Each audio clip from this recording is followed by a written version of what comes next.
As Elsa patted her chest in relief, words rolled out of her mouth that Subaru could not ignore. She said village and a person's name. Mealy. Subaru remembered that name.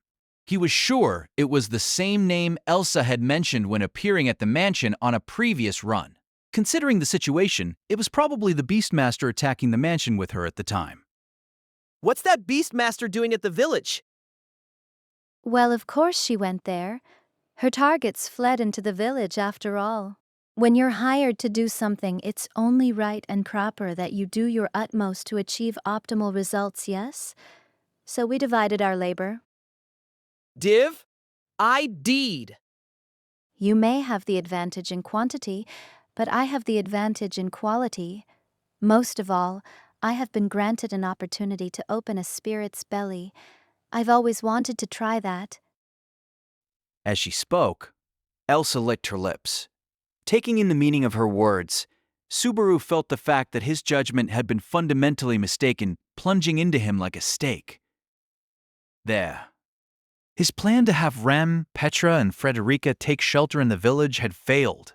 Now he knew that Elsa and her allies would continue chasing after their targets even if they were no longer at the mansion. No matter how soon Subaru acted, the scent of blood would be invariably reach the archive of forbidden books, just like this. Shielding this child, are you? Damn right. Changing where he stood, Subaru stood right in front of Elsa, as if to shield Beatrice behind his back. If Elsa's target was Beatrice, there was no way he could allow that wicked blade to reach her. Besides, he couldn't leave the village as it was, either. The Beastmaster was doing something at the village. If he raced there that very moment, no idiot. The enemy's standing right in front of you. But over there, death was closing in on the village. On Rem. Were you to do such a thing? Preoccupied as you are with idle thoughts is nothing but a nuisance. If you will not do it, does Betty really mind if it comes by her hand? I wonder. Shut the hell up. I told you what my answer is. I'm dragging you out of here. More importantly, how about the two of you spend your final moments together, exposing your bellies to me like good, obedient children? With despair written all over Beatrice's downcast face, Subaru made an urgent plea to her. Elsa offered a totally unwelcome suggestion, but he had no time to deal with that. He inched back, moving toward Beatrice. Simultaneously, Elsa advanced. His brow steadily grew hotter, the heat increasing gradually, like the quickening beats of his heart. You get along so well. I'm so jealous. I'll make sure to pose you side by side like little angels. Elsa stretched a thin smile over her lips, and the next instant, she lowered her stance and shot forward like an arrow. Using the momentum, she moved toward the pair in the archive of forbidden books with her first step. By the second step, she was already closing the gap in the blink of an eye. And by step 3. His eyes could not keep up with her speed. Subaru's thoughts coalesced into an instant decision even faster than that. He decided that if he met Elsa, he had to use it. Once again, he chose to use Shaw. Shamak! With simultaneous chance, darkness suddenly sprung out of the thin air. Ceaselessly pouring out, the shadowy murk swept across the archive, obscuring everything in a field of incomprehension. The bookshelves, the stool, and the onrushing butcher were no exception. If exceptions had to be named, they would be... Come on, Beatrice. Instantly, Subaru, an exception to the magic's effects, clenched his teeth as he grasped the arm of the girl who had been chanting, Beatrice, sweeping her light body into his arms as he ran straight ahead. There was darkness woven by magic before his eyes. However, he leaped into the gap on the left that he had intentionally created, slipping past the butcher. He'd already confirmed that Shamak was effective on Elsa. With Elsa trapped for the moment in a sea of incomprehension, he left her behind as he fled out of the butcher's range as fast as he could. You go of miss. Let go of me. Just be quiet. If you seriously wanted me to, you wouldn't have done that. As he held Beatrice in his arms, he smothered her words of rejection from above. Subaru had tried to abuse his incomplete gait to chant a spell to drive Elsa off. It was Beatrice who had interrupted midway, activating her spell on a scale incomparable to what Subaru was capable of. With the same tongue that had said, "I want to die, leave me be." She had taken action so that someone might live. He wondered exactly who the chant was meant to keep alive. As Subaru ran with her in his arms, Beatrice's hands firmly grasped Subaru's clothing over his chest. Seeing this in the corners of his eyes, Subaru said nothing. He did not press the point. For in that moment, he thought, it was enough. Beatrice, how long will Shamak hold her? Not for very long, I suppose. It was never particularly effective magic to begin with. What will you do? What will I do? What will I do? It's obvious what I'm gonna do. He practically tumbled as he raced out of the archive. The place he emerged into was a corridor on the first floor of the mansion's main wing. Fortunately, the front entrance hall was close by. From there, he would head outside and rush toward Earlham Village. Is it all right to leave that woman in black? I wonder. We don't have time to mess around with her. It'll take a while for her to bust out of Shamak. Right now, we've gotta. Beatrice's words went in one ear and out the other. Adjusting his grip on the girl he carried, Subaru sprinted with all his strength. At any rate, that moment, he had to get to Earlham Village. With unease still racing through him, Subaru breathed hard as he desperately ran.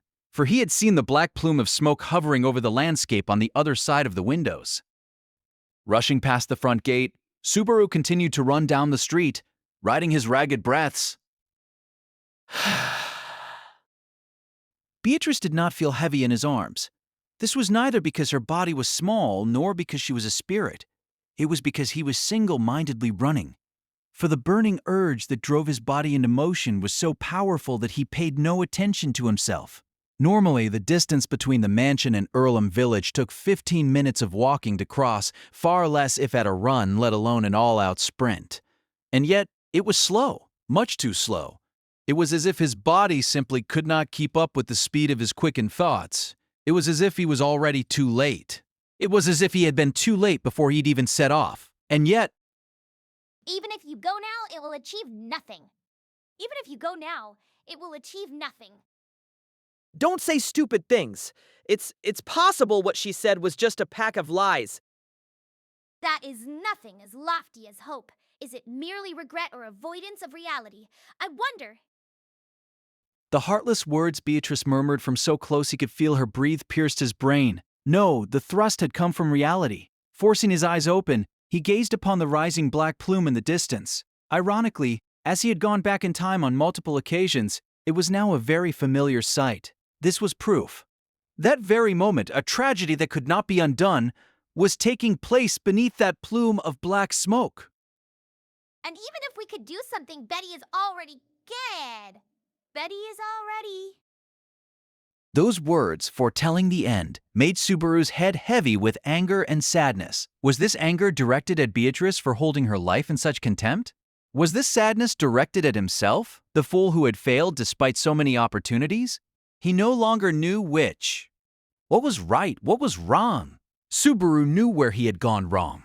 Therefore, what he craved was an answer as to how he might be right. As for what he wanted to do by confirming what rested beneath that black plume of smoke, that was already... Huh? What are the two of you doing in a place like this, mister? With his face lowered in an attempt to hold back the stuff welling up behind his eyes as he ran, Subaru was slow to notice. When he looked toward the voice straight ahead, he saw that a petite figure was standing midway on the road that continued toward the village. It was a young girl, hands crossed behind her back as she calmly walked along the path. Her dark blue hair was tied in a triple braid, and the girl of the same age as Petra wore a black outfit over her entire body. Her eyes and nose seemed quite refined, and her yellow-green eyes gave her a mysterious air. Someday, she would grow into a demon. That was the impression, the foreboding that Subaru felt when he saw the girl. Of course, there was also the creeping realization that no innocent little girl would be standing there. However, that bad feeling was sparking an altogether different sensation. Oh, Elsa, so slothy of you to let someone escape. Let me guess. She was all overconfident and careless again, like usual. You're that... Maybe you don't recognize me, I had my hair dyed a different color before. Bewildered, Subaru came to a halt, and all the exhaustion he had been ignoring came rushing back all at once. However, Subaru forced it down with long breaths, focusing his mind on the little girl before him. That day, it was a lot of fun when we played together. Let's play some more today, shall we? The Beastmaster. Me, Portroot? There's no need to call me an uncharming name like that. The girl, the Beastmaster, introduced herself as Meili, drawing her lips in as she visibly pouted. It was precisely because the gesture was so childish and innocent that it was all the more frightening to behold. Behind the girl's adorable gesture loomed the plume of black smoke, proof that a tragedy had occurred. There was no mistaking that the little girl before his eyes was the very cause of that tragedy. You're a monster just like Elsa. What did you do to the village? To Rem and the others? I don't know which one was this Rem person, but I'm very passionate about my work, so I always make sure to complete the task I've been assigned, namely the big maid and the little maid from the mansion. It's too bad the little maid turned out to be Petra, though. Too bad? What do you mean? Too bad. Too bad. Too bad. What have you done? It's all right. She was a friend of mine, you know, so I made sure it was settled with one bite so she wouldn't feel the pain. Learning from this report that the girl he had exchanged the promise of a date with had already met her end drained the strength from his knees. Before he realized it, Subaru had crumpled to the ground, sinking down to his knees in bewilderment. Deep down, he had already known. The moment he looked out the window after eluding Elsa, Subaru realized his own mistake. Beatrice had even pointed out he was avoiding reality, but even so, Subaru had stubbornly made his way toward the village, if only to scrounge one extra second before he was forced to gaze directly at Kree reality. He pretended to see a glimmer of hope, but that was only his miserable self-defense instincts at work. What a buffoon you are! If you were going to give up in the end, should you have resisted to begin with? I wonder. Subaru remained on his knees, unable to respond. You said such grandiose things to Betty, yet this is the result. Would I not truly like to show you your miserable face in the mirror? I wonder. The abusive words came from right beside him as he rested on his knees. Before he realized it, his arms had been brushed aside, and the little girl who he had been carrying in his arms stood upon the ground. Her face showed nothing less than utter disappointment. Everything she said was true. He'd arrogantly flapped his lips to say this and that, yet in the end he hadn't saved anyone. You better that truth before you cast. I have changed my mind. Betty's life is wasted on the likes of you, I suppose. There was a sound of footsteps. The figure standing beside him turned to look forward. Beatrice advanced a step, putting the kneeling Subara at her back as she and Meili wound up glaring straight at each other. That demeanor elicited an "oh my" from Meili, her voice trickling out in surprise. You wanna fight? From what I heard, you shouldn't be fighting this. Perhaps that would be convenient for others, but it is a terrible misunderstanding. Betty is the guardian of the archive of forbidden books, and does not forgive those who would disturb the archive. That's all there is to it, I suppose.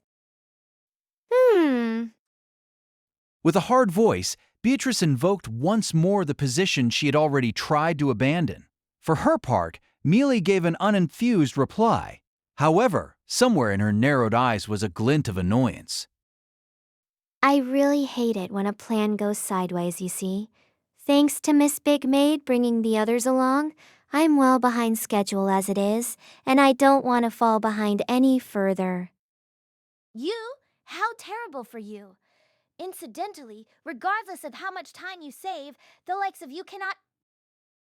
That's why I'm going to stick with the division of labor and leave you to my partner. Tilting her little head, a cruel flicker remained in Meili's eyes as she stated those words to Beatrice. There was a sound of a blowing wind as Beatrice slightly raised her eyebrows, wondering what those words might mean. The sound of the wind. No, that was not wind. It was death approaching, heralding a slaughter. It's Batry. When he noticed, Subaru tried to raise his voice to convey that as soon as he possibly could. But it was too late. A figure in black seemed to glide as it thrust down the street in a straight line, slipping above Subaru's head as he knelt still, seemingly dancing toward Beatrice's turned back as she said, I came all the way here to visit you. Is not it rude to run away? There was not even a moment of difference between when she announced her bloodlust and when she lashed out with her black blade. Subaru thought for certain that her blade would impale the little girl's chest as if sucked into it, with nothing she could do to stop it. Shaking off incomprehension, the pursuing butcher launched her surprise attack, landing a direct hit with her merciless blade only to be greeted by the echo of a tinny ring. The sound in no way resembled that of metal severing flesh and bone. If you believe dark magic cannot be used as a means of attack, you are far too naive. The arm swinging the blade bounced back, throwing Elsa heavily off balance as Beatrice stated those words. It was clear that this statement was no exaggeration when shots of light surged toward Elsa one after another. Elsa evaded with backward leaps, avoiding them with acrobatic evasive maneuvers. How surprising to think that you could do such a thing. How delightful. Past. Minya, mana arrows of stagnant time. You should have a good taste of them, I suppose. As both Elsa's eyes glimmered with fury, Beatrice taunted her as she continued gathering magical energy. Crystal arrows radiated purple as they hovered and rotated above the little girl's head. They quickly became too many to count, and the missiles seemed to lock on to Elsa as if they had minds of their own. Past. Outside the archive of forbidden books. This is the utmost I can muster, and yet it is sufficient to hunt down the likes of you. The big guns had come out. A moment later, Beatrice launched the purple arrows in a single volley. With no need for a bow, the arrows of magical energy shot through the wind, bearing down upon the butcher, who had lowered her body in the manner of a spider. Certainly, it was a surprise seeing this the first time. But now that I have seen it once, Elsa intercepted the countless arrows bearing down upon her with swings of her black blade, filling the air with wildly dancing sounds of crystals shattering. The fragile arrows fleetingly shimmered as they scattered apart, unable to reach Elsa. Was I not clear, I wonder? That you should not take me lightly, and that this is enough with which to hunt you. this is an error on my part, it would seem. Licking her lips, Elsa's cheeks reddened in arousal as she replied.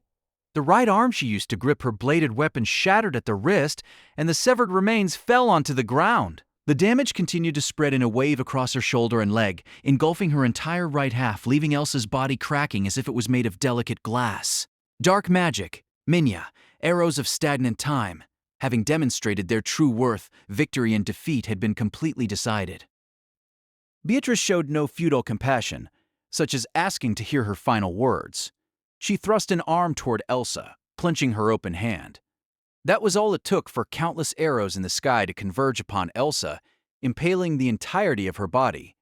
Repeated destructive impacts caused a cloud of dust to rise from the street. When the dust settled, what remained was a remorseless and cruel, yet somehow overwhelmingly beautiful work of lethal art. Crystal arrows were thrust through her entire body, half of it shattered like inorganic matter. Such was Elsa's death. Oh, Elsa, how truly, truly stupid of you. With the menace dispatched, Subaru gawked, unable to process what was happening. In Subaru's place, it was Meili who reacted, having observed the same battle. Taking the death of her comrade in stride, Meili showed no sign of pain or loss, wearing only an exasperated look on her face after seeing the result of the battle. Exactly as she had stated, there was no emotion upon it save disappointment toward Elsa. It was twisted. It was strange. This was a place filled with death. To show such contempt for it. Now then, with your companion like this, is it your turn next? I wonder, even the opponent is a child? Betty shall show no mercy. Oh, don't say that. You and I don't look much different at all. We could have been such wonderful friends. A bald-faced lie. Is such a convenient thing even possible with the likes of you? I wonder. Though Maylie was blatantly taunting her, Beatrice's emotions remained undisturbed as she replied. Above her head, the purple arrows that had so thoroughly pierced Elsa took aim at Maylie. Considering what had befallen her partner, Maylie had to have noticed that she was in imminent and extreme peril. How was it that she could remain so calm despite that fact? She was not afraid of death. She thought nothing of death. Perhaps this was the reason why Maylie and Elsa could toy with the lives of others as they had. Beatrice's eyes narrowed, seemingly seeing right through Maylie's demeanor. From the tiny wavering of the purple arrow's tips, Subaru knew that they were ready to be loosed. If launched, Maylie would die, just like Elsa. She was their enemy. It was the right thing to do, and yet, She's a child. Yeah, a Nemi is an enemy, child or no. There is nothing to be gained from allowing her to live. There is nothing to be gained from allowing her to live. That's but. What about making her say who asked her to do this or something? You mean today's job?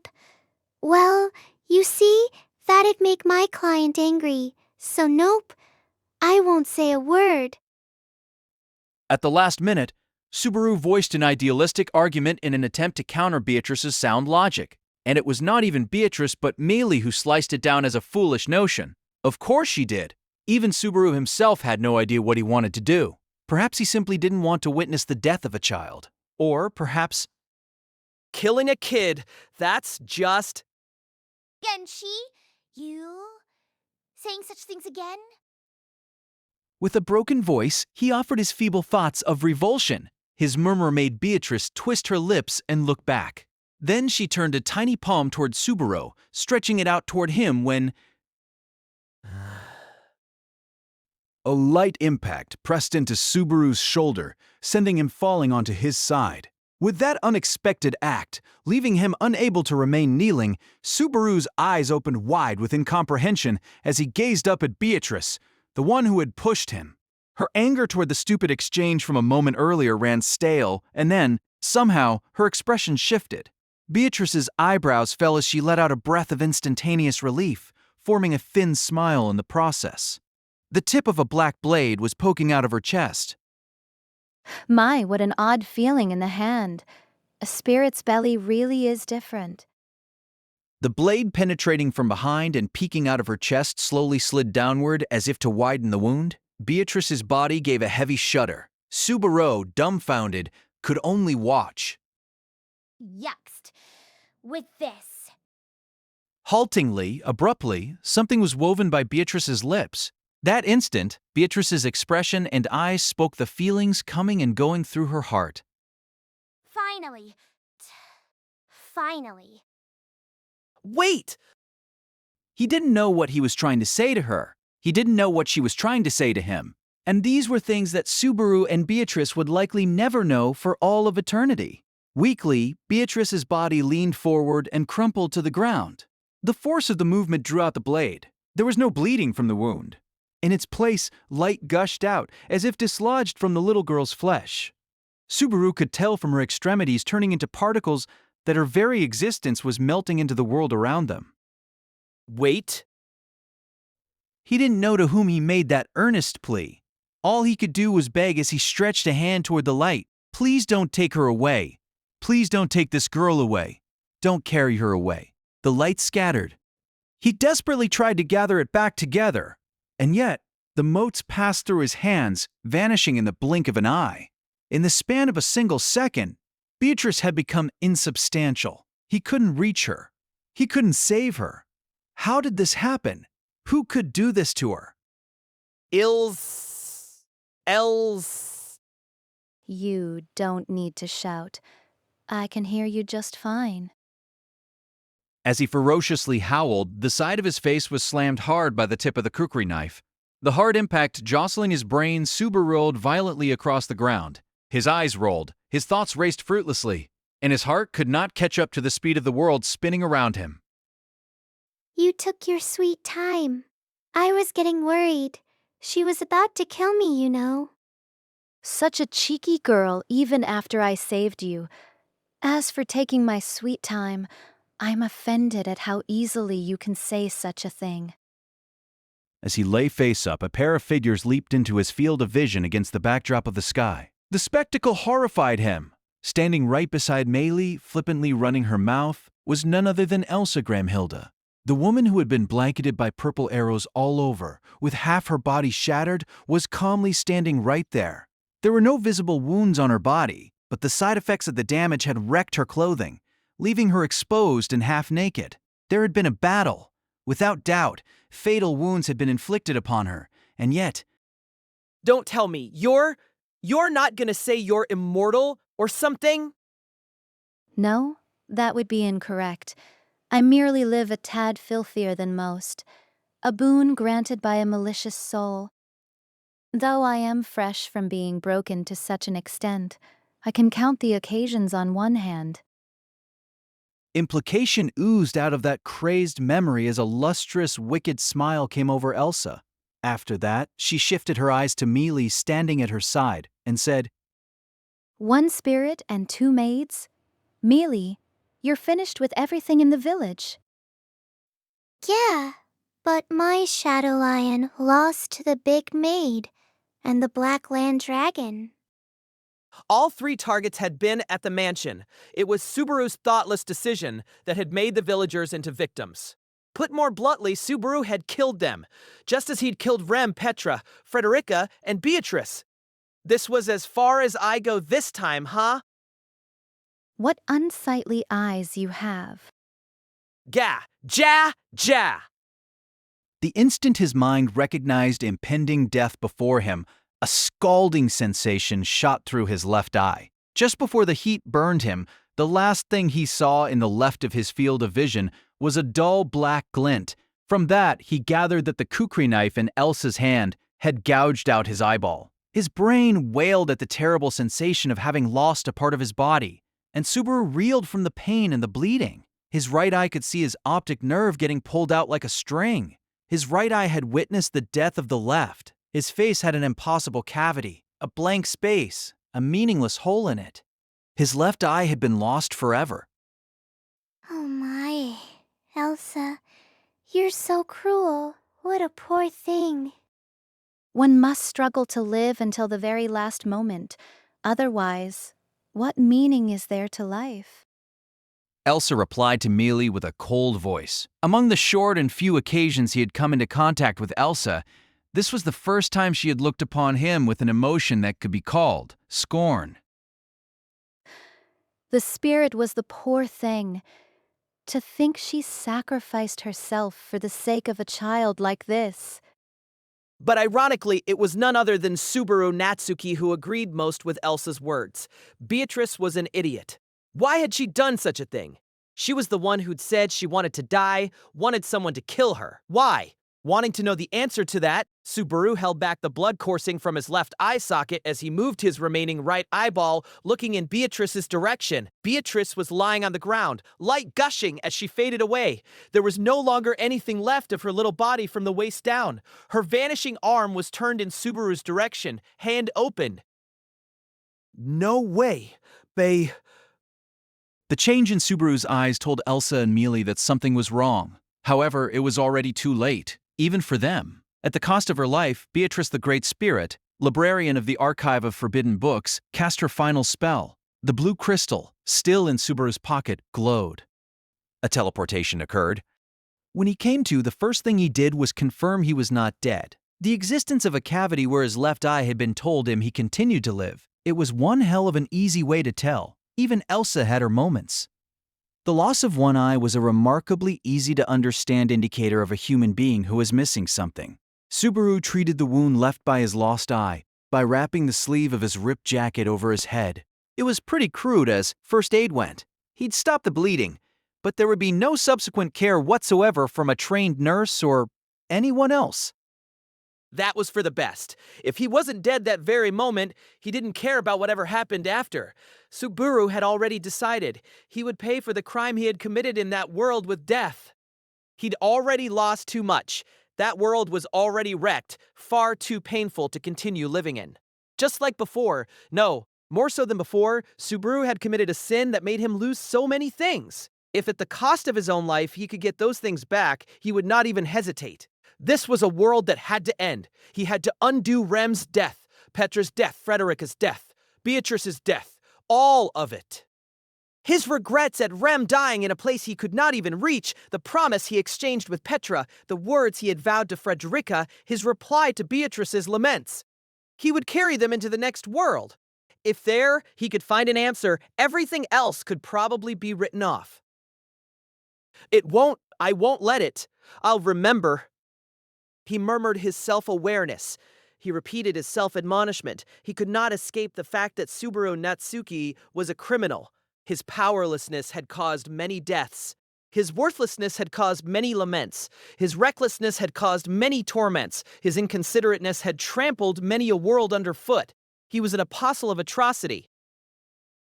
In that room, filled with a vile stench, Subaru wobbled as he rose to his feet, placing a hand against the wall. With his left eye gone, the vision of his right hand alone lacked a sense of depth, making grasping things an ordeal. He had no intention to deal with such inconvenience for long, but he would not permit himself an easy death, like a quick slice to the neck. Only after he returned with something that rivaled his sin could he begin to be forgiven for the death he carried with him. This is... Looking around, he saw a white floor and white walls in his narrowed field of vision, the unnatural white space, the foul stench hovering in the air. These he remembered, allowing him to form a guess before he could know it for certain. This was the sanctuary. It was Ryuzumeyer's experimental facility, hidden deep within those lost woods. Ha! His breath trickled out. He couldn't really call the broken breaths that trickled out either dry or wet. He'd been teleported to the same spot again.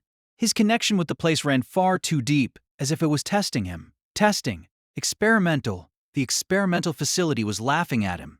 Was this the power of the stone, or was it the final flicker of Beatrice's life? He didn't know. There were far too many things he didn't know. He couldn't leave things like that. Regrets were limitless. He could not allow those regrets to shackle his legs, to pin him in place. Right now? He sank his sense of loss, his sense of despair, down to the lowest depths of his psyche as his legs slowly stepped forward. He'd go back with the knowledge of what happened to the sanctuary when Subaru was absent. If he could at least do that much, was that a vow or was it a wish? Subaru did not understand even that much as he headed outside the facility. He left the room, went through the passage, breathing white breaths, trusting his weight to the wall, dragging his feet. After some time passed, he finally arrived at the entrance that led outside, and then Subaru saw. A silvery world dyed wholly white, the landscape of the sanctuary enveloped by snow. From the cold air pricking his skin, he had been fairly certain. Even so, seeing that sight with his very own eye sent an unfathomable blow running through Subaru's heart. That was how much Subaru's lukewarm assumptions were exceeded by the sanctuary's extreme cold. This isn't funny. It's still the second day. Grasping his own shoulders and exhaling white breath due to the cold, Subaru clenched his teeth. Without matching up his teeth, he put strength into his jaw, ignored the throbbing of his left eye, and earnestly forced his freezing right eye open. The wind felt cold enough to slice into his body, and the powdery snow was slamming against him rather than merely falling and piling up. Both intensely robbed him of body heat, a white nightmare that killed off your vitality second by second. Snow was falling on the sanctuary. Subaru knew this landscape. Subaru knew this landscape. But why is it as soon as this? Subaru had seen this powdery landscape before. During the go-around before last, Garfield was on the verge of killing him when the power of the crystal teleported Subaru to that experimental facility. When he exited the facility, the world was already dyed white. But at that time, the snow had already fallen. That was why Subaru had not seen the snow itself as of such great importance, but... So the snow fell this hard. He ought to have guessed. In the span of a few hours, a half day at longest, the sanctuary had been completely blanketed in snow. The tremendous snowfall in such a short time should have made its force easy to imagine. In the present, just like back then, the cold was extreme enough that Subaru's flesh seemed ready to freeze over. Anyway, the settlement is this way. Shaking off the snow accumulating on his body, Subaru trained his mind toward the settlement, seeking to grasp the situation. The throbbing of his left eye made him think of the various tragedies that had occurred just before. Don't forget, it said to him. For that moment alone, you would put it on the back burner. He'd definitely have time to think about it later. For the moment, he focused on what was before him. If Subaru did not do so, his feet would stop moving. That was a certainty. If you're getting this, answer me, please. Wiping the flickering figures from the back of his mind, Subaru felt something hard in his pocket and drew out the crystal. Grasping this, he focused his thoughts. If Subaru was still qualified, surely she would come. That eye, watching the sanctuary, would respond to the desire of the Apostle of Greed. Enveloped by wind, he did not hear any sound, but slowly a figure appeared. Walking barefoot over the accumulated snow, Ryuzu, or rather, a replica thereof, finally came. As one of the individuals assigned near the lab site, it might well have been Pico. I should have made some way to tell you apart from the rest. Perhaps at the time he'd been too stunned to wrap his mind around such a thing. Or perhaps the fact that he'd noticed it only then, when so hard-pressed, indicated weakness and aversion from reality. That was impermissible. Pico, I think it's you anyway. I have a request. Guide me to the settlement. I don't have time for getting lost. Having been asked to guide the way, the replica, Pico, neither nodded nor replied, but simply turned her back to Subaru. Heedless of the snow covering the path, she proceeded to break into a nimble run, and Subaru chased after her with all haste. The authority that he had unwittingly obtained was still valid, but using the rights the witch had arbitrarily granted in accordance with her expectations put him in a vexing mood. Of course, he was enormously grateful, but Just how much of this did you see coming, Echidna? she'd planted a witch countermeasure into Petra's handkerchief, and Subaru had received from her the means to make Pico cooperate with him that very moment. He didn't understand her true intent. He did not doubt that she was cooperating with him, but still, there was too much he did not understand. If it was possible, he wanted an answer to that nonsensical circumstance that very moment. The mystery of the sanctuary, Beatrice's lament. Surely, Echidna had the answers to those things and everything else. Shit! Right now, I'll deal with her later. This is just... The tremendous snowfall smothering the sanctuary, that world of extreme cold that seemed ready to freeze his body solid, dyed life and everything else in white. Subaru had seen that spectacle before. He had lost his life to it as well. If this was like back then, if anything and everything about it was the same, then What the heck happened to you, Amelia? having apparently made it snow like this, what was she really thinking? It took Subaru's legs over an hour before he arrived at the settlement. With the white world already throwing his sense of distance terribly awry, Subaru's having freshly lost one eye made the trek a terrible ordeal.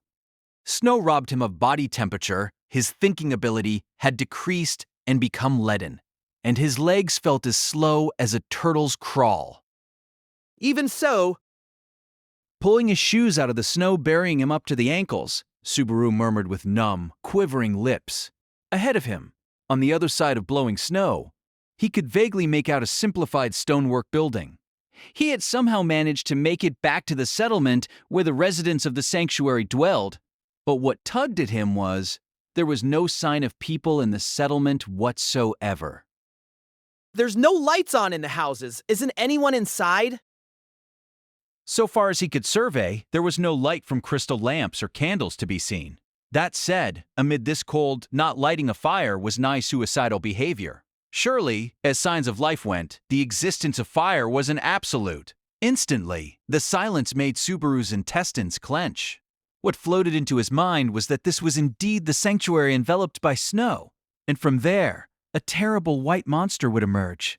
Had the sanctuary already been defiled by the attack of the great rabbit? Hey, you're back, ain't ya? Dunno what stupid face you brought back with you, though. The voice leaping into his eardrums made Subaru reflexively turn around. At the end of his gaze was a figure rudely trampling through the snow. Garfield walked casually, batting the tremendous snowfall aside. He came to a standstill at a distance of several yards right in front of Subaru, grimacing with apparent dismay. Ah, seriously, the hell's with that face? Ya dropped your left eye somewhere or something. A lot happened after I left. It isn't like you to be so thoughtful, coming out of your way to welcome me back. This ain't sympathy. Besides, seems you noticed the power that's in the crystal too. From the sight of Pico standing at his side, he'd apparently guessed that Subaru had gained command rights. The combativeness enshrouding Garfield rose a notch higher, and the enmity stabbing into him made the pain of his left eye ooze all the greater. But behind that strength and pain, Subaru's heart did not fear Garfield's combativeness. It was not that the cold distracting him from the pain or some such thing. Rather, the issue was the nature of Garfield's enmity. Setting aside the being thoughtful part, it's still true. This isn't like you. I don't think the you that I know would just stand here casually talking with me at a time like this. Now you're creeping me out. I ain't got time for your nonsense. If you're seeing this snow, shouldn't need no explanation why I can't have a chit-chat with you over tea. Damn it! Meaning, you have something to talk to me about that isn't chat over tea. With Garfield pressed into silence, complex emotions arose in the back of his jade eyes. He was angry. His anger was strong. But at the same time, he was afraid. When he thought about it that time around, his and Garfield's relationship had worsened in a way different from when he resorted to killing. Garfield's bewilderment over Subaru's actions, ones that calculated death into them, remained. But that bewilderment had created just enough space for the two of them to hold a conversation then and there. The fact that you're still rational and not attacking out of the blue means that the other people are safe? I take it? I don't know how far you define other people, but our old men, women, and the bunch from your village are all in the cathedral. The noisy guy came up with the idea. Otto did? He's the one who proposed that. In a situation like this, there ain't no enemies or allies, he said.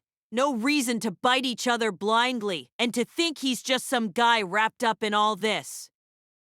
As Garfield clacked his fangs, Subaru nodded toward him. Amid this snowfall. No, this situation in the sanctuary. He was internally grateful that Otto had come up with a typical good decision. Thanks to him managing to speak to Garfield, the villagers' safety had been assured. The remaining issue was something he had to confirm for himself. The snow. Did Amelia do this? To Subaru, the question had a ring much like a bald-faced lie. He knew the answer to the question. He did not ask it despite that, because he optimistically expected to find a ray of hope. Probably he was just frightened. Frightened of his own conclusion that Amelia had created this spectacle herself. Dunno that either. The princess has been holed up in the tomb since last night, see? Huh? Hold up in the tomb? Guess you don't realize that you're the damn cause. Your disappearing like that hit the princess's heart pretty darn hard. It threw her way off, and then she went into the tomb, and she ain't come out since. That's crazy. I mean, I left a proper letter, and every... Letter. What letter? Was the reply subtext, one that made Subaru draw in his breath. He'd certainly slid a letter under the Ryuzu residence door. Subaru had properly written and left behind a letter saying he was leaving the sanctuary. If Amelia had read it, she shouldn't have been shocked to the point of making her fall into distress. Even without that letter, there was no reason for her to hide herself from others. Seems like a scheme's at work that ain't from you or me. Leave that for later. Follow me. Izzletate's decision put history back on course and all. Annoys me to heck, but you're the only one I can use. We're heading to the tomb. Motioning with his chin, Garfield indicated for him to come along as he walked out. The great difference in power of their legs meant his kick the snow aside, never stopping for anything. Subaru somehow caught up to him with a small run. The tomb, meaning you're gonna let me meet Amelia? Ain't a Jew an optimistic bastard. I ain't letting you meet her. I'm getting you to get your princess to stop this snow from falling you. You're going inside. That's your damn job, not mine. Yeah, that's fine with me. If you're not gonna butt into me talking with Amelia, then... It was a brusque request, but Subaru had no objection, accepting it with grace. Neither Subaru nor Garfield had lost their enmity for each other, but just like when they confronted the witch, this momentary request put them on the same page, and so they walked together for the moment. Garfield, how much did you hear from Ryuzu? Abruptly, as he squinted at the snow, Subaru posed that question to the back walking in front of him. The words did not make Garfield look back. Ha! I see. Yeah, forced the old hag to talk about the crystal's power against her will, did ya? People would get the wrong idea hearing that, but most of that chat was voluntary.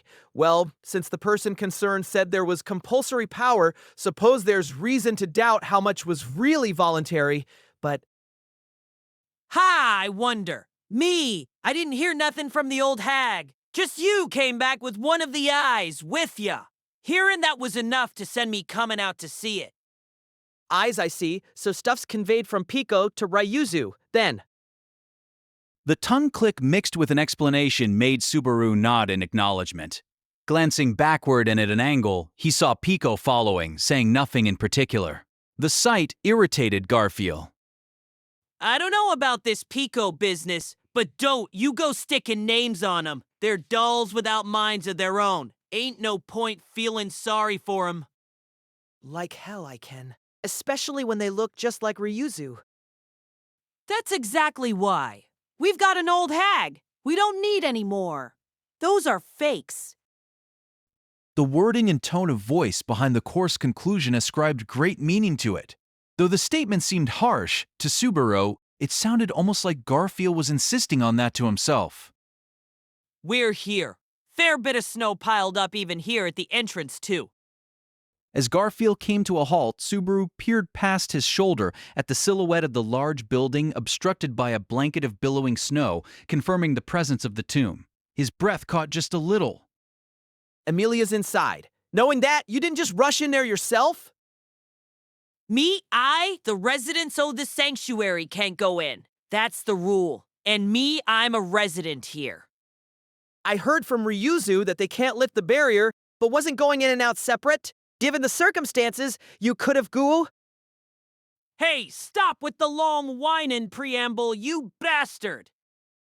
Subaru was saying that Garfield could have trampled on that rule and gone inside himself. Garfield interrupted Subaru's words by grabbing him by the collar, slightly lifting his body off the ground, and drawing his now clawed hand close to Subaru's face, while showing off his fangs.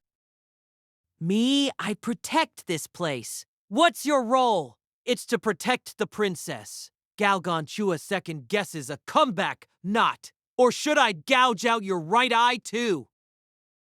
Showering Subaru in ferocious combativeness, Garfield made his gripping hand relent. Subaru lightly coughed as he glared at Garfield. But all Garfield did was nod with his chin. Go! No ifs or buts about it. Having come this far, that was the only word Garfield had to offer. Turning his back, Subaru trod on snow without a single footprint upon it, heading for the entrance of the tomb buried in white. The only two seeing him off, watching Subaru's back, were Garfield and Pico, standing side by side. One was emotionless. The other had an indecipherable emotion welling up in the deepest depths of his anger. The cold, serene sensation of the air was unrelated to the extreme cold outside, almost as if time had stopped. Amid the gloom, the sound of Subaru's shoes echoed as he advanced down the corridor, asking his heart but one thing. That moment, was he sane, or had some mental disturbance befallen him? Already, several tragedies that could not be undone had befallen that world. He had lost Rem, Petra, and Frederica, and he had seen Beatrice die. Returning to find the sanctuary in this state, his striving to maintain calm could only strike him as absurd. A man aware of that absurdity could not fail to be disturbed. There was no way he was sane. Even so, he could not allow himself to stop thinking. He smacked away all thoughts of surrender. He had to crave a future ahead of him, above him. For that, he'd pay whatever it took, including paying with his life. If not for that, then why was Subaru still... Subaru? The voice he heard from the gloom freed Subaru from what felt like a long time trapped in a cage of thought. Straight ahead, the corridor came to an end, and he could see the stonework room that gave off a faint blue glow. There stood a single figure. Her silver hair glimmered in the faint light. Her purple eyes seemed to pull you in. Amelia. Yes, that's right, Subaru. It's me. It's me, Amelia. The 4 brief syllables became a name, and the fact that there was a reply crashed through Subaru like a bolt of lightning. His knees wavered and crumpled. Perhaps others would think this grandiose.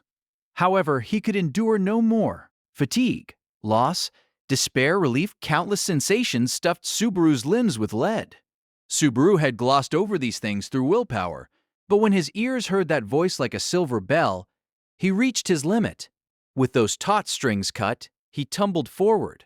As he tumbled, arms instantly reached out to support him. He felt something soft and warm. The warmth of the touch from right before his eyes made Subaru's body go rigid. That moment, he was being gently embraced by Amelia.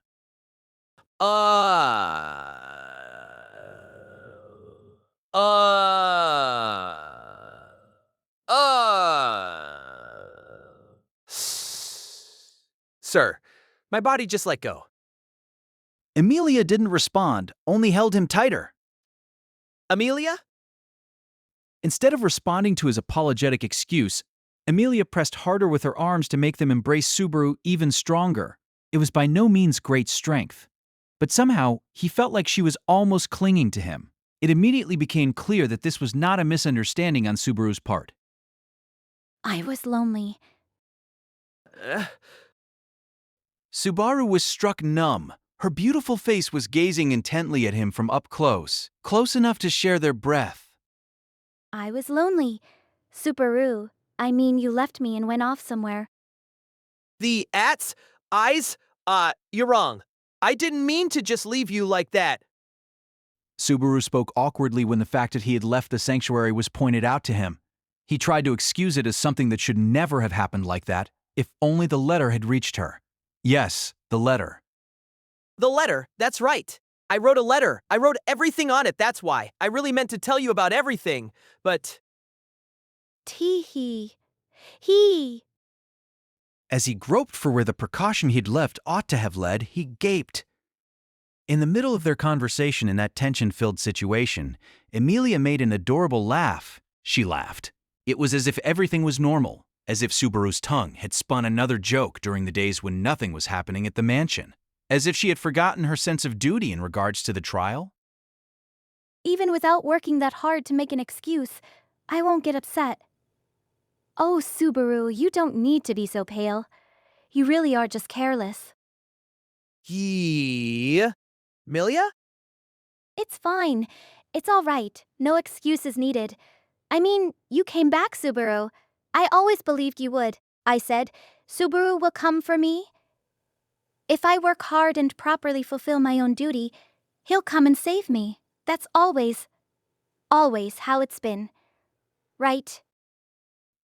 As she sweetly spoke the words, Amelia drew near to Subaru's chest. She had an adorable, bewitching smile, and her sweet murmurs were simply enchanting. Subaru gazed at the heat rising from her lustrous breaths and the moisture in her eyes. That witchiness was wrapping around his heart. Then, bathed in so much passion that it made his throat feel parched, Subaru's instincts cried out. Wrong. Something was wrong. The ill feeling he'd had from the start of their reunion had never been revised. Something was wrong.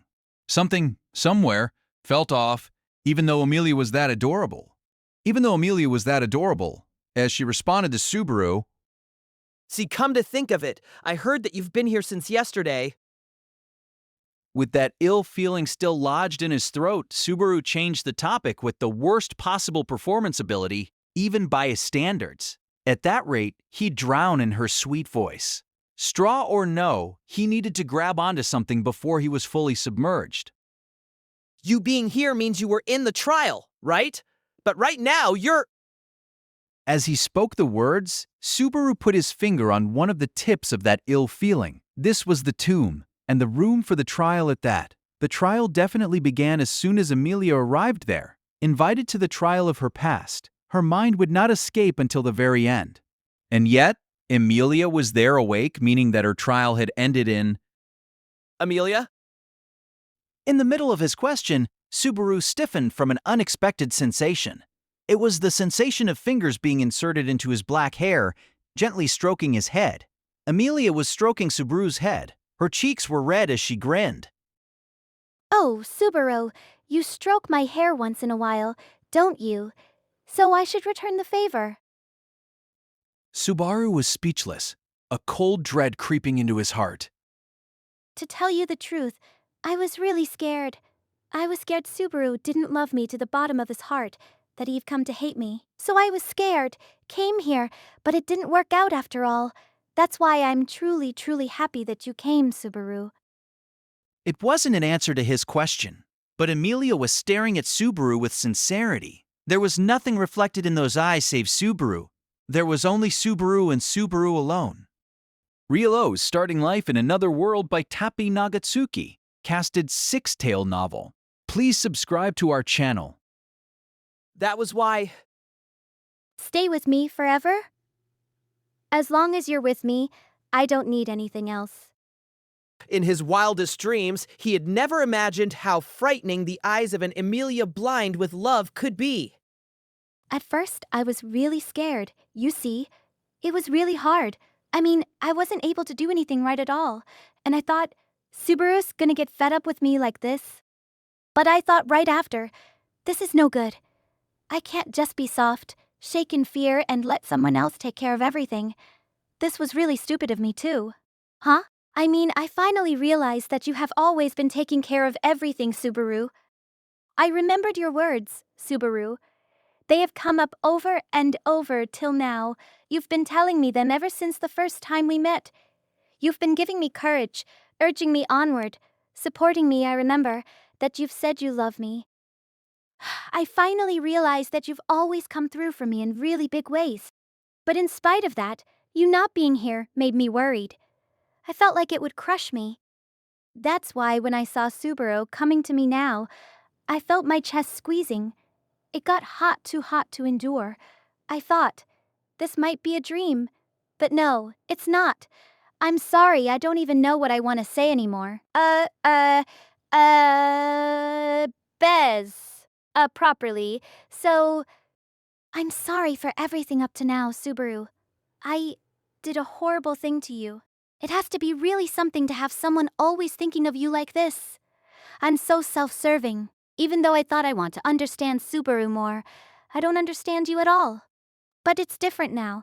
I've been thinking about you all this time, Subaru. I've been feeling all these things. Now I want to say all the things to you that you've been saying to me. I'm so sorry. This is really unfair of me. I need to properly say these things. I need to properly convey them. Hey, Subaru, I love you. I really love you. When I think about you, when I think only of you, I want to be with you forever. That's what I think. I'd be happy if you think about me the same way. Subaru.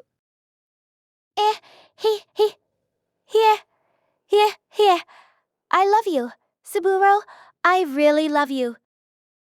What the hell do you think you're thinking? Ah!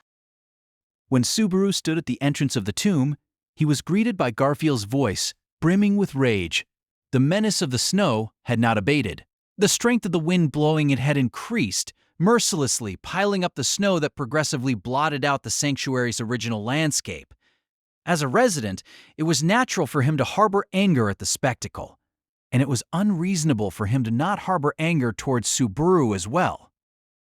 For having left the girl, presumably the cause of that snow inside, Subaru had come out alone. Alone! What about the princess, the half-demon? What about the damn snow? Amelia ain't coming out. She's sleeping inside right now. Sleeping, you say? This ain't time for slacking off like... She's exhausted. Since last night, she's been repeating the trial over and over. Her body and mind are... Her mind in particular is worn down. Right now, I want to just let her rest. Stubbornly believing it to be the best way to break the situation open, Amelia had challenged the trial a number of times. Unable to surpass it even so, it wasn't hard for him to imagine her mental state as the number of those challenges piled up. After all, Subaru had felt the same sense of powerlessness as many times as he had tasted death. Inside the stone room, with Subaru's jacket over her, Amelia was peacefully asleep. His memories of her whispers of blindly devoted love and the heat of her body's clingy embrace were still fresh. These filled him with enough feelings of love to make the blood plasma in Subaru's body boil and enough regret to make him want to die. The memory of the redness of Amelia's cheeks, the quivering of her lips, and her whispers of love to Subaru came back over and over. No one could understand how Subaru had agonized over the prospect of falling into that softness, drowning in it, and sinking down with Amelia together. There was no reason for anyone to blame him. This was a world that was already done for. It was a platform of bubbles set to disappear. Just who could blame Subaru for choosing comfort and pulling the curtain down over them? So you left the half-demon and the snow ain't endin'. You come back empty-handed with your head down. And what, you think I'm just gonna accept that, huh? Hey, just who do you think you are, huh? Hey, just who do you think you are, huh? Still angry, Garfield clacked his fangs, storming his way up to the tomb. With Subaru standing right before him at the entrance, the pupils of his jade eyes spoke of danger as they narrowed. So what kind of excuse did you bring to tell me? Amelia, she said that she loves me. As Garfield emphasized and asserted his anger, Subaru's rebuttal was way out in left field. It was so unexpected that Garfield could only gape wide-eyed at him. However, he immediately bared his fangs, the notion that he was being mocked igniting his anger. Looks like it ain't just the half-demon. You just love getting on my nerves too, don't ya? Got a lot of guts talking about stupid, shitty, sweet nothings of love in a situation like this, don't ya? Filled with heat from his swelling anger, Garfield was making the snow touching him evaporate. His fangs made a creaking sound as they elongated, and his body, on the verge of transfiguration, swelled to twice its size. Though his eye caught that harbinger of transfiguration, Subaru's expression did not waver. All he did was stare at the angry Garfield with his right eye alone as he continued to speak. Amelia said she loves me. She said to me if I was there with her, it was enough. Why you?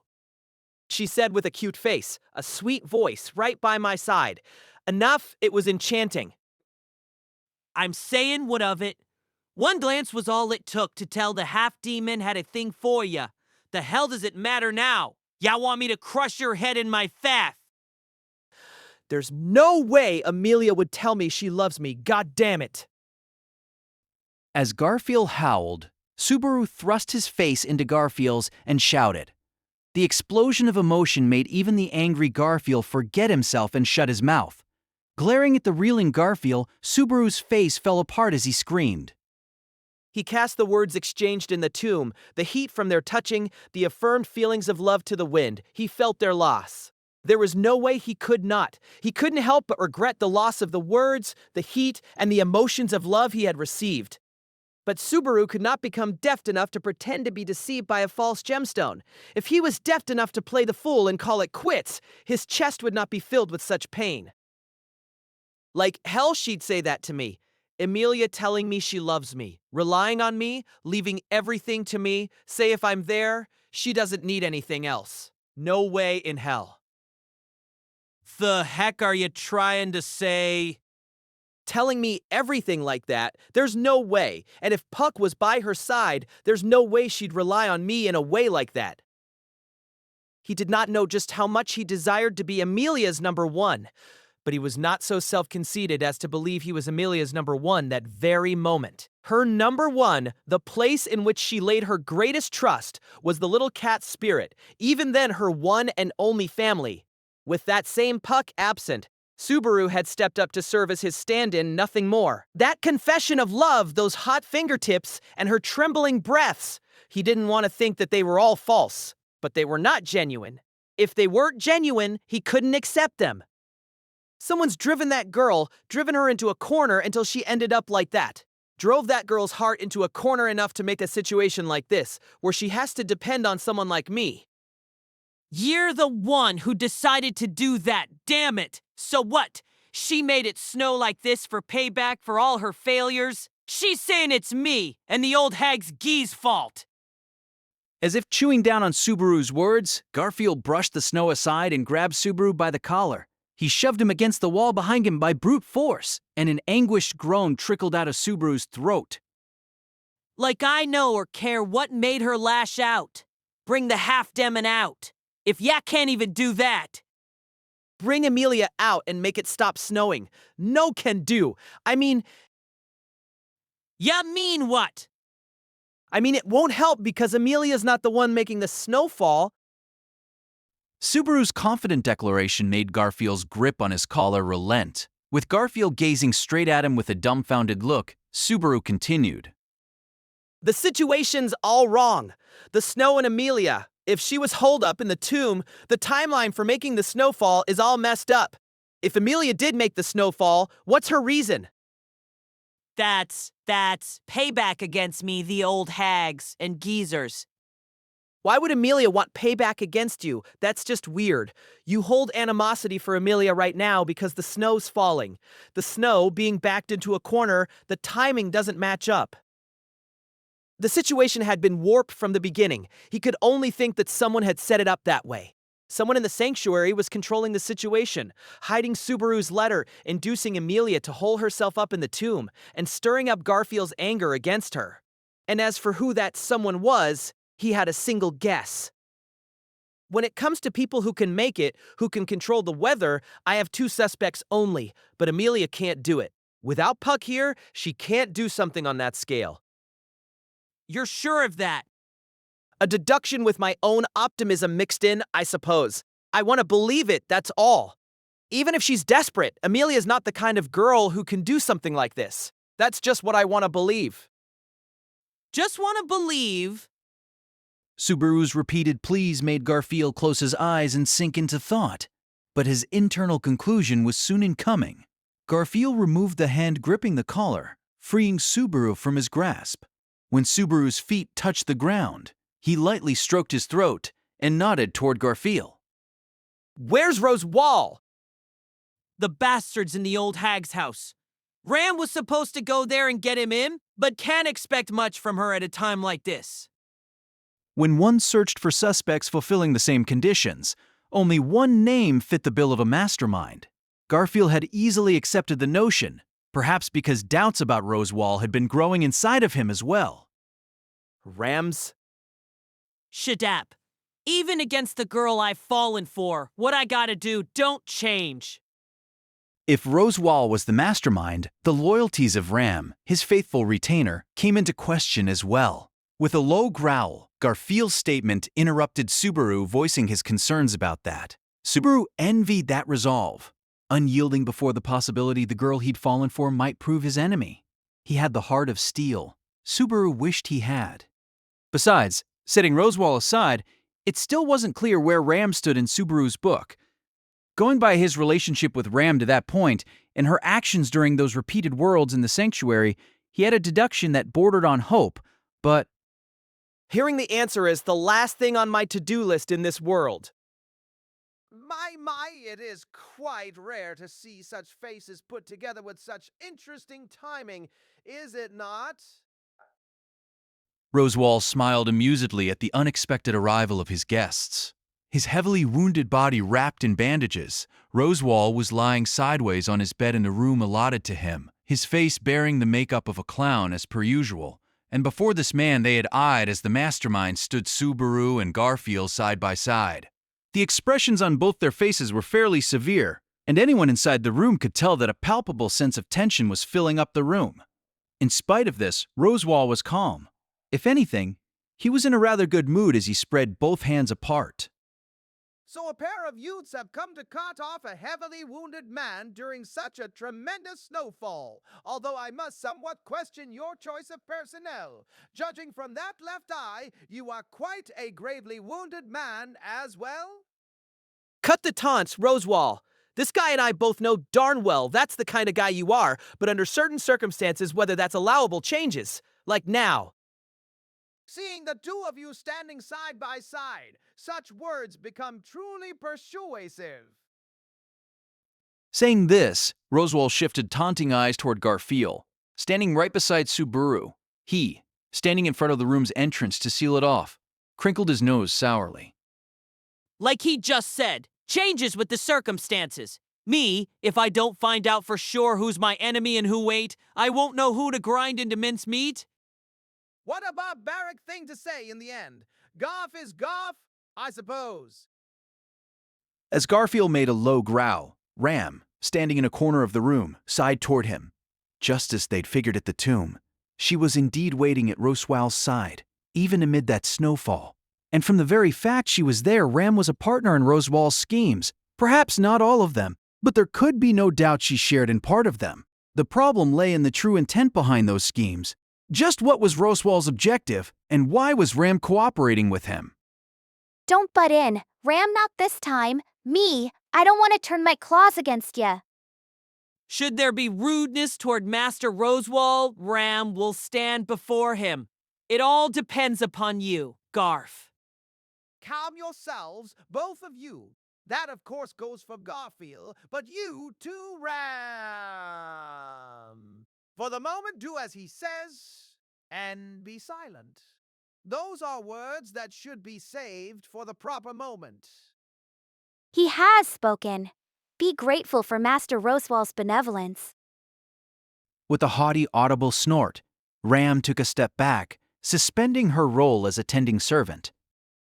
Kay, putting Ram aside, me, I've got no reason to listen to your words and calm down or anything like it. Watch how you talk to me. Depending on what you say, my claws might end up turned against one of you. Can you stop including me as a potential target for violence like it's supernatural? Geez, you're still doubting me. You've got your own mountain of suspicious things to spare, damn it, witch-smelling lunatic. They harbored suspicions toward the same person, but whether they shared camaraderie was a different issue altogether. Subaru didn't trust Garfield on all fronts either. They both had claws pointing at each other. Then, upon the exchange between the pair, Roswell closed one eye, the world reflecting in his yellow pupil as he said, Setting a bedridden man like me aside, you should not look upon good Subaru too lightly, Garfield. If the two of you clash, it is by no means guaranteed that the odds of victory are invariably in your favor. He's missing one eye. How could he win? Ya got holes in your eyes. If he heard all the fights I've won, he'd be smack senseless. Is that so? If the proper conditions were allied, I do not think his chances of victory are quite so poor. As Roswell narrowed his eye, Subaru could only agree that he must have a hole in it. Since being summoned to that other world, Subaru's individual combat exploits were limited to one victory by 3 surprise blows. Of course, it was futile even trying to compare Garfield to 3 punks in a back alley. Yeah! Enough of this! I didn't come 'cause I wanted to talk about crap like that! Are you both asleep? The old hags are out there shivering and waiting. To cut off that futile line of conversation, Garfield stomped the heel of his shoe onto the wooden floor. As the impact sent wood dust spreading within the room, Subaru closed his eye to the angrily snarling Garfield. Garfield was right to be angry. Subaru had left Amelia at the tomb. Surely everyone present knew there was no time for taking it easy. Accordingly, Subaru took a deep breath, opening his right eye. Catching Roswell in his field of vision, You're the one who made the snowfall here in the sanctuary, aren't you, Roswell? Roswell was silent in the face of Subaru's question, but the smirk vanished from his lips. He'd caught a glimpse of the true face under the mask of makeup that he'd kept up until the moment prior. Coming from him, that was more proof than anything that Subaru was on the money. A silence fell for a time, and the only sound reverberating inside the room was that of the wind and blowing snow smacking the window. That silence, in which not even the sounds of breathing could be heard, seemed to course for eternity, until it abruptly ended. Subaru! After his name came up, gazes turned toward him, and Subaru waited in silence for what would follow.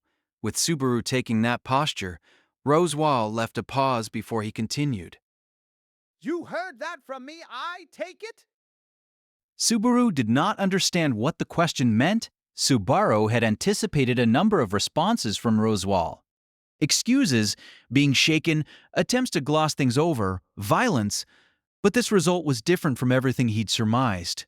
Naturally, faced with a question he did not understand, he could not even imagine what answer was being sought. I see. I see. I see. How disappointing! Facing the suspicion swirling in Subaru's black eyes, Roswell nodded, his face giving an answer that went far beyond words. From his sunken face and voice, it was immediately clear that this was not the answer he yearned for. The sight threw Subaru off. It felt to him like the man known as Roswell, despite being heavily wounded, face pale, had literally fallen from his standpoint and clear through the realm of normal men. But Ya ain't gonna deny it, are ya? Are ya? the angered Garfield paid no heed to the change in Roswell. To him, the important thing was not Roswell's sentiments, but the identity of the culprit behind the menace assailing the sanctuary. Faced with that blame, Roswell seemed numb to it, letting a heavy sigh trickle out.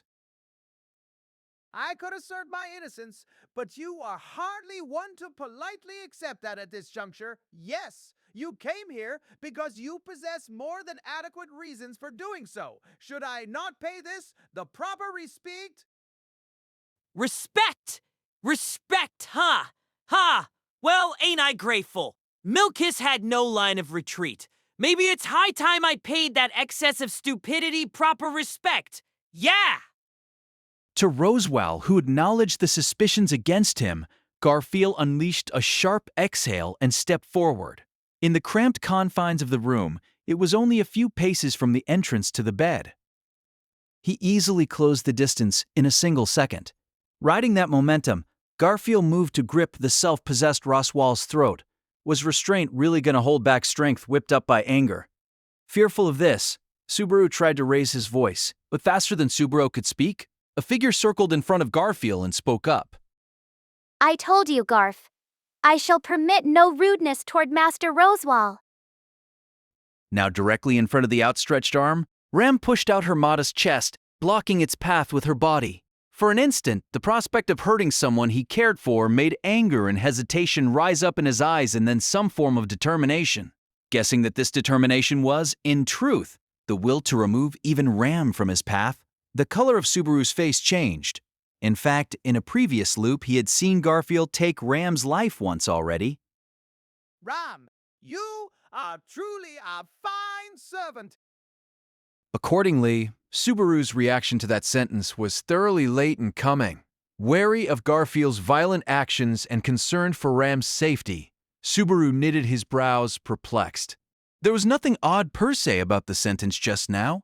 Just as he stated, Roswell was praising Ram for her attempt to defend her master. That wasn't the problem. Roswell, lying on his side on the bed last anyone checked, was not trying to get up. He was not glaring at Ram and Garfield either. But Subaru felt like something strange had entered his eyes.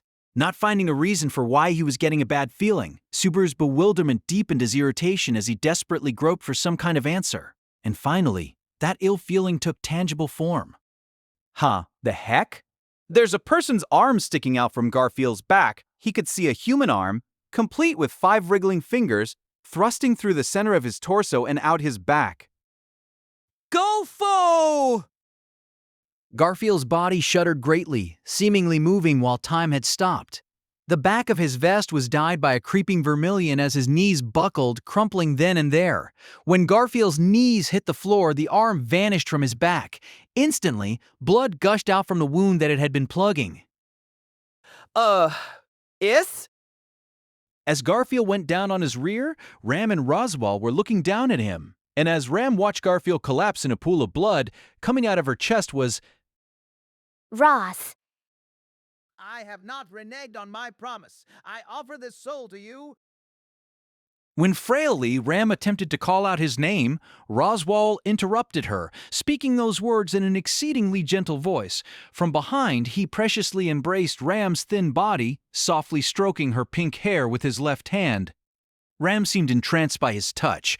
Her cheeks reddened as a charming smile came to rest upon her face. From the corner of the lips forming that charming smile came out a delayed spill of fresh blood. Of course it did. Her chest had been run straight through from the back. The spectacle made Subaru recall another he had seen up close. The sight of Beatrice impaled was superimposed over that of Ram. The arm was pulled back. Without anything to support it, Ram's body tumbled forward. It was Garfield who caught her, profusely bleeding himself. The blood-ridden pair embraced each other. Gah, Roz, Raw. Ram, Ram, Ram, Ram, Ram, Ram, Ram, Ram, Ram, Ram, Ram, Ram, Ram, Ram, Ram. In an instant, a heart governed by hatred was smashed to pieces by the sight of wounds on his beloved. Calling out the name of the girl in his arms, Garfield let up a bloody roar as his arm emitted a pale light. Subaru discerned that the flowing energy, enveloped by vivid luminescence, was healing magic.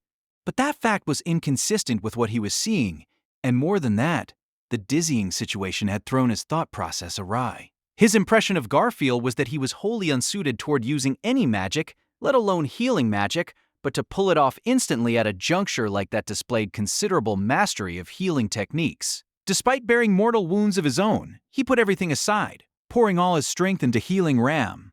All of it was beyond Subaru's expectations, so far beyond his imagination that he was unable to move a single foot. Yeah,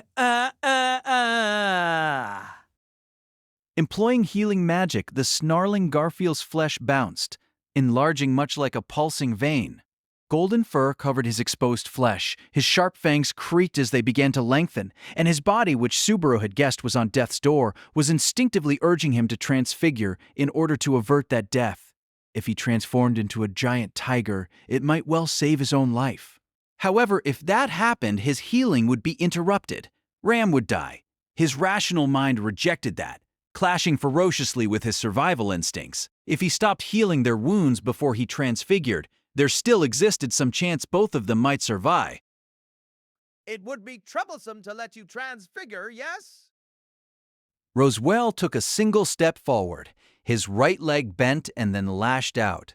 With a vividness that made it impossible for Subaru to tear his eyes away, wind entwined around his bent leg as it scored a direct hit to the back of Garfield's skull, causing a heavy sound, much like that of an egg cracking, rupturing his target, and smearing that blonde hair with such ease, it didn't seem real.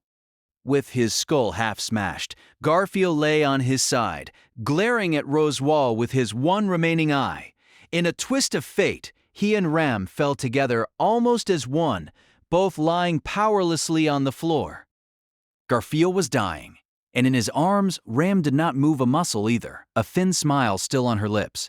No healing magic existed that could be effective on people with dead faces like this. None would even activate. By the time Roswell drew his arm out, Ram's life had already been lost, for her heart had been destroyed. Not realizing this, Garfield struggled to save her, but that was as far as it went. Even I would find it extremely difficult to weave magic without Garfield noticing. Accordingly, for but a brief moment, I relied upon means that are heretical for a magic user. Wiping his blood-stained hand and foot with the sheets, the Roswell that had murdered the pair turned toward Subaru. During that entire time, Subaru rooted to the spot, unable to move a step, unable to speak a word. Inspecting Subaru, Roswell narrowed his eyes before shrugging his shoulders with a casual air as he spoke again. Now then, in accordance with the vow we have exchanged, let us speak Subaru Natsuki. Subaru stood in a daze amid that incomprehensible scene. Ram had sunken into a pool of blood. Garfield had lost his life from his skull being crushed. As the two lay atop each other, Roswell, he who had murdered both, stood astride their corpses, calmly gazing Subaru's way. The incredible physical feat he had witnessed left Subaru unable to even speak. Realizing that Subaru was gawking, Roswell stared at Subaru with his yellow eye alone as he said, To believe a magic user cannot engage in unarmed combat is to fall prey to prejudice. You see, it is the sort of pitfall even witches are known to miss.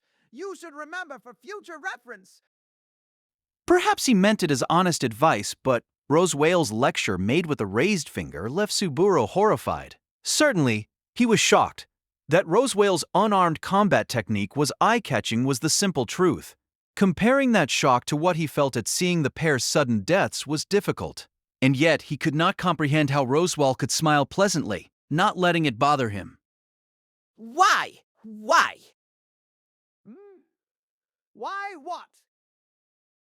Why did you kill Fistus? Why did you kill Ram, eh? Even Garfield's. Because Garfield was an impediment to speaking with you. I did a terrible thing to Ram, but her cooperation was indispensable for getting Garfield out of the way. Had she not created an opening, even my odds of victory would have been quite poor.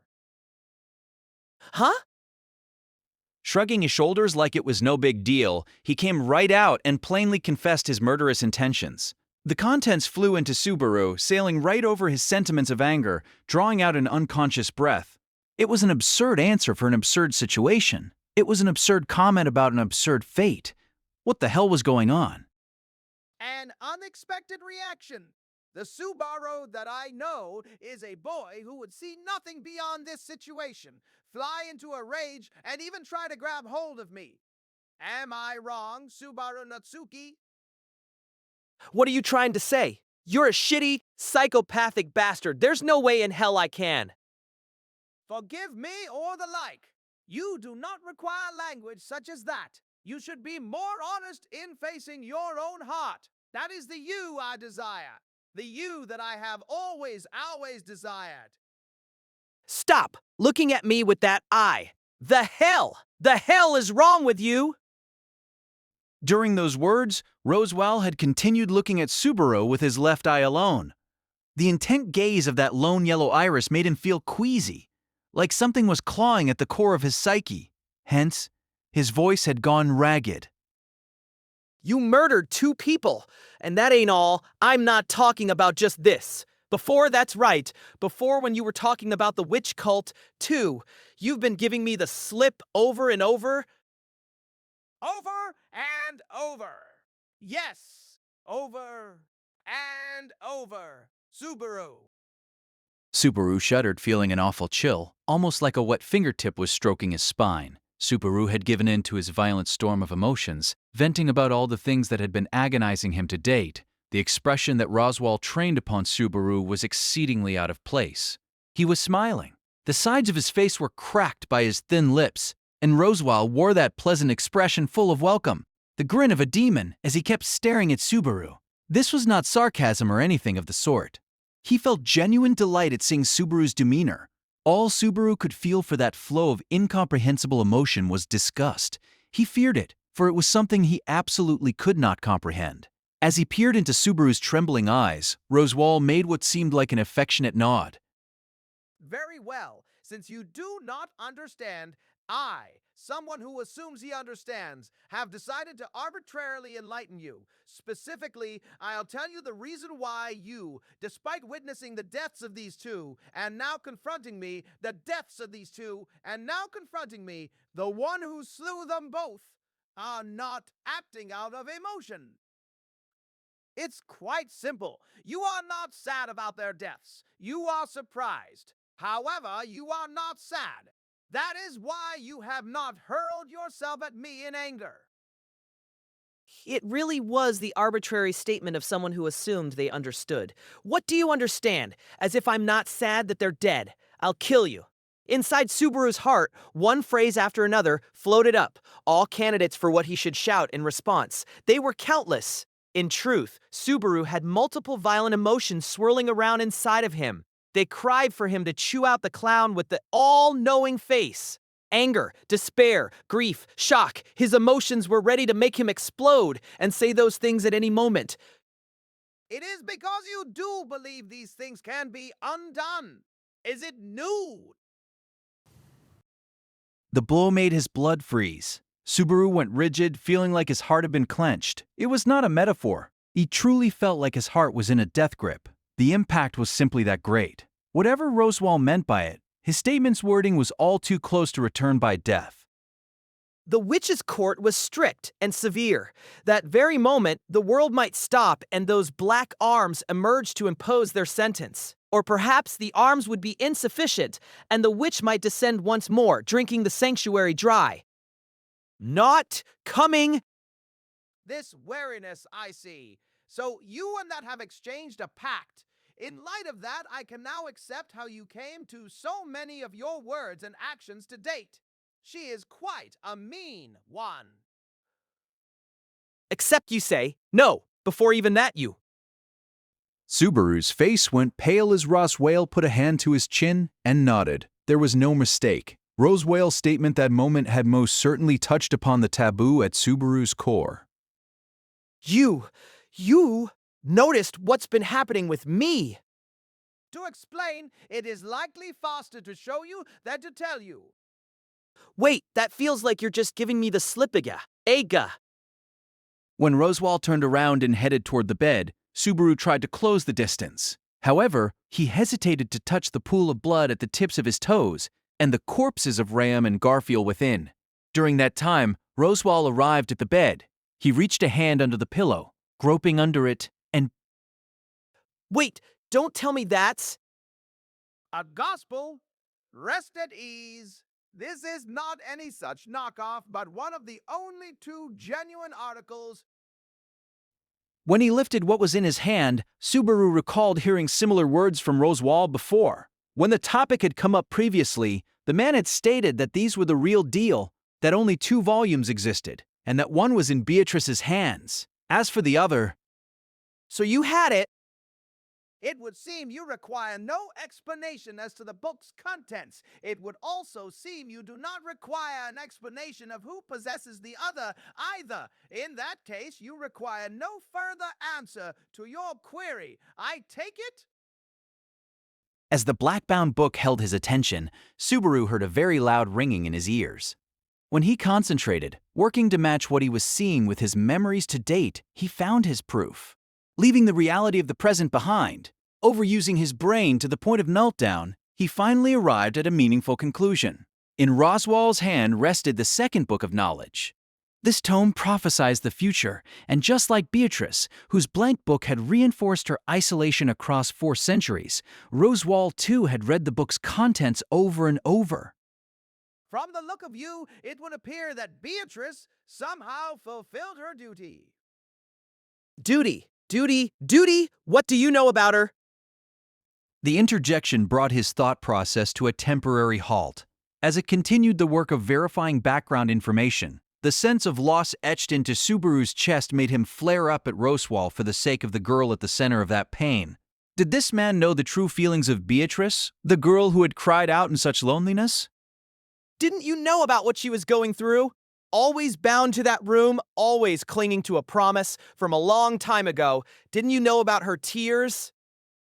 Of course I knew. To me, she is someone I have known since the time of my birth. The sense of desolation she harbors within her chest, her desire to move on, these are things I have always known. These are things I have always known. Then, I hope you do not say, "Why did you do nothing about them?" or the like. Do you know what that girl desires someone do to relieve her sadness? You have heard her plea, have you not? Skewered by Roswell's sound logic, Subaru's heart reeled, like it was spitting up blood. It was the truth. It was very much the truth. Subaru had heard Beatrice's plea. He'd reached out to her, wanting to save her. His hand had been rejected. His voice had failed to reach her, and in the end, Beatrice's life had been taken by a vile blade. The power and the knowledge to heal 4 centuries of isolation was too much to hope for from Subaru. Going back in time, using his means of redoing things, Subaru could create a final chance to exchange words with Beatrice any number of times. But how should one heal 4 centuries of sadness? He couldn't turn back the clock on the 4 centuries of time Beatrice had spent in the archive of forbidden books. Though I must envy her. Almost as an afterthought, the murmuring voice crept its way into Subaru's battered eardrums. Unable to believe what he just heard, Subaru lifted his face, staring at the mouth Roswell had used to speak the words. But Roswell did not notice his gaze, and together with a vague sigh, he carried on. Beatrice was able to vanish, granting a long-cherished desire. That is the meaning behind the fact that you are here. Am I right? Long cherished desire. Are you? Are you trying to tell me dying like that was her long cherished desire? That was the girl's wish. Whatever end each person hopes for is not something others should belittle, and her desires were her own. It is impermissible to sully that girl's demise for you and for me. For you and for me. You killed Ram and Garfield, and you get to say that to me. As Subaru shouted in anger and raised his finger in accusation for the slaughter, Roswell shook his head side to side. It was as if to say, "And were your own actions so noble that you can act so high and mighty?"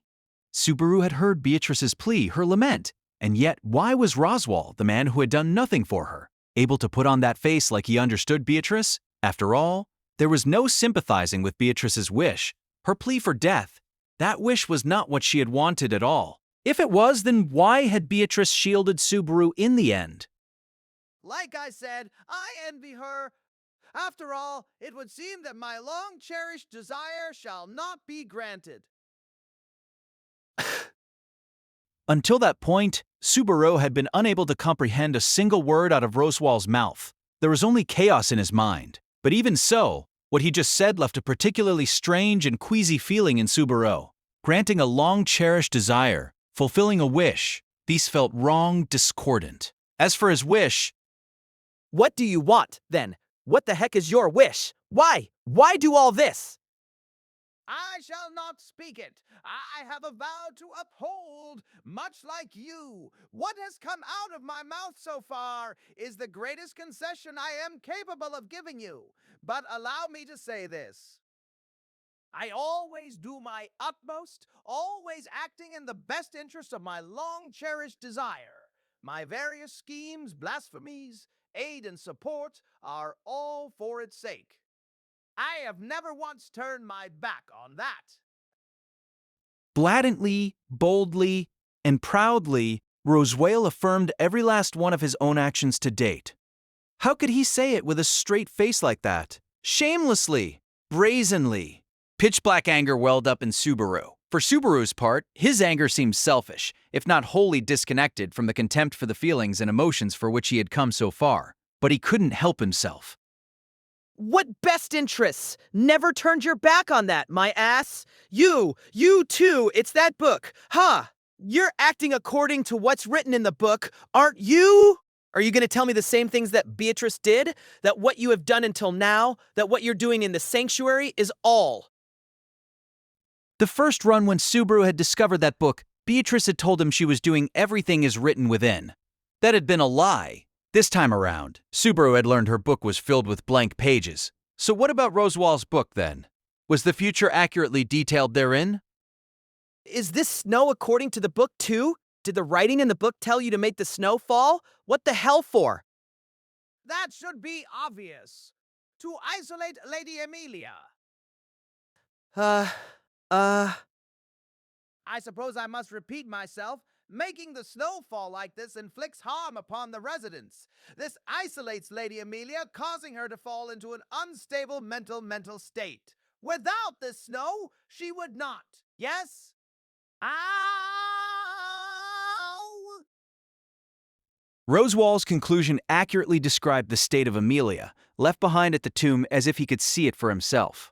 The situation had advanced precisely in accordance with Roswell's prediction. But the issue was not the effects. Subaru did not comprehend the meaning behind the thought process of Roswell's that had arrived at such an extreme.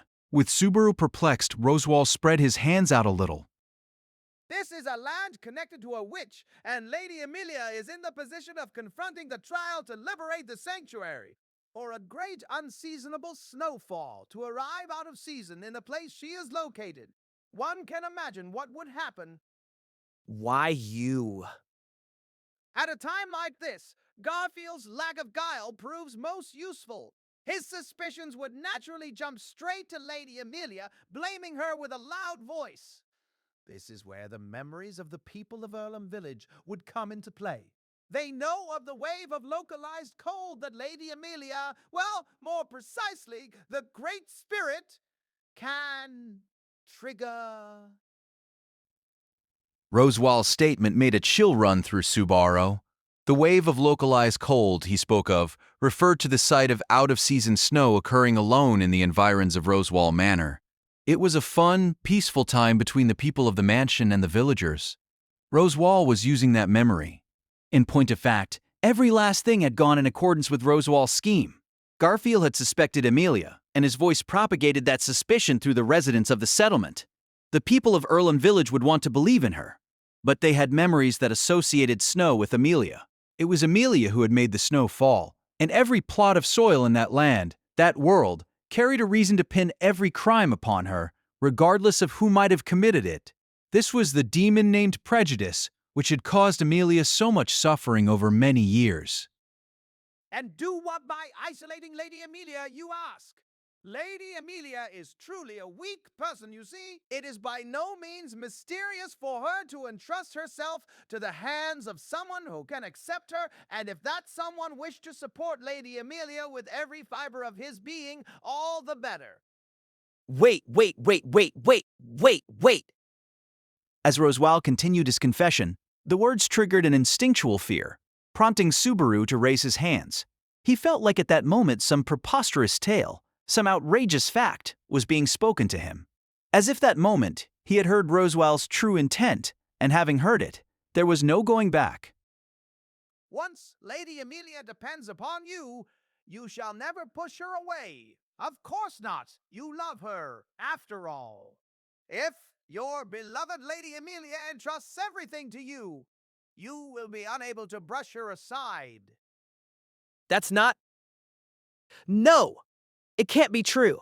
That very moment, the present Subaru had resisted giving in to Amelia when she had clung to him back at the tomb. He had come this far after enduring it. Knowing that those were not Amelia's true feelings, he could not allow himself to drown in feelings of love that were a pale substitute for the real Phil. Not today is surely your answer. That is an unfortunate development for me. It would seem that the current you is overly invested in extraneous things. Extraneous? Wait, this is why you did something to my letter. Letter? Suspicion slipped into Roswell's question to himself. Though he knit his brows, he immediately cast that suspicion aside. When Roswell stepped forward, taking a single step into the pool of blood, Subaru's body subconsciously flinched back.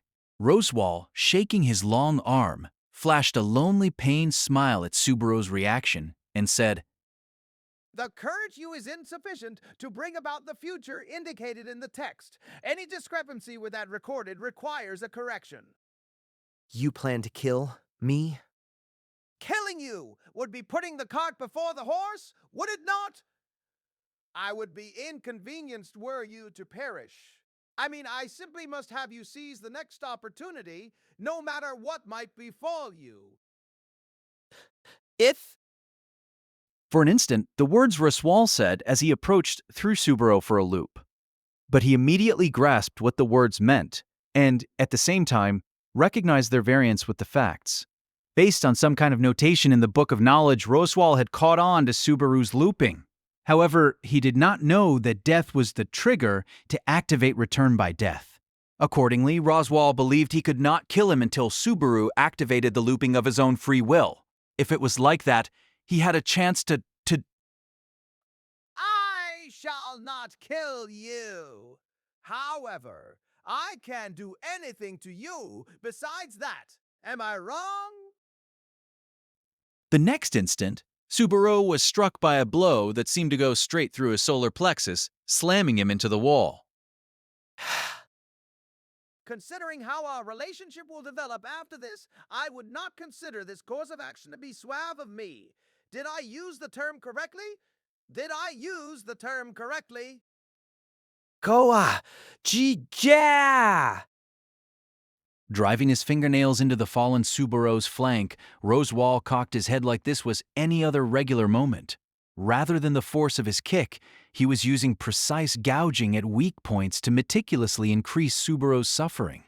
And as Subaru writhed in intense pain, Roswal rained more one-sided acts of violence upon him with punches, kicks, and sometimes a stomp to the head, causing tears of blood to flow out of his left eye cavity once more.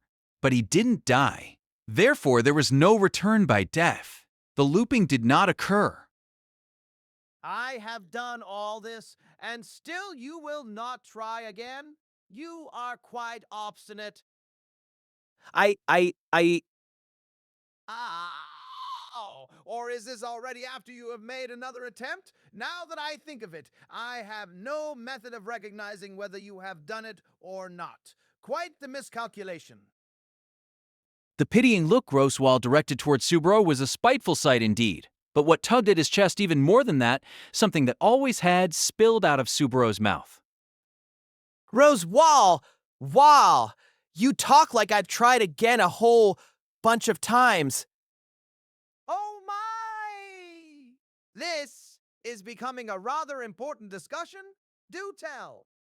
I'm the one asking you, what's with you acting, planning on the premise that someone else can redo things?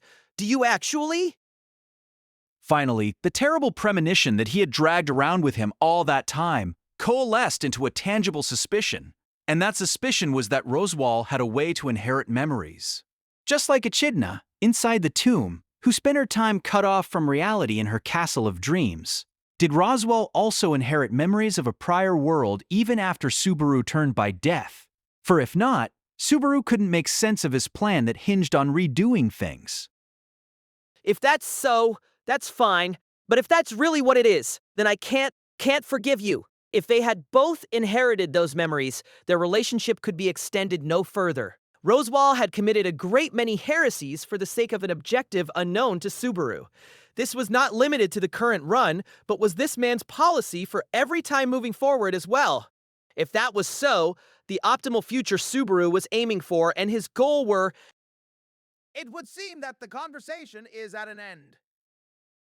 However, as Subaru's broken words trailed off, Roswal turned his head toward the room's window. Then, in the corner of the fallen Subaru's eye, he slightly narrowed his eyes and spoke a single word.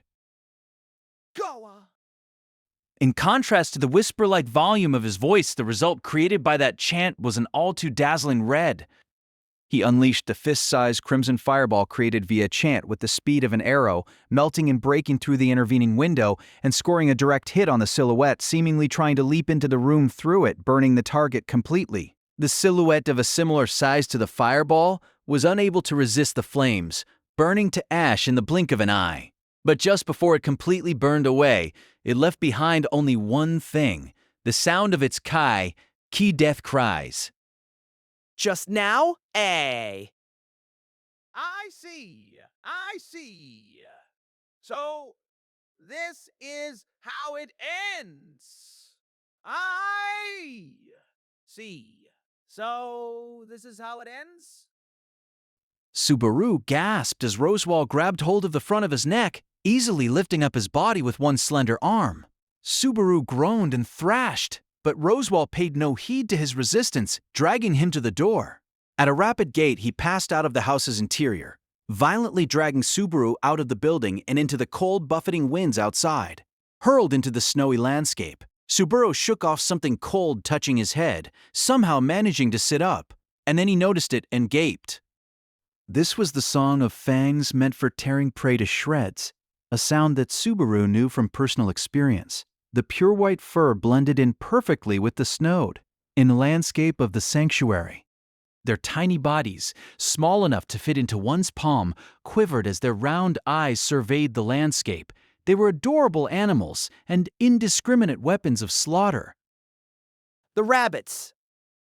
Subaru shivered, raising a shout at the arrival of the great rabbit, one of the three great demon beasts. As Subaru did so, just as his fright foretold, the hopping demon beasts leaped onto the snow, one after another. Key, they cried out, and skirt went the sound of the demon beasts' fangs, their numbers already beyond counting. These monsters, left with no instincts save insatiable hunger, the demon beast horde known as the Great Rabbit, had arrived in the sanctuary. B. But this is ridiculous. I mean, it's only the second day. Why is this? Subaru was sure that according to his memories, the Great Rabbit had attacked the sanctuary on the 5th day. There should have been plenty of time to spare. Why were they in the sanctuary with timing like that? This snow is no doubt the cause.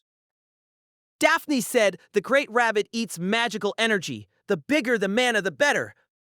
During his fleeting encounter with the witches, the Witch of Gluttony, Daphne, creator and mother of the Great Rabbit, had told Subaru that about the creature's ecology. He had yet to turn the information about that trait of the Great Rabbit, its attraction to mana, into a means of opposing the menace of the demon beasts, but the snow? There's no reason they can't munch down on the great magic controlling the weather. That's why. To the Great Rabbit, this is a desirable feeding ground. From birth, those residents with demi-human blood are blessed with bountiful mana, and more important, they and the evacuated villagers are all gathered in one place. The cathedral. As if the conclusion was propelling him, Subaru forced his creaking body to stand. Then, wiping his nosebleed with a sleeve, with the attack of the Great Rabbit imminent, he drew close to Roswal. Roswell. Right now, just for now, a ceasefire.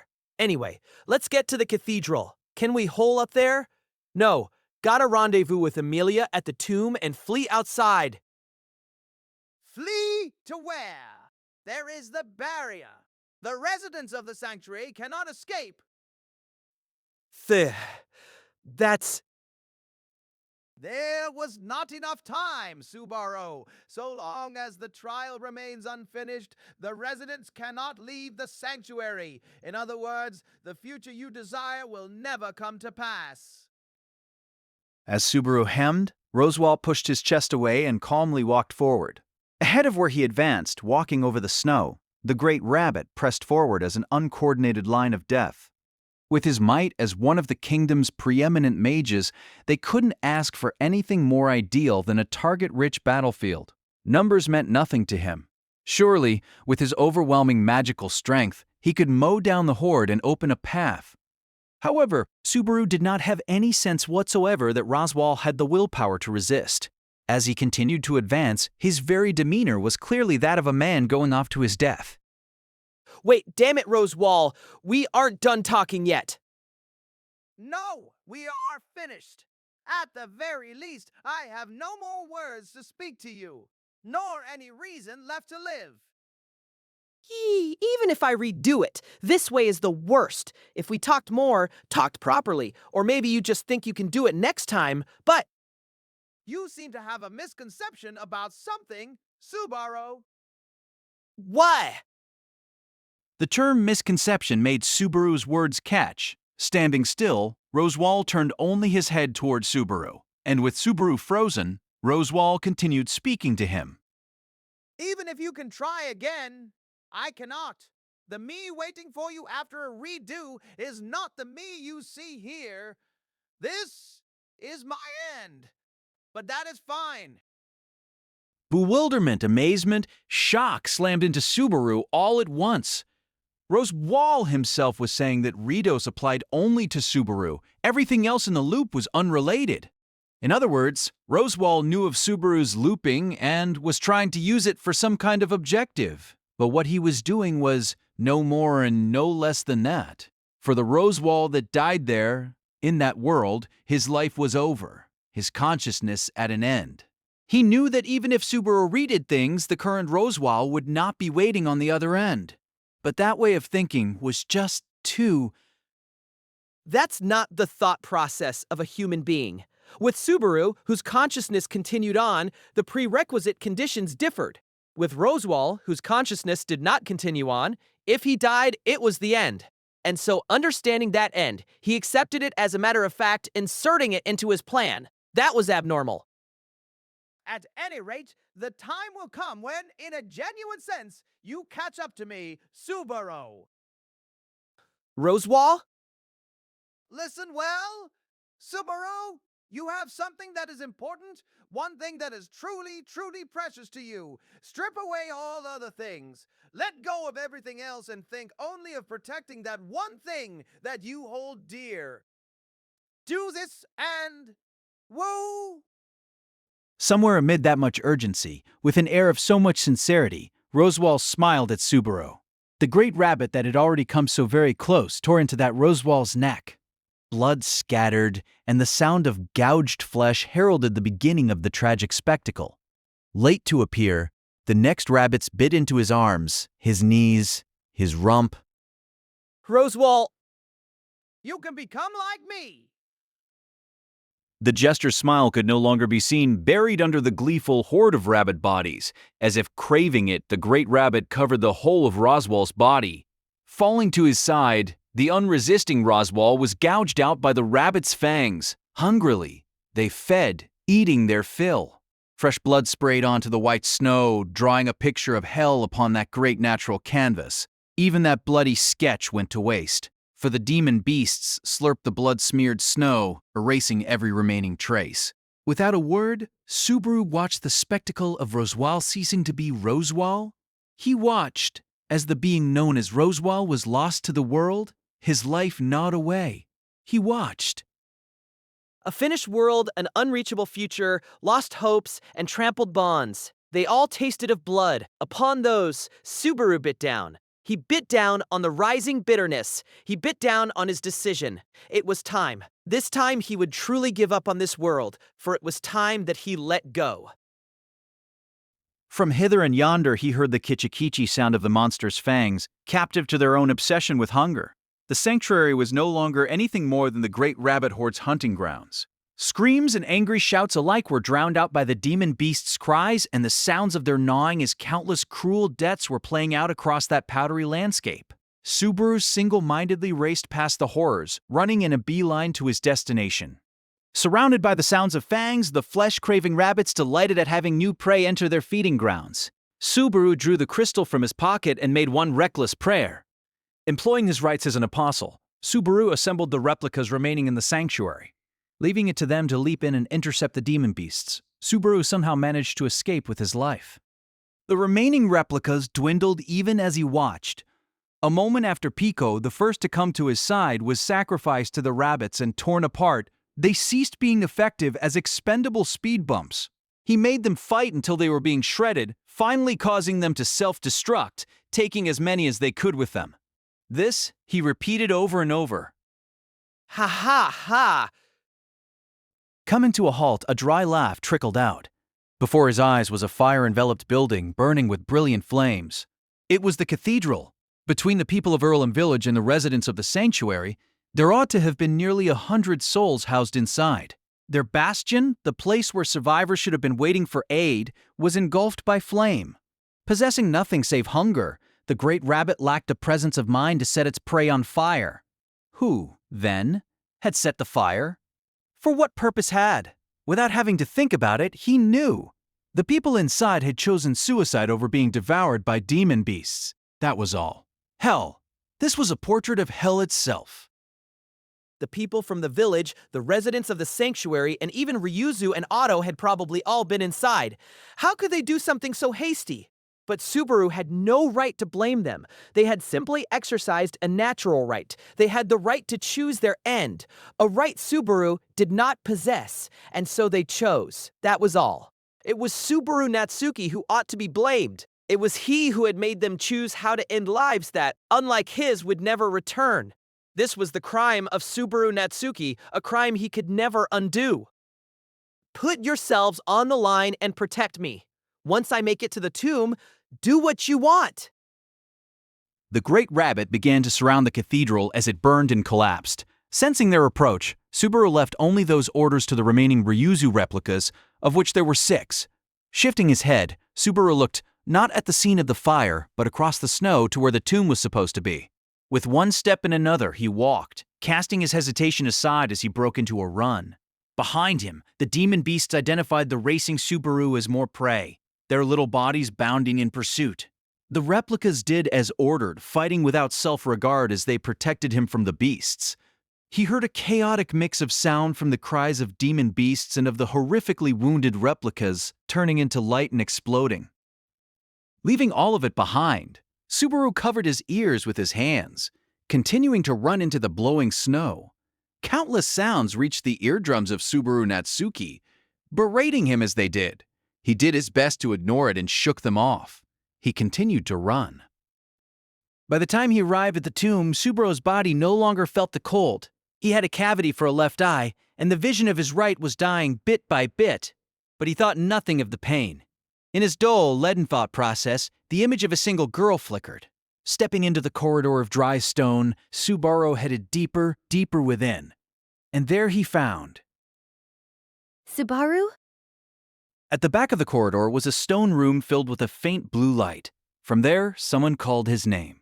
Invited by the voice, his legs dragged him forward, and the person standing in the center of the stone room gazed at Subaru and said, Subaru, it really is you. Goodness, where have you been?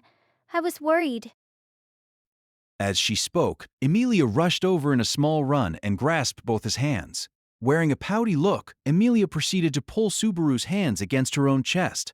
As gentle softness and body temperature blended together, she gazed at him with upturned eyes. Are you tired by any chance? Yeah, I might be just a little tired. Teehee, is that so? Well, in that case, Nodding, Emilia smiled with redness dyeing her cheeks. From there, she bent her knees on the spot, leaned on her hip, folded her legs under her, and gave her white thighs a couple of pats. A lap pillow, huh? Yes. Subaru, you just love my lap pillow. Don't you? You've told me as much. I remember. Emilia proudly made the proposal with only a tiny hint of a blush. Though it took Subaru a little longer, he also sat down on the spot, indulging in her generosity as he laid his head upon her soft thighs. Right away, the sensation of his hair elicited a sweet murmur of but Emilia immediately began stroking Subaru's head. How many times does this make that I have offered Subaru my lap as a pillow anyway? Who knows? Third time, maybe? I think I was a real wreck every time. I am happy to indulge Subaru like this, but you know spoiled children get their hair teased. Teasing his forelocks, tickling his forehead with her fingers. Emilia was in high spirits as she did as she pleased to Subaru. Because Emilia wore that adorable expression, not even a smidgen of an urge to brush her fingers aside arose. Besides, he had neither the willpower nor physical endurance to do so. Most of what should have been in his belly had already spilled out anyway. Subaru was in a sorry state that was almost unbearable to look at.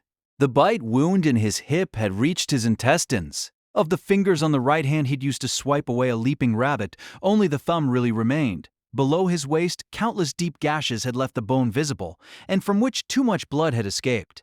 That he'd made it that far with his fraying mind was the result of tenacity bordering on obsession and the freezing cold slowing the metabolism of his body. But even that bargain bin miracle had finally reached its limit. Subaru, are you sleepy? Just a tiny bit, yeah. It's all right. It's all right. I can do this. I can do this. Really? You're not forcing yourself? I mean, Subaru, you always do reckless things for someone else's sake.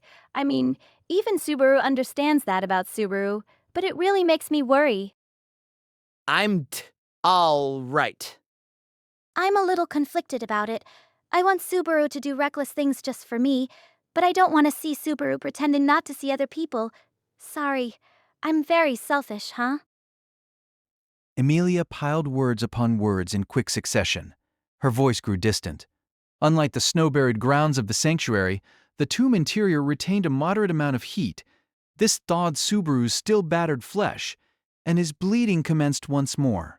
The pool of blood on the stone floor broadened, and the blood Subaru was coughing splattered onto Emilia's cheek. But Emilia paid the blood no mind. Hey, Subaru, are you listening? There's so much that I want to talk to you about. So please let me be by your side. Listen to my voice. Let me speak, Kay? She wasn't ignoring him. Emilia hadn't noticed, not Subaru's state, nor the blood on her cheek. Subaru was firmly reflected in her violet eyes, but reality didn't show up in them.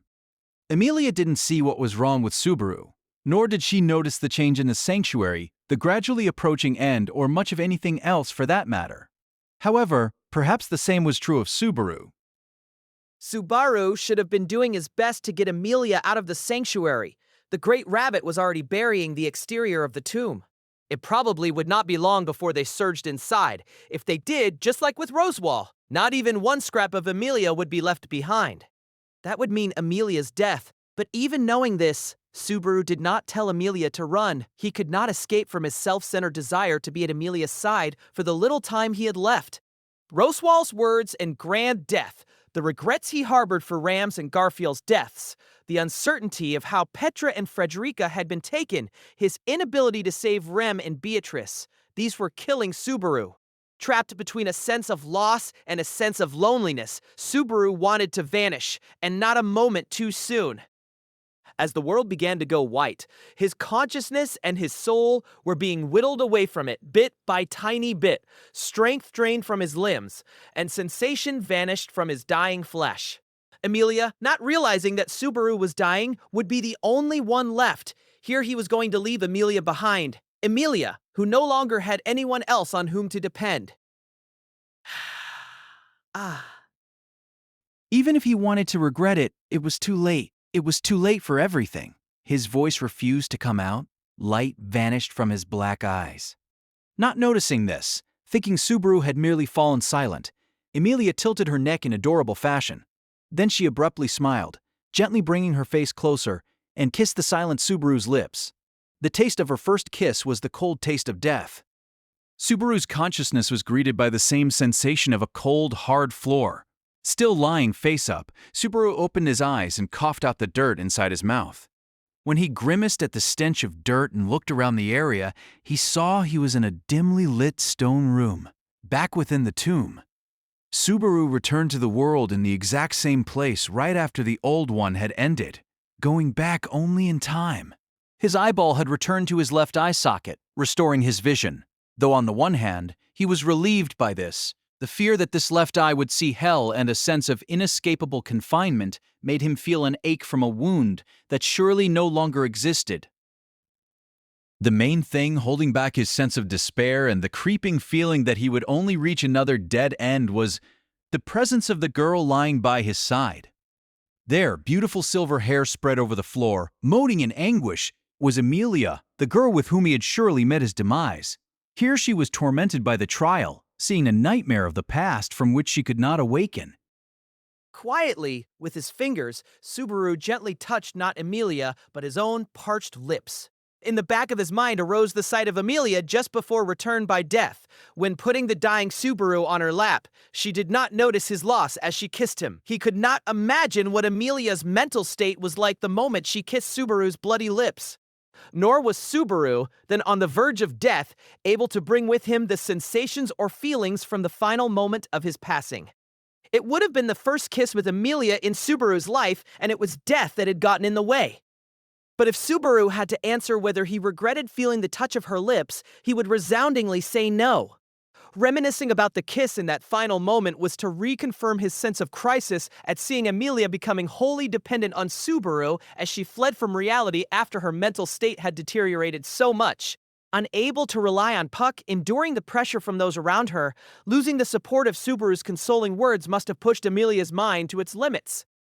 He'd taken pride in the best start to date, but if Amelia's collapse was the result, if I'm not at her side, then that happens. I don't want to make her sad.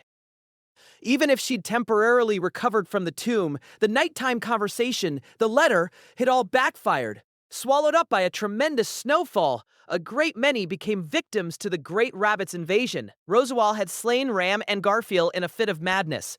And finally, having Amelia kiss him on the lips was Subaru's final moment as he went to his death. I knew. I should have known. To Subaru, that world had offered the cruelest, the most senseless of fates. Therefore, as if by design, Amelia, Beatrice, and even Elsa and Rosewall were arranged in the most formidable configuration possible. I'll save Amelia, the sanctuary, the mansion. I'll save them all. If I don't, then... Can you do it? It's not a matter of whether I can. I have to. I will. Me. Subaru bared his fangs and silenced the inner voice that he'd heard many times already. He would permit no excuses, no lifelines. He swore a vow, one that would absolutely never be rescinded. All he had to do was list the problems, obstacles, issues, and walls in his way, clarify his victory conditions, put them in chronological order, then challenge them with trial runs over and over, as many as time and his mind would permit. Even if Subaru's mind was whittled down with every failure, he would be satisfied so long as a future worth holding on to still existed, no matter how many horrific things he had to see, like what he had already bore witness to. And so, Amelia, are you all right? He stretched out his hand, shook the shoulder of the adorable girl lying on her side, and gently brought her back to reality. As Subaru watched her long eyelashes tremble and her purple eyes slowly open, he decided. All over again, he made a vow inside of himself, making it hard and strong so that it would never be broken. I'll protect Amelia and save everyone else, even if it costs me my life. In his head, he organized the information he never got a chance to digest at the end of the last run, given the chaotic events and his impending death. The most crucial of this was the man who knew of Subaru's return by death, Roswell L. Mathers. Subaru had to consider his position and how to best confront his schemes. Roswell did not know that dying was the condition for activating his ability, but he knew that Subaru looped. It was unclear whether he learned this since Subaru's arrival in the sanctuary or perhaps long before, but the way he found out had to be the magic tome in his possession, the Book of Knowledge. This magic tome had the same origin as the blank one Beatrice possessed, one of only 2 volumes in the world. Subaru had no idea whether the contents of the tome accurately foretold the future or not. But if he took Roswell's words at face value, Roswell had to be acting in accordance with the magical tome's notations. His words and deeds in the sanctuary, and even his offering his body to the great rabbit at the end, were the results of his strict observance of the magic tome. The ideology motivating his actions was similar to what drove the witch cultists from Betelgeuse on down. However, there was a clear difference between the two. An unbridgeable gap existed between the positions from which they obeyed their magic tomes. Betelgeuse interpreted incomplete prophecies on his own, following the tome's notations while adjusting to changing events on the fly. Roswell strictly observed the notations in his tome, permitting no inconsistency with them, not even if events had to be redone as a consequence. Both fully intended on obeying their tomes, but their motivations and methodologies seemed completely different. And with Roswell willing to use even return by death for the sake of his tome, Subaru was in an even worse position with him than Betelgeuse. Just what was Roswell's objective, making him resort to such extremes? If Roswell's magic tome said to bring the current incidents in the sanctuary and at the mansion to an end, he'd repeat those tragedies any number of times until things went to his liking. If that was so, why not just kneel on the ground and have Roswell tell Subaru what was in the magic tome? Why not just make a firm promise to obey the notations, exhausting his strength until Roswell's wish was granted? But as a result of obeying the notations of the magic tome, Roswell had made the snow fall on the sanctuary. The snowy landscape had made people suspect Amelia, and her isolation was what caused her so much distress. If that was if that was the magic tome's desire, then Subaru absolutely could not obey. Subaru's and Roswell's goals were incompatible. To Subaru, risking his life to carry everything in his arms, Roswell had spoken. "Strip away everything except that which is truly important to you," he'd said. He had also said that in doing so, Subaru would become like him. Not that Subaru wanted to resemble the man even slightly, but it was clear that Roswell was acting in accordance with those words, up to and including throwing away his own life.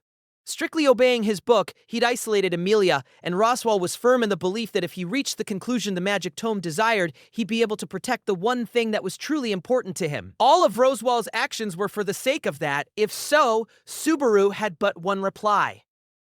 "Let everything else go, my ass. No way in hell."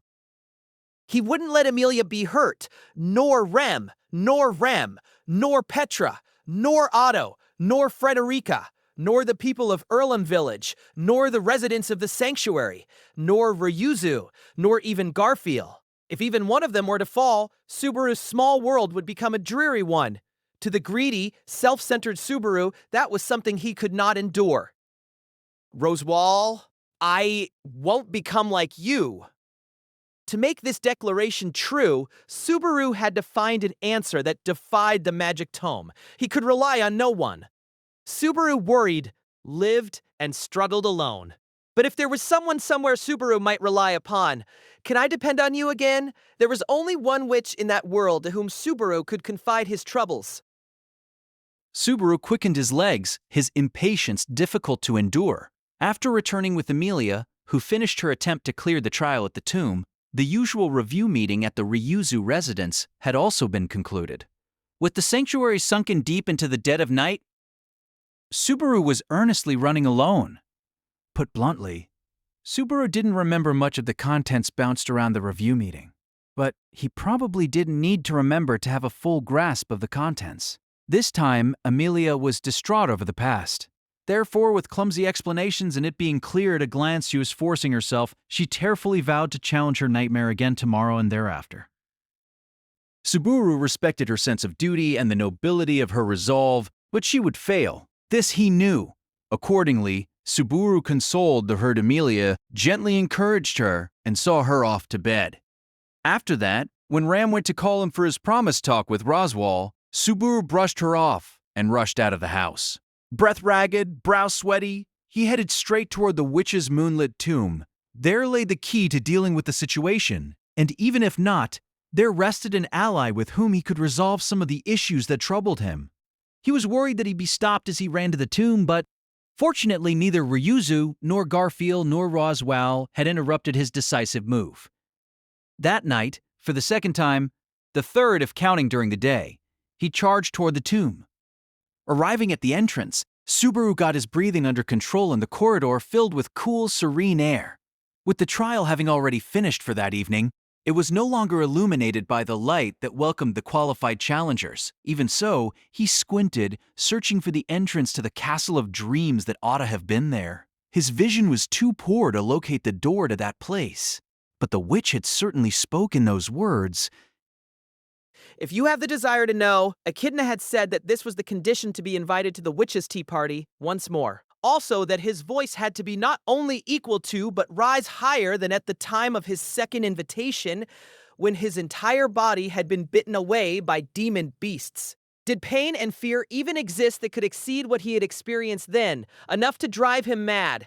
It did. The voice with which he cried out this time, for liberation from that dead end, rivaled that. The things he wanted to know, to ascertain, to mull over together were as innumerable as the stars. As bottomless emotions smoldered quietly in his eyes, Subaru's footsteps echoed as he advanced down the corridor. With the chill permeating his body, it was dozens of seconds later when he arrived at the stonework room, enveloped in a pale light. Nearly 1 short hour before he had left this place, Amelia in tow, and it had also been nearly 1 short hour since Subaru had died in that place, and that the world had restarted through return by death. In that place of Subaru's anguish, Subaru's death and resurrection, he yearned for an audience with the witch.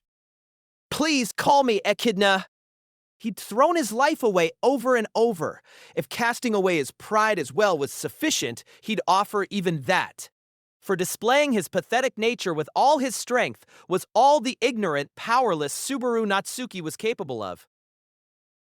Kneeling in the center of the stonework room, Subaru offered up his prayer, his wish to be reunited with the witch. In the back of his mind, he drew a portrait of a white-haired witch, lining up his own emotions to make them a chorus with which to call out to her, fervently seeking the optimal possibility to bring those intertwined futures close. Desperately, he sought her out. With all his spirit, he craved. And as he continued doing nothing but wish, droplets of sweat dripped from his brow. A moment later.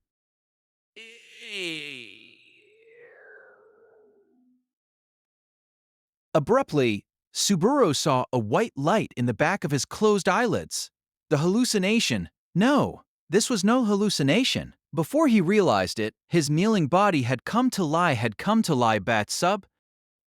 Zero, starting life in another world by Tappy Nagatsuki, casted 6-tale novel. Please subscribe to our channel. On the ground, unable to move his limbs, his lips were not even free to gasp at whatever might be happening. His consciousness was being peeled away from reality. It was the situation he desired. He was invited to the Castle of Dreams, and so Subaru felt gratitude toward the unexpected omen. As Subaru's consciousness grew hazy, he was relieved that there was a finger pointing the way to a heretofore closed future. Behold the unknowable present. The instant his consciousness vanished, he felt like he heard such a whisper. Subaru's emotions rocked back and forth in a way that made him feel drunk. He didn't know what had happened. His consciousness had given out, and after that, his awakening was sudden. It resembled the confusion linked to the sudden shift between times present and past when return by death activated. His brain was in chaos when suddenly dealing with the difference between the world from the moment prior and the world that instantly appeared at that moment. When he realized it was a confusion that he was already familiar with, recovery was an easy feat. Taking a long, deep breath, he first told his racing thoughts and beating heart to calm down. But I did not feel the mouth, the throat, or the lungs necessary to take that deep breath. Thing! With the hand, he tried to confirm that the parts he couldn't feel were actually there. He could not touch them. The reason was simple. He couldn't feel his hand either. No, it wasn't just his hand, his head, his body. That moment, they did not exist for Subaru. All I had was my consciousness. I existed as consciousness alone. Subaru's consciousness was alone in the sky, an existence that retained only his vision from his commanding view of the world. The unnatural lack of his flesh and blood generated a new kind of confusion. However, by thinking of the non-existent organs and remembering the concept of a deep breath, he instilled an imitation of calm into his heart. Brushing aside his bewilderment and his sense of intoxication, he earnestly strove to grasp the present circumstance.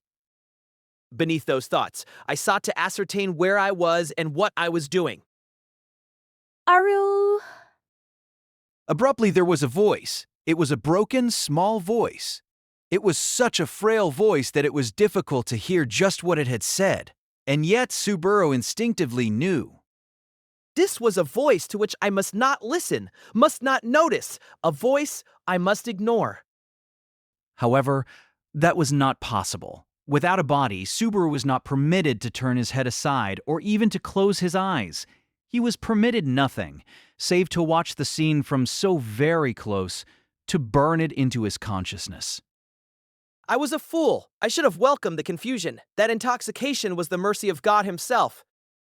Lear, liar, liar, liar, liar, liar, liar, liar, liar, liar, liar, liar, liar.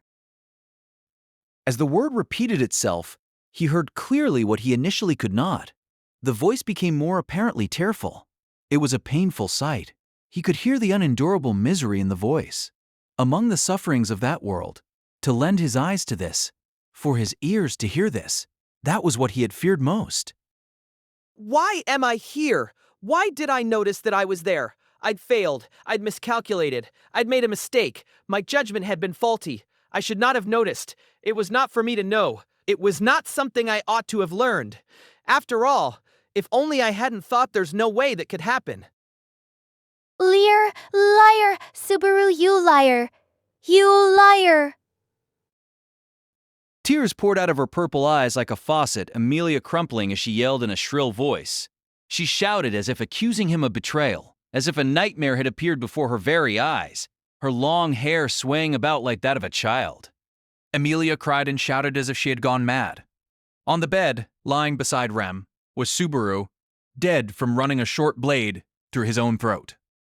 What the hell am I seeing right now? Crying and crying, Amelia continued calling out Subaru's name over and over. Her laments were futile, for Subaru, blood-ridden and lying stomach down on the bed, did not even twitch. Of course not. That Subaru was already nothing save a corpse.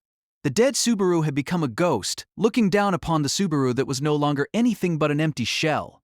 It was immeasurably repulsive. Never had he known a more terrifying scene. Even Subaru, whose deaths had already exceeded 10, never once had such a commanding view of his own death. He was experiencing something as never before, Amelia grieving over him. He gazed upon the furniture of the room, the various people assembled in that place, and at the sight of him pathetically dead and the cause of that death. Urgently tying those things together, comprehension struck Subaru like a lightning bolt as to exactly when this scene must have taken place. It was after Patelgus Romane Conti, the Archbishop of the Deadly Sins, had been dispatched and Emilia saved from the cult. This was the outcome of Subaru's quick-tempered action when he first learned that Rem was lost to him. After riding to the capital only to learn that all memory of Rem, attacked by the witch cult, had been lost from the world, Subaru impulsively thrust a knife into his own throat, wanting with all his heart to bring Rem back. Subaru's rash wish was not granted. He tasted despair when he went back in time to a few scant seconds prior. The starting point for return by death had changed, which meant Subaru lost his means of saving Rem. Vowing not to give up on Rem even so, he swore in his heart to cheer Emilia on. But I didn't know. I'd never seen this before. I didn't know. There's no way I could have known. it was a scene he had never beheld. After all, in that world, Subaru was already dead. Even with the power of return by death granted to him, he could know nothing of what took place in a world after he had died. No, I thought that wasn't true. To me, who went back to do things over at the cost of my life, repainting the most awful of conclusions, a world where I had died represented nothing except a midway point on my journey toward the future that was my final destination. After all, if I didn't think that way, if I didn't see it that way, I would. Subaru Natsuki's world would shatter. Stop it! Stop it! I tit T, I tit T, I tit T, I tit O, P, I tit O, P, I tit O, P, I tit O, P, I tit T, I tit Elia. Stop it! Unable to accept the scene playing out before his eyes, Subaru sent up an incoherent scream. However, his voice did not project from his throatless form, and he could not turn his eyeless face away, nor block out sound from his earless head. The end of that world was being inscribed into Subaru, now nothing save a consciousness. This was punishment for the rash act Subaru had committed. Lady Emilia, this is... As he listened to Emilia's voice cry and shout, someone rushed into the room with a sharp voice. He had white hair and wore a black butler's outfit. This was the Krusch Manor in the royal capital. Wilhelm the Sword Devil, who very much belonged there, took in the tragic scene, his eyes widening in horror. For his part, the consciousness-only Subaru was almost beside himself at the sight of the aged swordsman in shock. That was how much Wilhelm was thrown off balance by Subaru's corpse lying before him. Subaru, you liar. You said we'd be together. What has happened? No, Lady Emilia, forgive me. Emilia blamed him for his betrayal like she was casting a curse. Her sobbing voice pulling Wilhelm back to his senses, he gently peeled Emilia away as she clung to Subaru's body. Emilia proceeded to wobble and fall onto the floor. But Wilhelm was more concerned with resuscitating Subaru than with her. Ferris, Felix, come quickly. It is urgent. You most urgency. Quickly stripping his jacket off and pressing it to the wound, Wilhelm forcefully shouted with a grave look on his face. Slamming Subaru's chest in an attempt to coax his still heart to beat again, droplets of blood smeared his terrible visage. Too much blood had coursed out. A man who had seen as much death as the Sword Devil surely knew Subaru's soul was no longer present. Even so, his efforts to resuscitate Subaru did not relent. Old man Will, why are you raising your voice like, ah? Felix, hurry! A blade has pierced his throat. Not a second to lose. When Ferris appeared, Wilhelm instantly conveyed the facts in a sharp voice. Ferris enshrouded his palm with a blue luminance, and this great quantity of mana became healing power that he poured into the prone Subaru's wound. As he attempted treatment, desperate concentration gripped Ferris like never before. Just stop already. It's no use. It's just no use. He's already dead.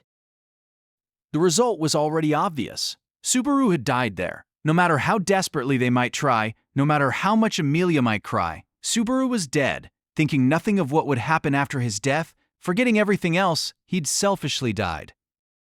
You will not perish. Absolutely not. As if I could let he who aided me die like this? How could you, at a time like this, stop messing around, just stop it? The scene and the waves of emotion from both of them continued to crash against Subaru's heart. but no matter how earnestly the pair might strive. Felix, why have you stopped the treatment? At this rate, he'll... It's over, old man Will. There's nothing of the soul left here. As Wilhelm drew close, Ferris shook his head, gently wiping with a handkerchief the wound that the jacket had plugged. The scar had been sealed so neatly that, as he wiped it, there was no sign of there ever having been a wound at all. But a great quantity of blood had flowed out, and the soul that had slipped out was nowhere to be found. Why? Sir Subaru, how could you do this so easily? Looking down upon Subaru's dead face, Wilhelm formed a fist of regret, pounding it against the floor. The floor split and fragmented, blood mixing with those shards. Wilhelm's fist had split along as well. With blood dripping from his hand, Wilhelm raised his face to the heavens in lamentation. Weakling, coward. Everyone has precious people leave them, don't they? Pushing all your pain and hardship onto everyone else. Are you satisfied with that? As sarcasm, it was harsh. As an accusation, it was all too charitable. Having abandoned all comprehension, Subaru's consciousness could not decipher such a complex state of mind. But from Wilhelm's and Ferris's demeanor, one thing was perfectly clear. I had carved deep, lasting wounds upon their hearts.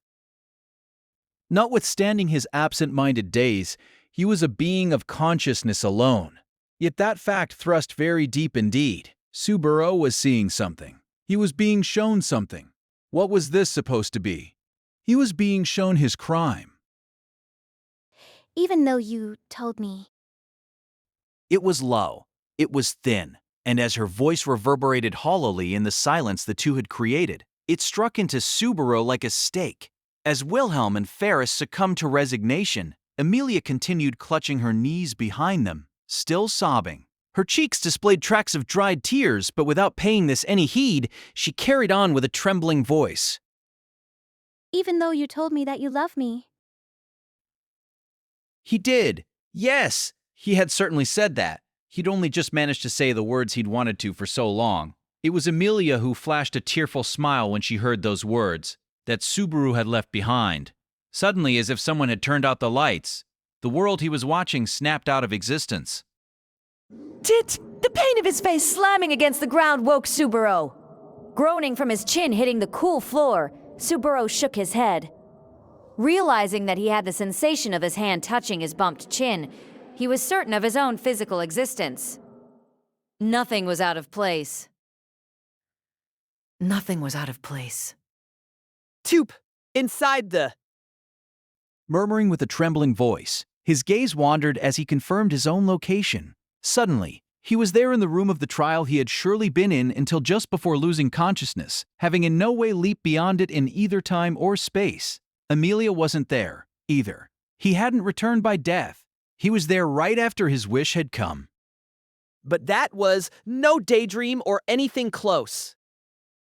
Putting a hand to his mouth, Subaru felt every inner organ spasm at once at the scene burned into the core of his mind. It was an unanticipated scene, an impossible world, a non-existent stage that he had surely left behind. That was unmistakably the scene after Subaru's death. The instant his comprehension redoubled, his trembling intestines reached their limit, and the contents of Subaru's stomach were expelled. A supper of which he had only a distant memory of eating spewed onto the floor along with his stomach fluids. It was no great amount. Even so, wringing his stomach repeatedly made him feel a small easing of his nausea. Ha! This is, after vomiting repeatedly, I moaned from the burning pain of stomach fluids in my throat as I sank into thought. What the heck had happened? Had I, seeking an invitation to the Castle of Dreams, fallen into some sort of aberrant situation? Given the place, if I had to put my finger on a possibility, the only one that came to mind was, wait, don't tell me that was the trial just now. Not the one of the past, but the second one. This was the room of the trial inside the tomb of the witch, so having cleared the first gate, it was natural for there to be a second. It was only natural, but to Subaru, this natural thing was exceedingly unexpected. Of course, that went for not just the trial starting. The most frightening thing of all was the trial's contents. If what he had seen earlier was the second trial to Subaru, It was the worst development possible. When it came to hell, I had seen it repeatedly. I was well aware of the fact. And to grasp an optimal future, I'd resigned myself to seeing that hell as many times as it took. But how could I maintain my determination after learning of something that went beyond hell, something more terrifying than hell itself? Behold the unknowable present. Subaru could practically feel his blood freezing as his body trembled. Someone's whisper had suddenly grazed his eardrums. Raising a cry at that fact, his body stiffened in that instant. The loss of consciousness came once more. He thrust out his arms, but they could not hold on to anything. Falling shoulder first onto the floor, he could not force his eyelids open. His consciousness proceeded to rapidly fall into the abyss and vanish, so that the trial in the world beyond hell might chastise Subaru Natsuki. Shallowly, sharply, the blade that brought his life to an end was so elegant it was enchanting. The minimal bleeding was proof of the precise skill with which the single fatal blow was landed. But specks of that minute blood spatter remained on his white mantle, which looked akin to proof of the knight's crime.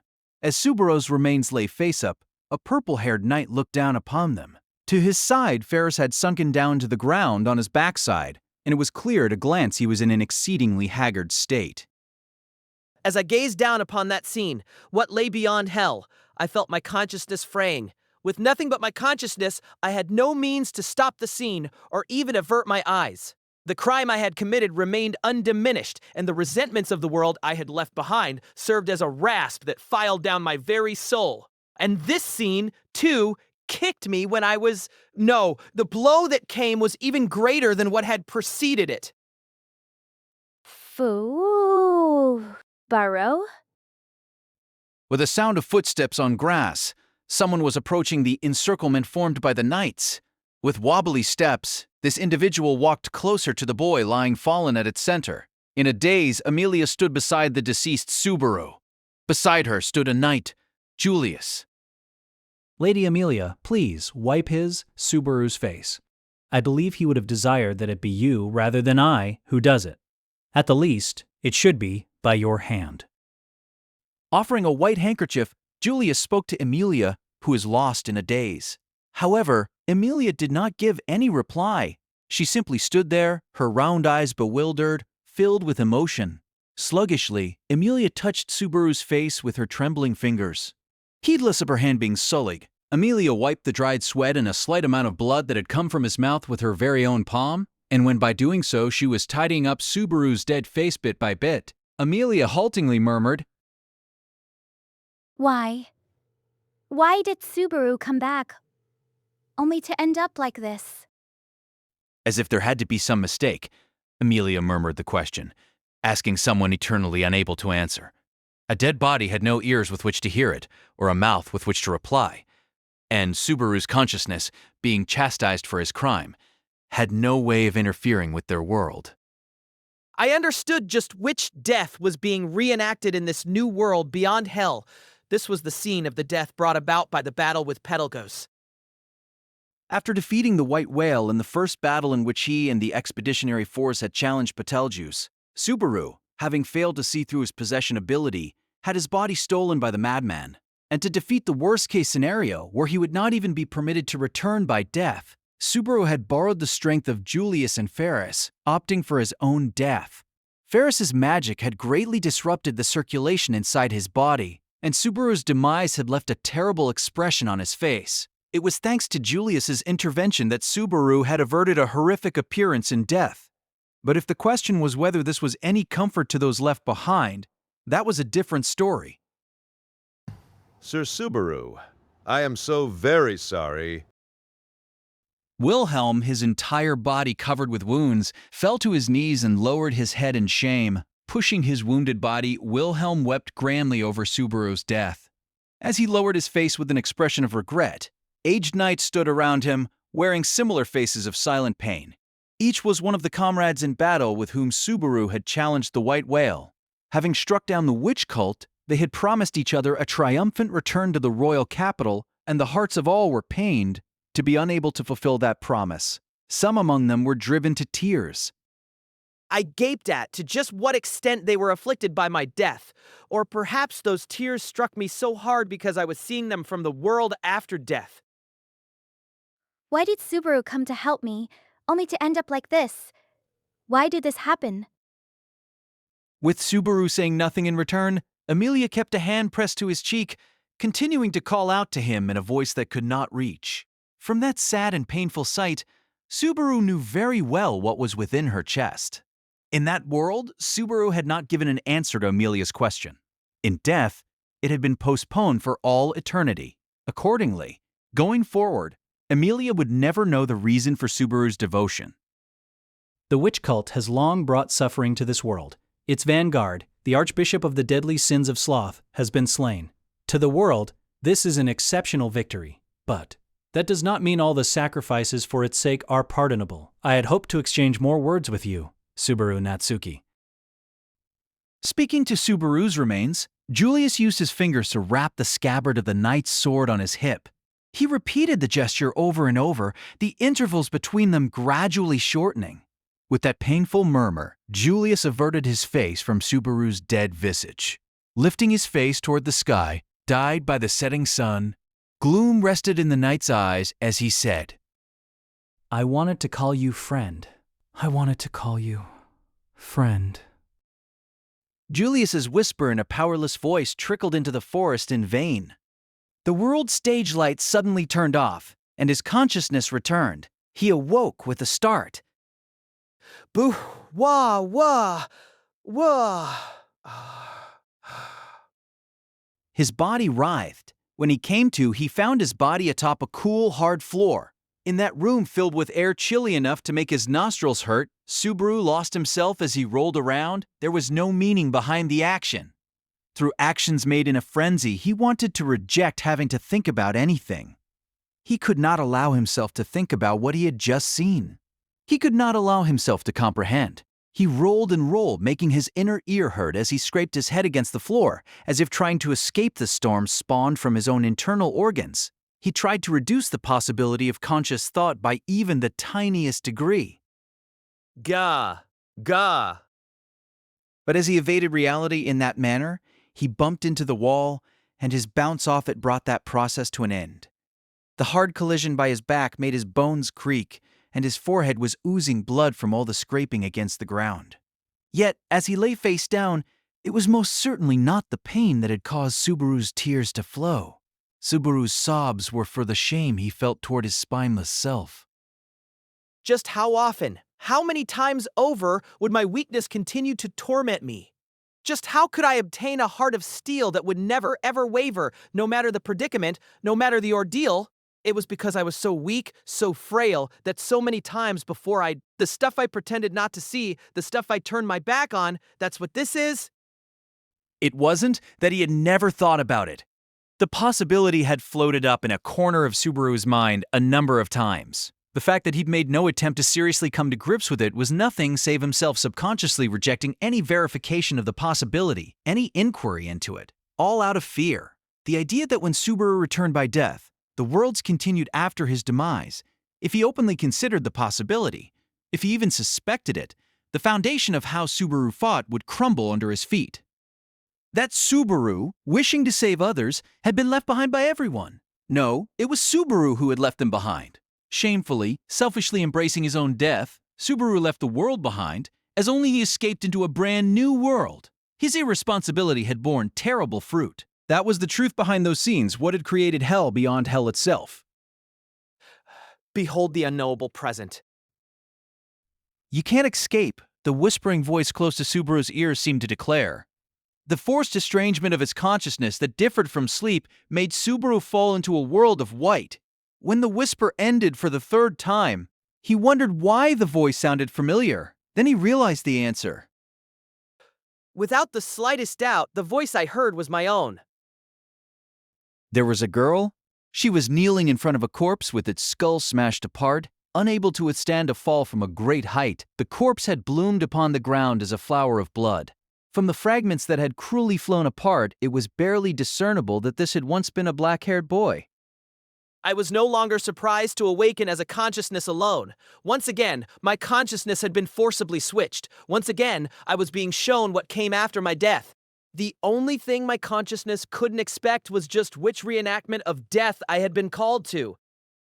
Right up until the very, very end, you kept saying the most nonsensical things. In front of the Subaru who had tumbled to his death, a pink-haired girl spat out the words. It was Ram. Her physical appearance was askew, and her uniform was torn in several places. The expression of Ram, a girl who normally strove to maintain her cool at all times, bore the color of complex, unpalatable emotions, as well as burning anger. Her expression was not so much regret at Subaru's death, as nigh unendurable anger toward it. Is this too all according to your expectations? Lady Beatrice, is this why you obstructed Ram's path? In a way unlike her usual self, Ram lobbed accusations one after the other before interrupting her words midway. Ram's pink eyes beheld Subaru's corpse and Beatrice standing at his side, caring nothing for the grime that marred the hem of her skirt. She stared at the smashed Subaru and spoke one word. Why? Why? Why? Haltingly, a melancholic voice spilled out. The presence of Ram, right beside her, didn't even register. Beatrice's gaze was trained upon dead Subaru alone. He could see transparent droplets falling from the corners of her blue eyes onto her cheeks. Beatrice was crying. That fact filled me with a sense of guilt, an agony that felt like I'd swallowed molten lead. The pain gouged a hole in my heart, filling the back of my non-existent eyes with an unbearable heat. That very moment, I wanted to rush to the girl's side, to speak some kind words to her. I wanted to make the tears stop. But I lacked the legs, the arms, and the mouth with which to do so. I knew that at the least you weren't that person, but With all expression vanished, Beatrice seemed delirious, teardrops continuing to fall as she murmured. Apparently, the sight was so painful that it convinced Ram to abandon pressing Beatrice any further. She simply let out a quiet sigh, turning scornful eyes towards Subaru, and murmured softly as she took in his spectacular demise. What love to Kenir? Truly, this is a helpless tale. Behold the unknowable present. The atmosphere was dyed white. The world was ruled by such cold it seemed as if the very nighttime sky might freeze. As the wind blew, frozen trees cracked and broke apart, returning to dust as the mana required for maintaining the forest existence was sucked from it. The trees, the buildings, the living creatures, the world itself were slowly vanishing into that white end. The next scene I laid eyes upon was the end of the world itself. Enveloped by cold, compassionate destruction, the world progressively sank toward its end as if falling asleep. But So you have come. That low voice made the very air rumble as his acknowledgement echoed with a roar. The next moment the ground shook like an earthquake had struck as a gargantuan impact raced through the ground and altered the landscape in the blink of an eye. Raging winds mowed down the trees, their fallen trunks collapsing as if they were pillars of snow, and an entire section of forest was transformed into a snowy plain. The frozen forest was leveled until there was only flat soil, and the cause of this destruction was a four-legged beast with long gray fur suggesting the creature was some kind of feline, with a body size so great he actually had to look up at it. However, the fang set in the giant beast's maw had been snapped and broken, and its repeated, heavy breaths carried a heavy air of fatigue. However, it glared straight in front of it with the eyes of brilliant gold, the only part that still retained tremendous vigor. How unfortunate, even knowing it would come to this, I cannot alter the result. I have a general grasp of what must have happened. The pity is all the greater. As the great beast's voice seemed to lament aloud, a serene, beautiful voice replied, unhesitant even amid the blowing snow. It was but one corner of an ending world, yet the voice was in no way lacking in vitality. The speaker's tall frame stood with a straight posture, a youth whose burning red hair swayed in the white wind. The youth stared at the beast with eyes that evoked a clear blue sky, faint sadness dwelling in that gaze. Neither Lady Amelia nor Subaru are anywhere to be seen. Rhea sleeps for eternity. A world without that girl is a world I do not want to exist. Thus, in accordance with the pact, I will make this a world of frozen soil. I and that man share this crime. So that is your reason for trying to destroy this world.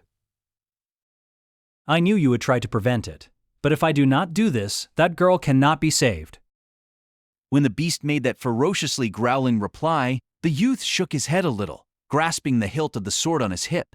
Its white scabbard bore claw marks engraved into it, proof this was the legendary sword left behind by the dragon long ago, the dragon sword. In that world, there was but a single person who could draw, who could wield the dazzling, gleaming dragon sword. The sword saint, Reinhard von Astria, raised the dragon sword, boldly training it toward the enormous beast. I understand your regrets. I feel the same way. However, I cannot allow you to blindly lash out because of those feelings. Your vow wounds the world itself. That is something I absolutely cannot forgive. Because it is not just. Yes, because it is not just. Justice is my standard. My sword exists to right wrongs. For that reason, I shall cut you down here and now, O Great Spirit. There is an overwhelming difference of mass between the great beast and the youth, between Puck and Reinhard. In spite of this, even Subaru knew from a single glance which possessed the greater combat strength between them. Even Puck with his true power unleashed could not cause the serenity of Reinhard's face to falter. With a single slash from the dragon sword, the sword saint could sever even this spirit in half. The sheer immensity of the swordsman's spirit gushing into the surrounding area made that loud and clear. If you do not move, I solemnly promise you will not suffer. That I cannot do. I will struggle for the sake of my vow until my life expires, for as long as I live. The dragon sword audibly vibrated, letting up a terrifying aura that seemed to make the frozen air crack and cry out for mercy. Before that overwhelming power, the fallen, enormous beast stood up on its front legs, forcing its body up onto its paws, baring its fangs. Together, they both adopted a stance to land a single blow. One final duel, the result of which was already clear. I must prevent you from inflicting any further damage. If you must hate someone, hate me. I do not resent you, Reinhard. You are a hero. A hero has only the role of a hero to play. I neither blame nor resent you for resigning yourself to that fact. You are a hero, Reinhard, and a hero is all you can be. It was only in those words, at the very, very end, that there was pure malice disconnected from anger or regrets. The next instant, Reinhard raised the dragon blade above his head, and there was a single flash of light. The sky split, cracks running through the very air.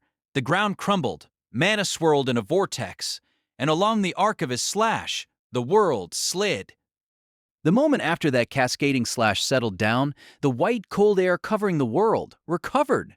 The slide in the world was repaired, the parts that had become a swirling vortex of mana reverted to their proper forms, flowers budded forth from the shattered ground, and peace spread through the cracked air. From the sky, dazzling sun rays poured down. The slash of the Sword Saint had both ended the world and simultaneously brought about its recreation. And the enormous beast that had been bathed in that slash had been annihilated from the world without a trace.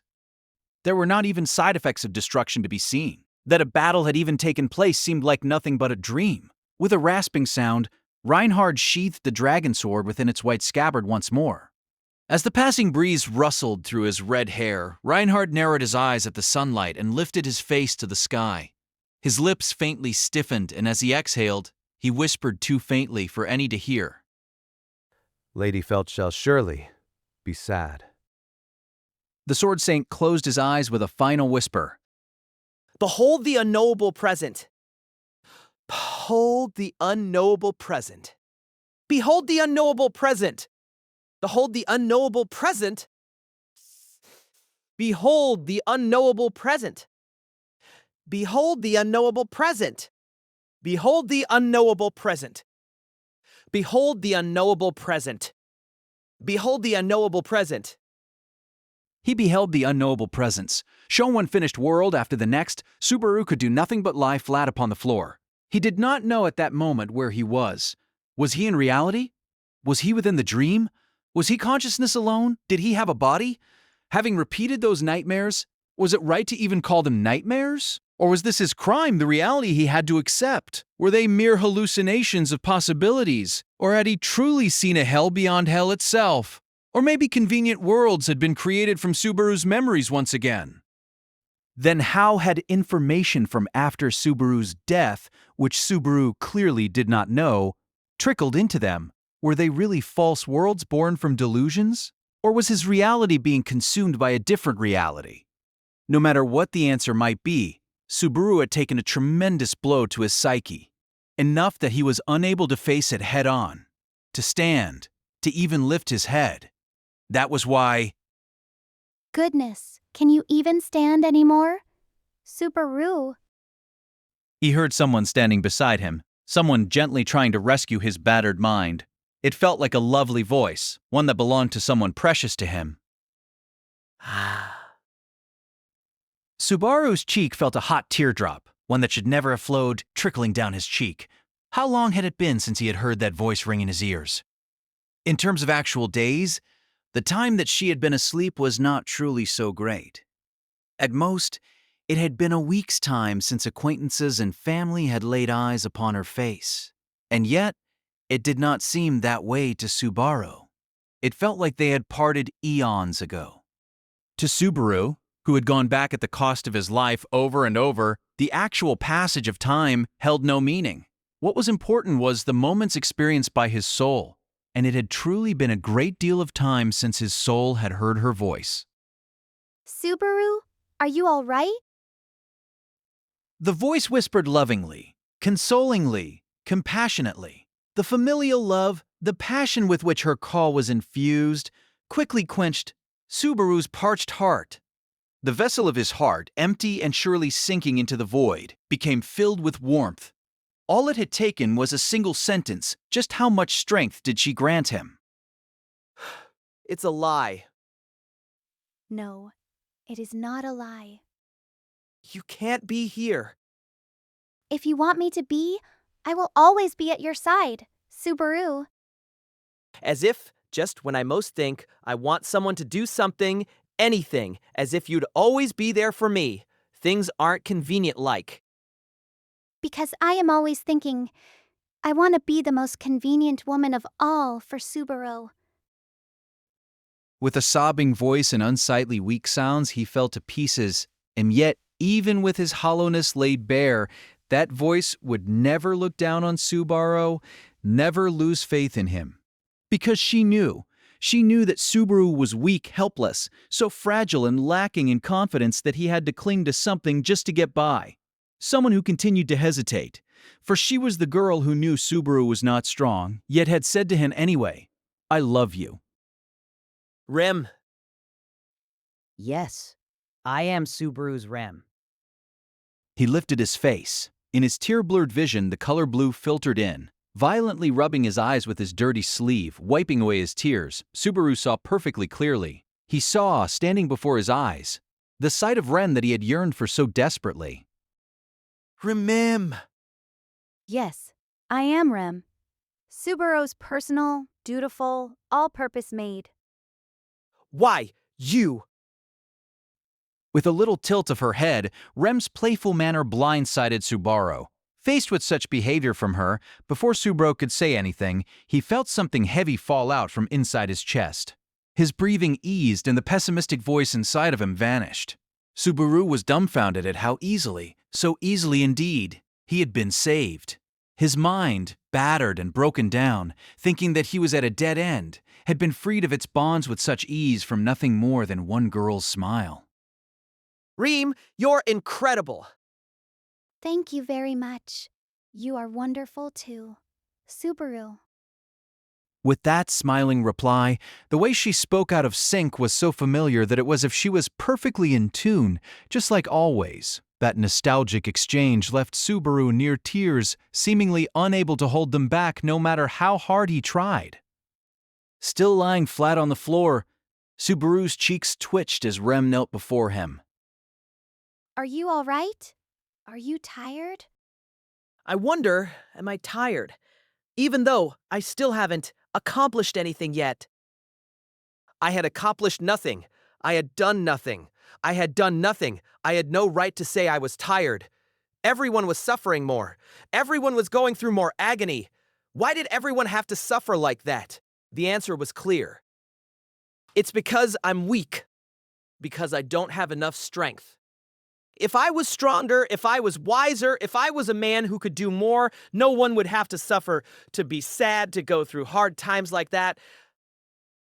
It would have been so much better if Subaru had been strong enough to do everything, all of it, alone. Emilia's sadness, Beatrice's loneliness, the calamity befalling Petra and Frederica, the menace of the great rabbit, Garfield, who was desperately protecting something. He should have been able to do something. Everything, all of it, every last bit of it was Subaru's fault. That was why, to balance out his weakness, Subaru had to pay by shaving away his life. That was what he had thought, and yet... Have I saved anyone? Subaru, If those worlds continued after my death, how many times have I abandoned everyone to die?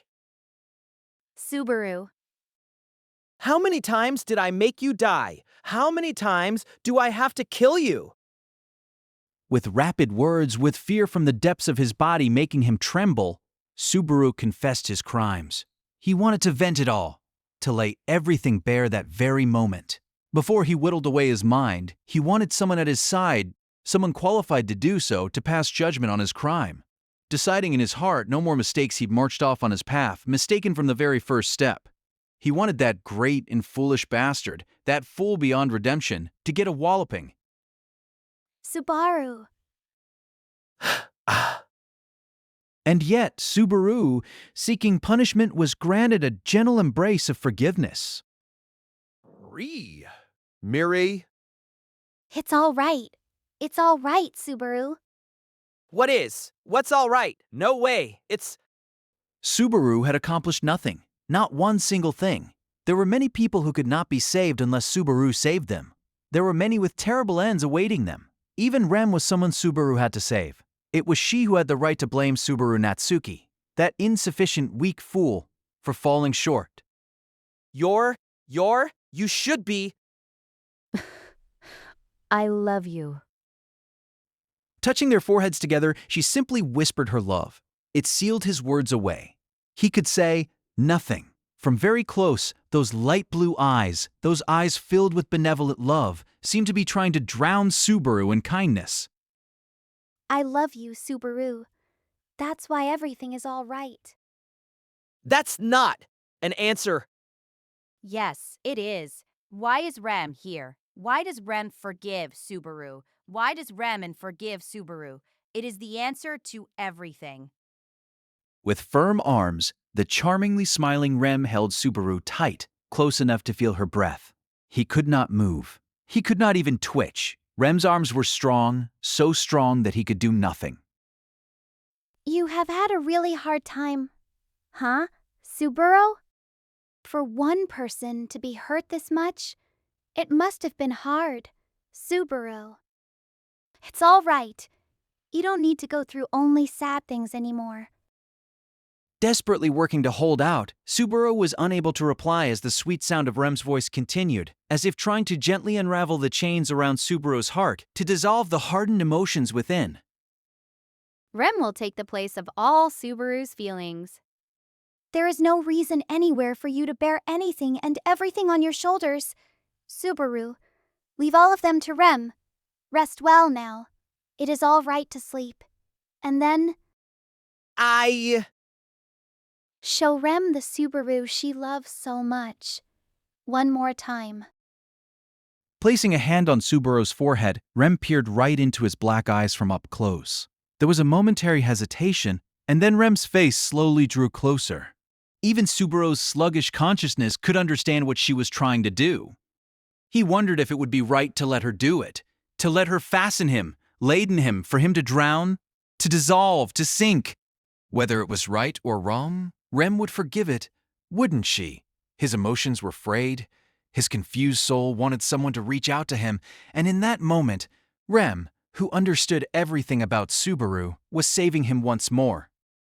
To Subaru the powerless, Subaru the fragile, Subaru the foolish, Rem was lending her strength.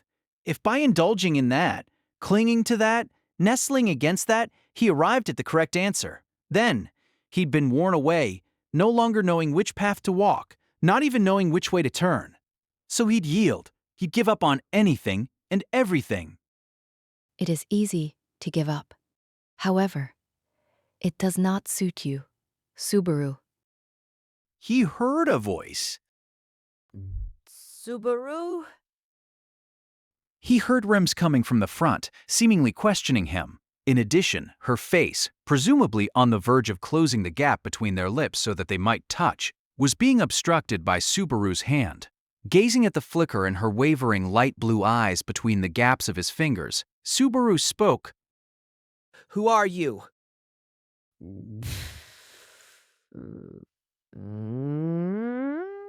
Yeah. I'm asking you, who are you? Suzaru, what are? Who? That's just... When Subaru asked that in a low voice, Rem shook her head defensively, seemingly out of fear. The hurt look that had floated into her eyes thickened, and she clutched at Subaru's chest with a pained expression. As if to twist that pain deeper, Subaru put a hand to his own chest, baring his fangs. With a fleeting encounter that should never have been, rescue that should never have been granted, the entirety of Subaru Natsuki's soul was... If ever I got in a jam I couldn't get out of, if I seriously wanted someone to do something, anything for me, when I wanted to give up, from the bottom of my heart, I thought that you would be there for me. I figured, when I was in a dead end like this, when I kept on hugging my knees, worrying about the past, I thought you'd cuddle up and be nice to me. And then you'd listen to me talking weak, make me spit out my tearful words, wring out every tear and everything else out of me till I run dry. And then you'd say, stand up. Under that clear blue sky, those were the words she had spoken to Subaru Natsuki, who had been crushed by despair. With his entire body and soul, Subaru remembered how slender her fingers were, how warm her skin was when she nestled close, and also the enormity of the love she had granted him. That was why he could say firmly that the Rem before his eyes was a fake. She'd never tell me rest well now. She'd never tell me to give up and leave all those things to Rem. Because by liking me, she made me like myself. Because she's gentle to me. Because she loves me. In this world, there's no one stricter, no one who's less soft on me than Rem. Seemingly bouncing to his feet, Subaru howled, putting distance between him and the Rem in front of him. Still on her knees, Rem looked up at Subaru, speechless. But her expression was filled with sadness at Subaru's rejection of her, seemingly ready to split apart at any moment. You are wrong. Please listen to me, Subaru. Rem is different. Rem just couldn't watch Subaru in pain like that and wanted to help him. That is all. I show you my weakness. I'll show you my vulnerabilities. I'll even show you how I am a petty, irredeemable bastard. But the one thing I won't show you is me giving up. Rem had once said Subaru was her hero, and Subaru Natsuki had decided to be Rem's hero. Ever since the moment that promise was exchanged, Subaru Natsuki had decided. In that world, Subaru Natsuki would show his weakness to Rem alone. Only before Rem, who knew Subaru was weak and yet believed he would overcome that and be strong, would Subaru display his weakness, concealing nothing. He would not show that to anyone else, not even to Amelia, not even to Beatrice. Subaru, who had to be strong, could not show his weakness to anyone save Rem. That's because my weakness belongs to her. It's because my Rem has my weakness covered up so tight that even if I might flirt with giving up, it never comes out. Get lost, fake. Don't get sweet on me with the face, with the voice of my Rem. Declaring this, Subaru thrust a fist out toward Rem, toward the fake. Subaru's statement left the other party at a loss for words. She proceeded to lower her face, slowly, silently standing up, then and there. This isn't how it was supposed to be. Tilting her little head, The girl's blue hair swayed as she haltingly wove together the words. The unfamiliar voice made Subaru's breath catch when, Ah. before his eyes, something occurred like a television breaking into static in the dead of night. Off in the static, Rem's form grew vague and melted away. Standing there was a girl he did not know. What greatly resembled Rem in appearance alone vanished, and the face of an unfamiliar girl appeared in its stead. The girl had long light pink hair and somehow gave off a fragile impression. Her face was very refined, but rather than standout beauty, what she possessed was an uncommonly adorable appearance. A muffler was wrapped around her neck, long enough that its end seemed to touch the ground, matching the white clothing with sleeves long enough to cover her up to the wrists. From this, he inferred that she was highly averse to exposing of her skin. In fact, Subaru's gaze made her lower her face, as if she was fearful of the eyes of men. Who the heck are you? I'm C. Carmilla. T. The Witch of Lust.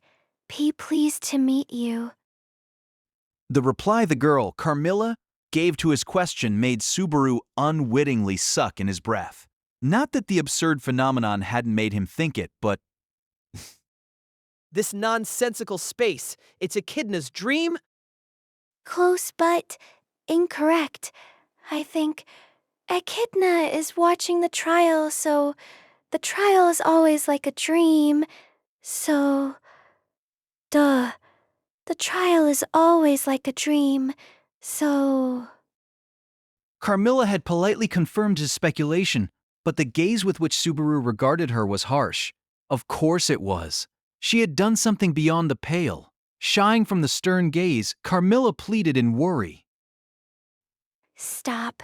Don't hit me. I won't. But what were you trying to pull back there? Back there? Standing in front of me looking like Rem. Is that your power? Is that your power? With Carmilla, this was the 5th encounter he'd had with the witches bearing the titles of the deadly sins. Based on each witch bearing some off-the-wall authority, he could guess that the earlier transformation could be counted among them. However, Impersonating other people, that's pretty simple stuff compared to the other witches. I did not taste transform? Well, when someone else sees me, it is because you looked at me. What? I didn't want to do this, but Echidna, she lied to me. as Carmilla murmured in a broken manner, Subaru realized just what was ticking him off about her. The way she spoke, how her gaze wandered, the frailty with which she lowered her eyes as she looked back at him. All of it rubbed him the wrong way. What was she pulling with the clumsy words and the pouty demeanor? Did you realize what you were doing to me? Echidna said it was all right to pamper you, but don't. But listen to me. This is why everyone bullies me. That's right. Echidna did it too, making me do this terrible, so terrible. Didn't you get it the first time when I said to listen? Anger dyed his vision. He wanted to make the woman before him pay. The fury filling his chest was roasting him. His angry voice was raspy, his lungs hot. He was fed up. Subaru wanted to shut up by force, the squeamish, squirmy mouth continuing to spout those tearful words to pound the anger he harbored into her, to make her understand what she had done. Any more, and your life will be in peril. That instant, that voice, seemingly whispering into his ear, brought him back to sanity. Gah. Instantly, he was assaulted by the anguish of lack of oxygen from a prolonged lack of air, and the ferocious pain of his heart seemingly remembering how to beat and make his blood flow once more. Had need go, ha. Rough treatment, but at least it has brought you back. Carmilla's faceless bride makes its victims forget how to breathe. By the end, their hearts forget how to beat as well. As the difficulty in breathing caused Subaru to writhe and cough, His thought process blinked white and red. The serene voice making his eardrums tremble seemed to soothe his nerves, making his breathing and heartbeat gradually calm down. Had the voice saved him? Even if it did, should he just politely accept that? With that thought, Subaru, now on all fours, lifted his face. He glared straight ahead at the face of the individual sitting there, the very one who had engendered that situation. What the hell were you scheming, Echidna? Seeing that hate-imbued gaze, the white-haired witch calmly stroked her own hair. Sitting in a white chair at a white table on a field of grass, she laid her cheek against her palm with a charming, suggestive smile as she said, Isn't it obvious? Wicked deeds? I am a witch, you know. Echidna winked as she spoke. As Subaru writhed, his breathing painful, he realized that at some point, the scenery had shifted to a grassy plain. His nostrils were filled with the thick scent of grass coming from the ground where he squatted. Like just after a rainfall, the sun poured down from above. Subaru's entire body was enveloped by natural aromas, the scents almost chokingly cloying. Atop that green hill, Echidna waited in her natural state of being, preparations for the tea party already complete. In her natural state, just like usual. Just like usual. I am guessing you have various things you wish to say, things you wish to ask me, but first, how about we begin with you sitting and having a cup of tea? Do you really think I can just shrug off what you did to me just now and sit over there? I do. You are capable of putting calculated rationality first, as opposed to allowing anger to throw your opportunity to waste.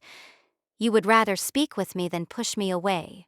This is the internal decision you have already made, yes.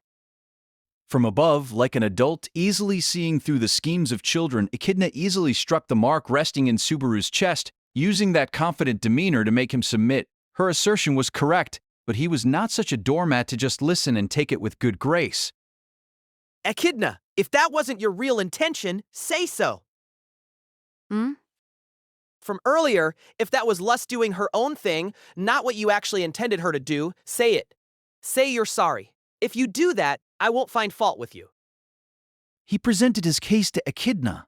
To go any further, Subaru required her intellect, her cooperation. Even so, he could not forgive the unforgivous. After all, the fact remained that Echidna had used Carmilla to trample on an inviolable sanctuary of Subaru's own. Hence, it was necessary, both for the sake of forgiving Echidna and to bring himself to sit at her tea party. I wonder how to best put this. And in that single instant, she no doubt fully comprehended the weakness and conflict inside Subaru's heart. Echidna let a faint exhale trickle out, and as Subaru awaited her reply, she narrowed her black eyes and said, It is as you said. That was all Carmilla running amok. I tried to stop her, but she refused to listen to me. She used the trial as an excuse to begin a stage play in an attempt to ensnare you.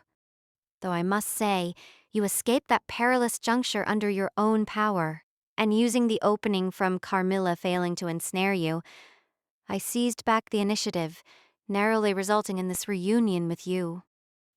Now that I have said all this, are you satisfied? Having laid out, in a rush of words, the reply Subaru desired, Echidna undermined it all with that final sentence. When that reply made Subaru bite his lip, Echidna's shoulders sank with visible exasperation. She proceeded to bring a cup resting on the table to her lips as she continued. I'm sure you understand. I directed Carmilla to head to you and disguise herself as the woman who rests in your heart, though you seeing through it because of insufficient resemblance is her fault. Why do something like that? Because it was the method that was likely the most effective, carrying the greatest possibility of working. As Subaru's expression evaporated, Echidna continued her words without the slightest hint of guilt. To be honest, your being pulled into the second trial was unexpected. Even for me, you may take this as a confession that the trial thrusting that deeply into you was beyond my imagination. Oh, please close your eyes where my peering into the trial is concerned. I said this after the first trial, but these trials are of my own design. It will be awkward if you were to complain. Go on. As thou wish. At any rate, while watching you from the sidelines during the trial, I had this thought. If I just left you like that, the trial would wear your heart down to nothing. Echidna's prognosis was no exaggeration. Indeed, there was little doubt that's how things would have ended. Subaru was not so unable to gaze beneath his own feet as to blindly deny it. In the second trial, he'd seen a number of hells. They had thoroughly deprived him of any bluffs, stubbornness, or misunderstanding he could use to shield himself. Therefore, I interfered. I did so because I saw the possibility of the trial breaking you, making you give up on the future. But that's weird. It's a contradiction. I know you said you're not hung up on the trial's results. You said it yourself. You're someone who wants to know everything in the world, greed for knowledge incarnate. It was like that for the first trial. If someone's gonna fail, that failure is still one of the results you want to know. It is not inconsistent at all. Certainly, your mind-breaking would constitute one result. However, I am not such a heartless woman that I have no regrets regardless of the result. What? When Subaru pressed the point, Echidna lowered the tone of her voice as she replied. For the first time in that conversation, the echo of her words made him knit his brows for a reason besides anger. He was groping for the true intent behind Echidna's remark from just then. If he was to take her words at face value, then You're saying you did that to stop me from being broken down as a result? I have no excuse for having wounded your heart. Therefore, your anger is just. I will accept your disparagements with grace. You are correct. I was mistaken, that is all. averting her gaze, Echidna entwined her white hair around a finger as she spun her reply. Subaru drew in his breath at her demeanor and voice, which somehow came off as acting, stubborn. And then the anger he had harbored for the witch in his mind until a moment before seemed so shallow and misplaced. In point of fact, without Echidna's aid, though he hesitated to use that term for an impersonation of Rem, Subaru's mind would have no doubt shattered and carried away by the winds. Surely, once his mind was ruined, he would completely lose all means with which to resist and become unable to fight. Echidna had prevented that beforehand.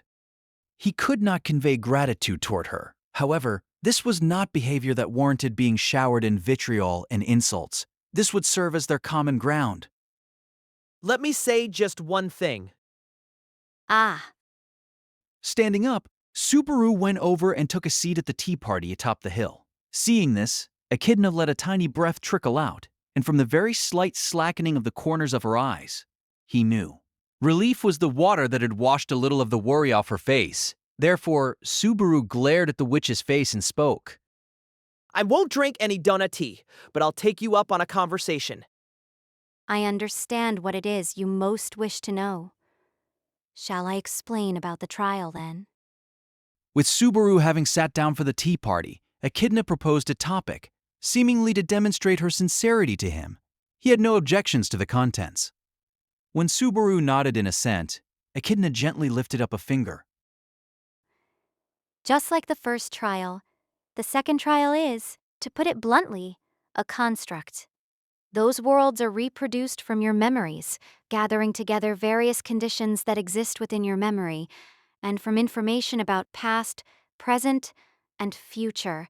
A fictitious now is created, nothing more. In other words, those were... However well-fashioned, they were not reality. Their cohesiveness ran far ahead of my expectations, but those worlds are constructs. Nonetheless, it does not mean that, in fact, such worlds exist. Then, However, When Subaru tried to see hope in her explanation, Echidna's logical gaze immediately obstructed that glimmer just coming into view, sealing off Subaru's path of escape. As Subaru choked on his words, Echidna closed one eye and said, your return by death is a witch's authority. Only she knows the principles by which it functions. As for whether your death triggers the rewinding of time or shifts to a parallel world, the existence of which I find doubtful, or if you overwrite a you that exists in that world, I can only say there are nothing but possibilities. The facts are unknown. Parallel worlds? Echidna had deduced that parallel worlds might exist, so-called parallel world theory. By that way of thinking, when people in the world acted and made a choice, a reality branched off with each possibility, leading to countless planes of existence. It was this very possibility of which Subaru, he who returned by death, was most afraid. Isn't there any way to make sure? There is not. As Subaru clung to hope, Echidna cut him off with that heartless assertion. The witch's assertion slammed into Subaru, leaving him speechless, powerlessly sinking into his chair. Gazing at Subaru's state with a pained look, Echidna tapped the table with her fingers. All that worries you. Only the witch of jealousy knows. I am exceptionally upset that I cannot relieve you of this pain here and now. In a form that differed from consoling, Echidna spoke with Subaru in a way that seemed to bring her closer to his heart. If this was her being considerate, he was probably grateful enough to burst into tears. But at that moment, it was no salvation to Subaru. Even Echidna, one of the witches of the deadly sins, could not expunge the crime Subaru had created. He'd hoped for a firm denial. A denial that the world Subaru had seen after his death did not exist.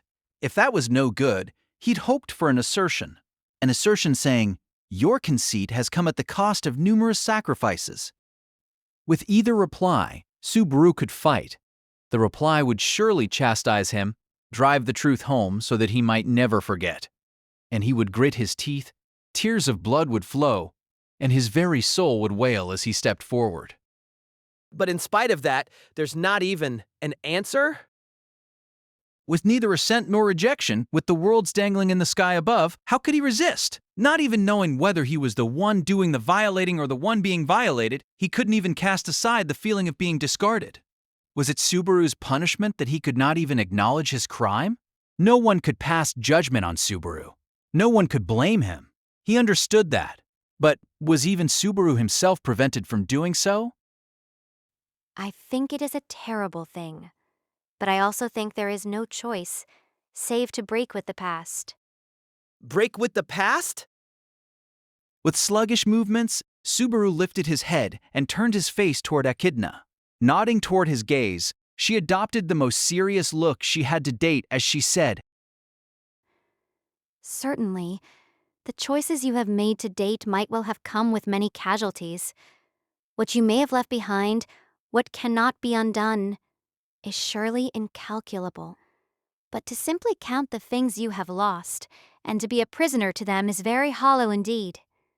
Don't you think so? Cut with the simple psychological arguments, would you? Gotta say, are my experiences something a little counseling is gonna solve? He didn't need consolation. Echidna's words were comfortable to the ears, but they were only to set him at ease. If Subaru was a better human being, those words making his wounds shallower, making the crime he had committed lighter, might have had the greatest effect of all. But he couldn't let himself think that way. If those worlds really do exist, there's absolutely no way to make up for what I've done. That can't be refuted. Not by you. Not by me. I absolutely can't be forgiven. It's not something that should be forgiven. If I do X, I can forgive myself. How can I accept embracing something like that? Even though I rejected your helping hand, the hand of that fake Rem. Pausing to breathe, Subaru's face twisted and crumpled as he put the possibility he feared most into words. If I get Rem back someday, is she really going to be the Rem I wanted to save? He'd left countless worlds behind. Among them, Subaru had left behind many people whom he had saved and many people who had saved him. Among them were the Amelia he first met in the royal capital, the Rem who told him he was her hero, the Beatrice who supported him when his mind had been worn away, the Ram who had fought alongside him for Rem's sake. He had so many memories of the days he had spent together with them, and those memories and the people who had woven them were fading away. Even though this was so, even though a nigh unendurable sense of loss was being pounded into him. Even so, you're telling me to break with the past? You're telling me, instead of counting the people I couldn't save, live for the people I have saved? The words Echidna had offered Subaru out of consideration should have constituted hope. If he could rely on them, cling to them, walk with them as his foundation, how much better would it be? But he could not. It was not possible. After all, Subaru's anguish was nothing that shallow. With that plain old psychological argument, you're telling me to resist? I am. That is what I am saying to you. When Subaru dismissed the consoling words, his voice rising to the edge of despair, Echidna spoke, slowly so that he might fully digest it. Echidna looked straight at Subaru as the words came out. Rather than count the many you might not have saved, you should count the many that you have. That is what you did as you walked a path that brought you this far. I have seen it. What do you know about me? This is my dream, and I am the Witch of Greed. I know that in your own fashion you have lived with all your strength, survived with all your spirit. That is why I say it. That is why I must. You have not taken a single futile step on the path you have walked to this day. No one has the right to say the whole of your spirit was not good enough. You did everything you were capable of, putting your life on the line, and even this very instant, you walk forward. That is something you should take pride in. Echidna's sincere-sounding words pounded into Subaru's empty chest. Something powerful resounded in the hollow space therein, but it was not enough. He could not stand back up from such words alone. Even though she told him to take pride, the fact remained that Subaru let many things slip out of his grasp. He ought to have been able to manage. Someone not Subaru, operating under the same conditions, would have surely pulled it off. Yet despite this, because it was Subaru who was there, many had gone unsaved. That was Subaru's crime. That was Subaru's sin. It was a sin Subaru had to acknowledge and pay for. No one can forgive me. I do. Knowing these things, I forgive you. No one can judge me. I do. Knowing your crimes, I judge you. No one can approve of me. If I cannot approve of you, then I shall reject the you that cannot forgive yourself. If you accept your crimes, then I reject your crimes. As Subaru spoke various words, Echidna persisted, brushing them aside. Why was the witch this strong enough to cast aside Subaru's crimes? Why was the witch so heavy she could bolster Subaru's broken heart? Why are you trying to do all this for someone like me? Is it not a bit too mean to make a girl's mouth speak such words? It was then that Echidna, who had not hesitated in her words a single time up to that point, began to prevaricate. And with the witch's face still faintly red, she consciously cleared her throat before continuing. Would you form a pact with me, Subaru Natsuki? Her voice was quiet, but it made him sense a powerful will. The words made Subaru blink his eyes. It required several seconds of time before he understood them correctly. See. We were speaking about something just before you left the last time around, yes? I was referring to this. To Subaru, having a hard time following her words, Echidna flashed a very slight smile as she spoke. The words made him go back in his memories to the time just before a series of upheavals, and he remembered that such an exchange had indeed taken place. Certainly, at the end of the previous tea party, Echidna had said it. That should there be a third tea party, there were things she wished to speak to Subaru about. By pact, I mean a formal pact with the Witch of Greed. Would you do this and form a bond between you and I? Exchange A, what does that mean? It is a simple matter. Hereafter, when you slam into a wall that you can do nothing to overcome, you and I shall inspect that wall together. When you desire to hear someone's words, when you desire to convey words to someone, I shall make every effort. When you are ever on the verge of being crushed by your crimes, I shall bear them upon my shoulders. Pausing her words, a bashful-looking smile came over Echidna. Would you not exchange such a pact with me? Wasn't the story since you're already dead, you can't interfere in the real world? I suppose I am exceeding the remit of the dead, but we have already come this far, so I think there is no harm in it now. If you will permit this, then When Echidna put a hand to his chest, lowering her face, her voice made Subaru's eardrums tremble. The trembling spread within his body, progressively becoming tinged with heat, which, together with the circulation of his blood, traveled across the whole of his body. Sensation returned to his numbed limbs. A strange heat was surging into the tip of his dry tongue and the back of his eyes. He was at a loss at how to respond to the hand, the request, the proposal offered to him by the witch. He had vowed to continue to struggle.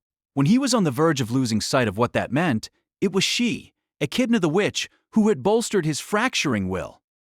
oh yes, not to brag, but I have confidence in the extent of my knowledge. I should be able to provide plans to deal with the majority of problems you face, and no matter what preposterous difficulties may befall you, unlike the other people around you, no explanation will be necessary. After all, return by death is something shared between us.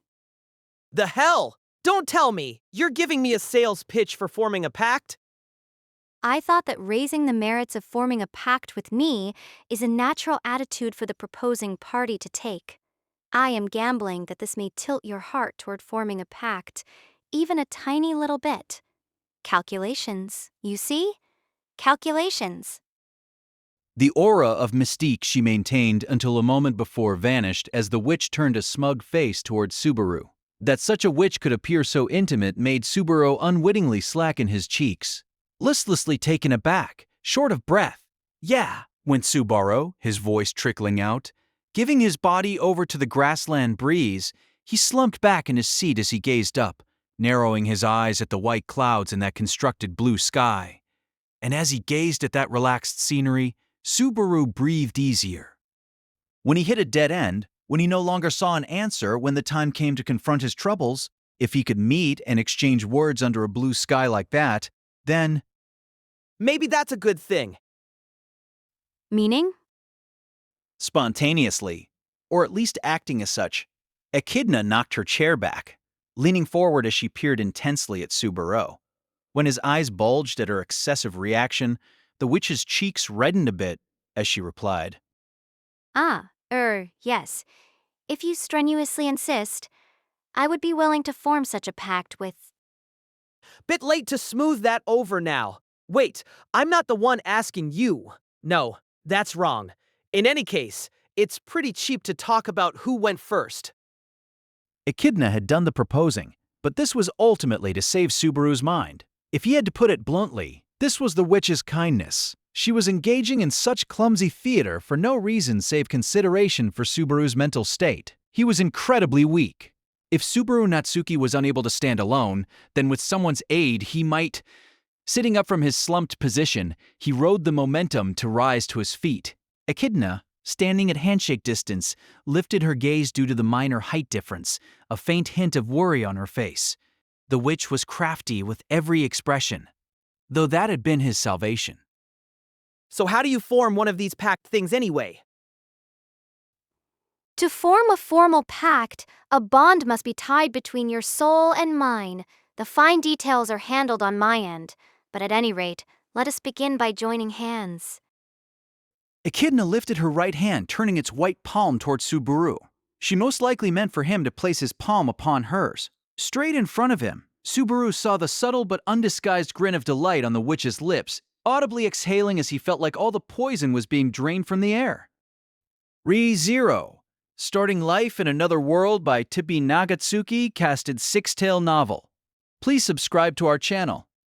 If with this, it'll make things turn a bit for the better, then, yes, he moved to place his own palm upon Echidna's, with no small amount of hope for the future imbued within.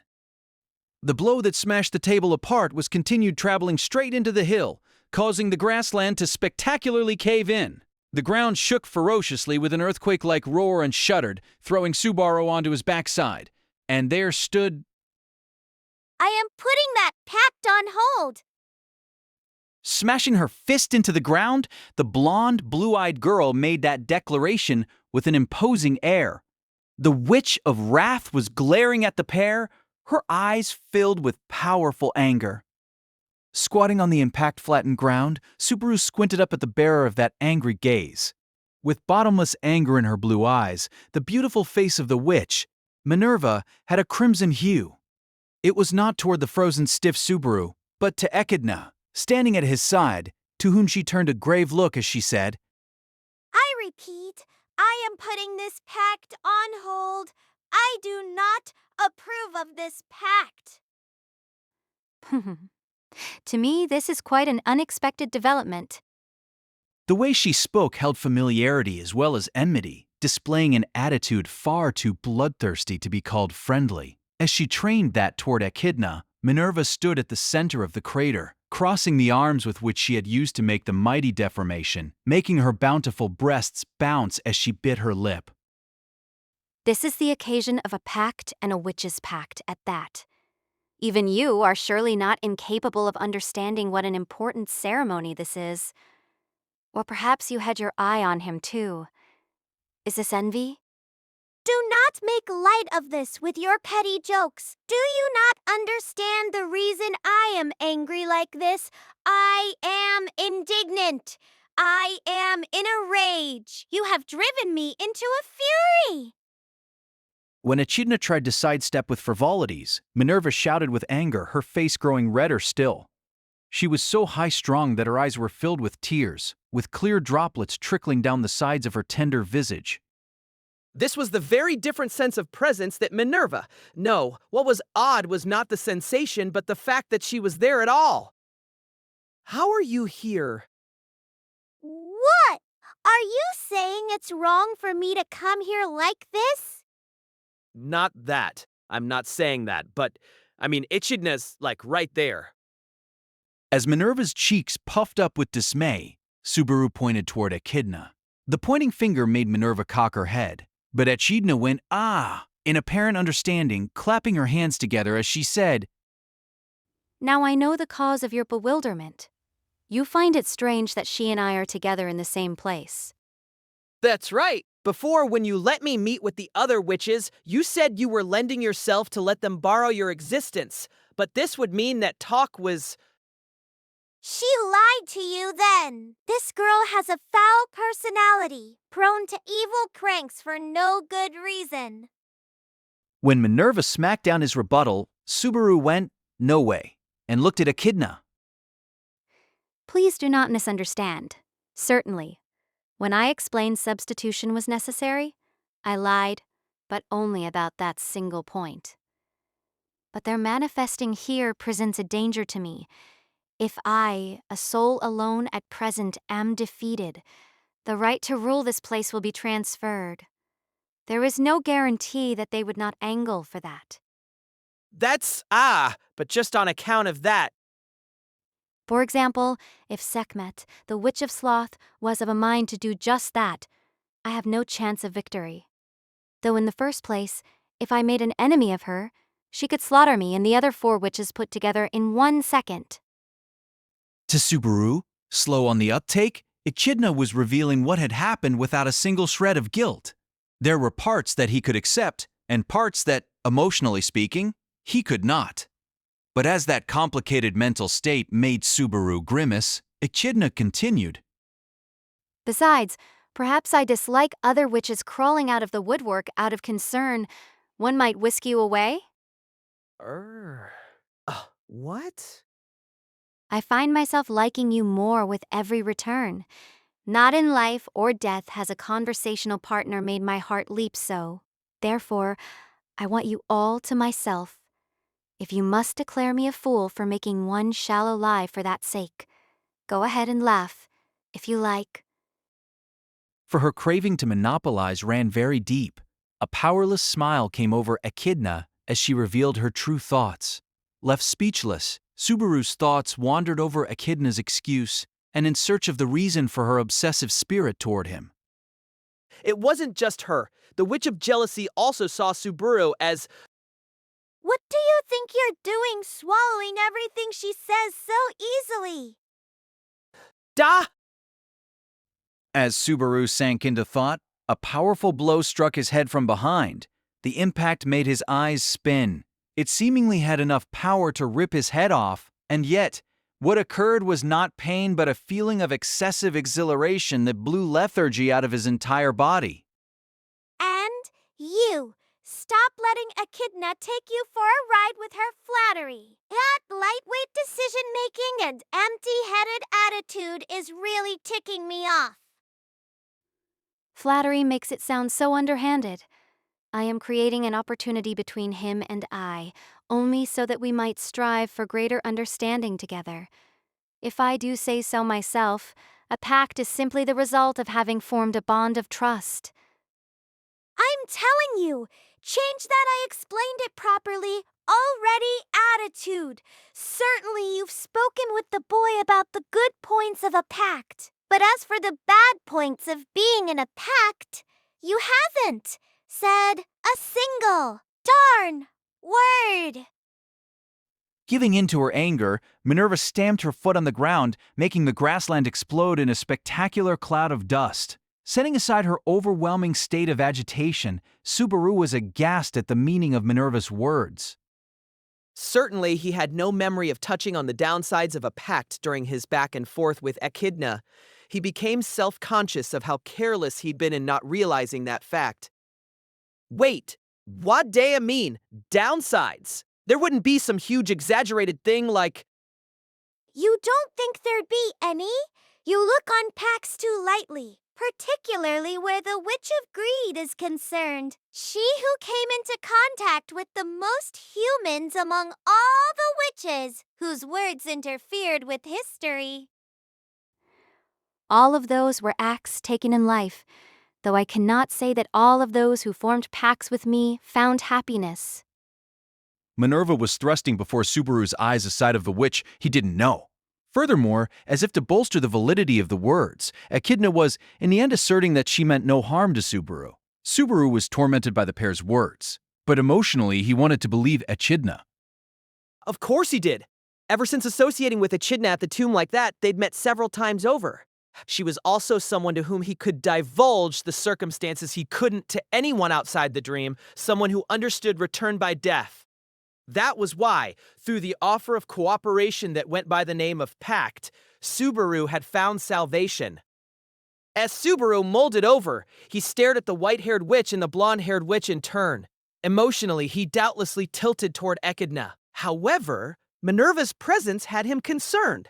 Why had she leaped out? Previously, Minerva had leaped out to deliver healing via punches and save Subaru from impending death. This was the Witch of Wrath's reason for being. That same Minerva had gone out of her way to cut into the conversation, something that had to give him pause. Echidna, when a pact is formed, there has to be a demerita. No, compensation. I suppose there is. A pact requires compensation. Just as I am to provide you with my knowledge, you must offer me something to serve as compensation.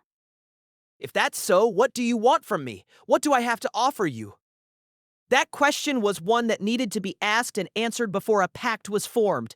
Indulging in Echidna's benevolence, Subaru had sincerely forgotten that he had to offer her something too. And just what compensation could a witch extract from a fool at an impasse in a blind alley of fate? There is no need to be tense. There is no need for concern. The compensation I seek from you is not a difficult thing.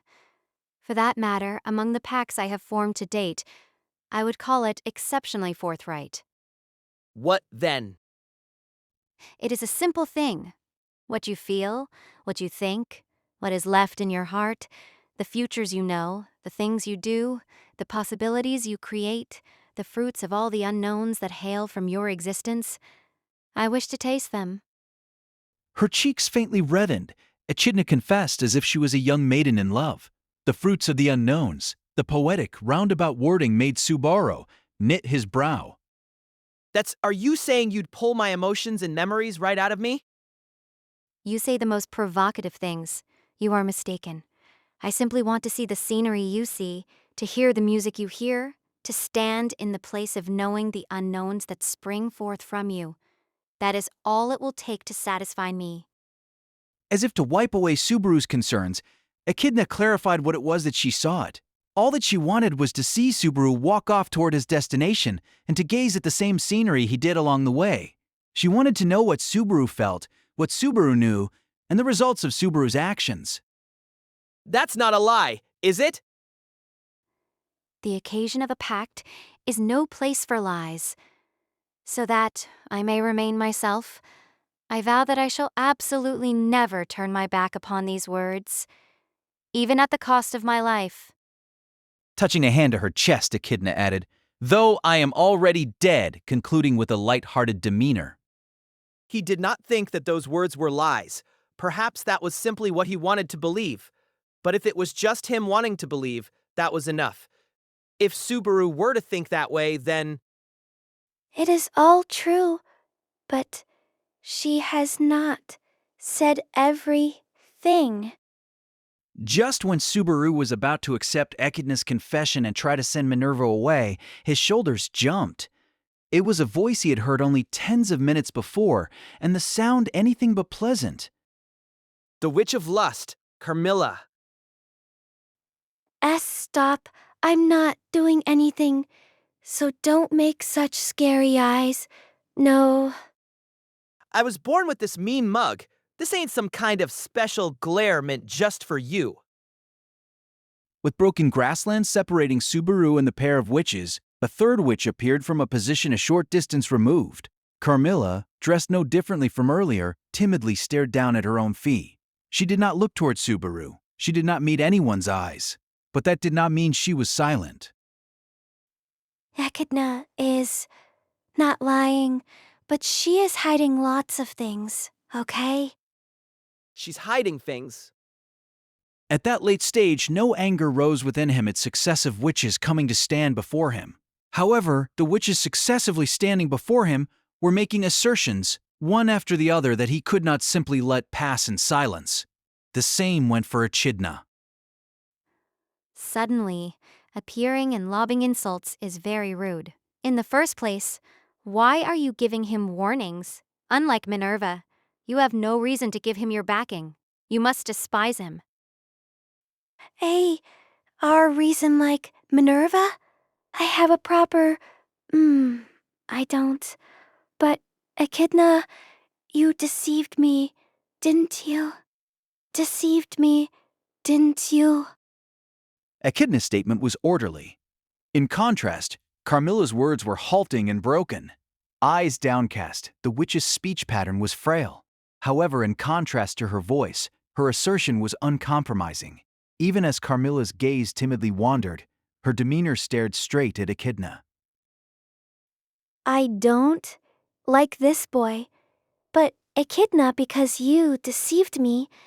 People who do things to me I don't like are absolutely unforgivable. Only the last phrase was so clear that he heard it distinctly. It took some time before Subaru could comprehend what this meek witch was saying. That was how much at variance that last phrase was from his image of the witch to that point. In silence, without averting her eyes whatsoever, Carmilla stared at Echidna. A vortex of emotion hard to put into words rested in her eyes. Laying within was a somber darkness resembling hatred for those who bore enmity for her or who turned similar emotions toward her. This she absolutely could not forgive. She was love of self personified. That was the thought that rose in the back of Subaru's mind. Good grief. Even if it was necessary, making Carmilla do something contrary to her will was a blunder on my part. Making an enemy of you is exceptionally troublesome after all. That is, because everyone is my ally. Being hated by me is terrible, you know? By no means were meekness and militancy necessarily exclusive. Carmilla might have been introverted, so frail of personality that she could not even meet other people's eyes while conversing with them, but she would show no mercy to her enemies. The former was unrelated to the latter. What have you people been talking about all this time? And surrounded by the witch's perilous atmosphere, Subaru finally exploded. Feeling the gazes of the three witches turn toward him, Subaru had a desperate look as he pleaded his case. Quit cutting me out of the conversation already. It's my choice, damn it. Say it so I can understand. What's Echidna hiding? What do you know? Please do not lend your ears to these girls, Suburo Natsuki. I have made my vow. To waver here would be akin to doubting that vow. That would be simply too cruel. As Subaru raised his voice in anger, Echidna spoke with a calm, collected voice to the last. Once more, Subaru began to feel like something was off about that calm, collected tone. Moving past the rising passion of his earlier mental state, he gave her words fresh scrutiny. Why were the two witches interrupting Echidna's words? Something was odd. She hadn't said anything odd. She vowed that she was not lying. The other witches acknowledged that too. Then just where was the problem? I shall repeat myself. Suburo Natsuki. Once you choose me, once you form a pact with me, I will, without fail, bring you to the future you desire. Bringing out without fail at the very end is so cliché. Who is it this time? As Echidna stretched a hand out toward him, her assertive words were weighed down by a languid voice. When he looked over, he saw a bizarre creature opposite Carmilla, a mass of purplish-red tumbling, a bow. No, this was no bizarre creature. This was a person, a human being with such a great amount of hair, it looked like a giant ball of fur. She had hair reaching down as far as her toes, a sultry outfit that was primarily black, and a voluptuous feminine physique. Her skin was so pale it was beyond notions of white. Her sultry, beautiful face could not shake off that unhealthy impression. The beautiful woman sat on the ground leaning on her hip, gazing at the scene with purple eyes. He knew at a glance she was a witch. So what? You're the sixth? Sekhmet, the Witch of Sloth. I thought I should at least introduce myself. In the end, I am simply insurance of this place's equality, so I'm on watch duty to keep things in line. Equality? Insurance? I will kill anyone who resorts to force. I am the restrictive force for that purpose. Regularly peppering her speech with sighs, the Witch of Sloth, Sekhmet, told her story with a very personalized manner of speaking. In contrast to the tone of her voice, the contents were savage, but none of the witches moved to object. Echidna had said it just prior. Sekhmet could kill all the other witches there put together. But what of it? In that moment, just how many witches were going to appear in that? Oh, Baru came and everyone's together. That's rare, huh? One after another, uninvited witches crashed the already broken tea party, with gluttony and pride now joining greed, wrath, lust, and sloth. This amounted to a reenactment of the nightmare that occurred 400 years prior, and at the center of it, Subaru cried out. The only one there to face the gathered witches, the foolish, ordinary person named Subaru Natsuki, shouted. Stop it! Stop screwing around! What do all of you want with me? I only wanted some way to get by. You're in the way of... I think I told you, Pot, the pillow talk, at the end, is very cliché. At the end? Sekhmet's languid words weighed down Subaru's raspy shout. The other witches said nothing about what Sekhmet spoke, save one, for Echidna slightly narrowed her eyes. I am not taking anyone's side. I just want to be courteous to the lad. What she meant by courtesy, or what coursed in the silence between Echidna and Sekhmet, Subaru did not know.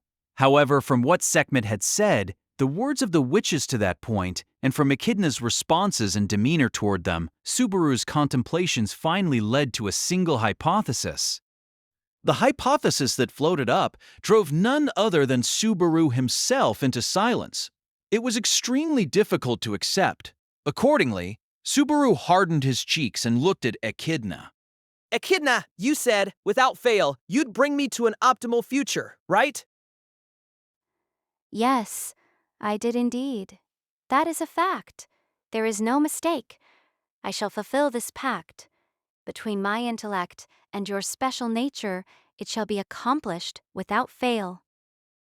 Echidna's response to Subaru's question was exactly what Subaru had hoped to hear, a full 100 marks for the reply. This pact, properly fulfilled, would put Subaru on the path to the optimal future. It was just that. Your cooperation will help me arrive at the optimal future, but will that be by the optimal path? Why aren't you saying anything? Answer me, Echidna. Answer me, Witch of Greed. As if biting, as if tearing away at that stifling silence, Subaru howled. Subaru stepped forward, heedless of the overpowering, ghastly atmosphere that came from being surrounded by 6 witches. There was but the witch Echidna before him in his eyes. He had eyes for none other. To grasp the future you desire, you must accept sacrifices along the way. You simply lacked the resolve for that, Subaru Natsuki. Wait. Echidna. No, I will not. This is something you should know better. Think about it. Faced with Subaru pressing the point, Echidna's reply went far outside his desires. Her words were most certainly not ones that would clear up the doubts that Subaru harbored. As Subaru shook his head side to side, repulsed by the warped nature of those words, Echidna spread both of her arms and continued, so that Subaru might comprehend her own thoughts, her own feelings. With that, Echidna smiled adorably. Her fleeting, snow-like hair rustled, her cheeks faintly red from excitement, standing there with the look of a maiden at her most vulnerable, fresh from offering her confession, waiting with all her heart for Subaru's reply. With upturned eyes, she gazed toward him. Subaru's face reflected clearly in her black eyes. Subaru slowly shifted his gaze from them, looking at the other witches gathered around.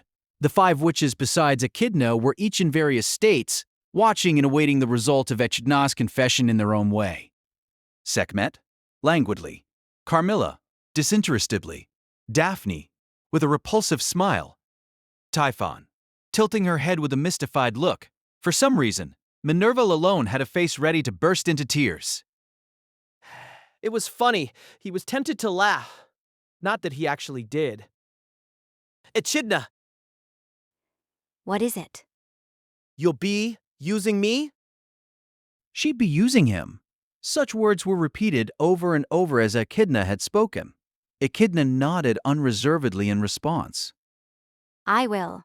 You should simply use me back. That is the purpose of our pact. If you wish to rebuke me for using it as a means of not letting go of you, I shall gladly hear it. This is the truth, after all. It's not as if I didn't think about it. That's how relationships based on pros and cons work. I was resolved to your intentions not being 100% benevolent, but...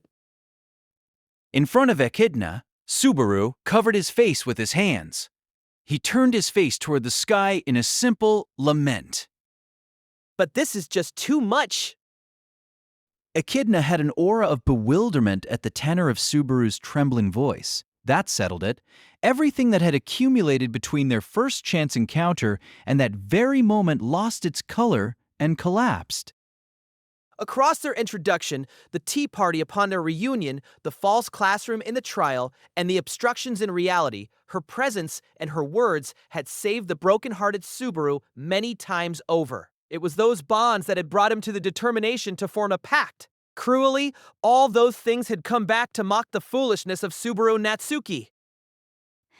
I do not really understand what your problem is. If you are to arrive at the optimal result, you must resign yourself to a certain degree of injury. That is your decision to make, something I believe I have already acknowledged, so...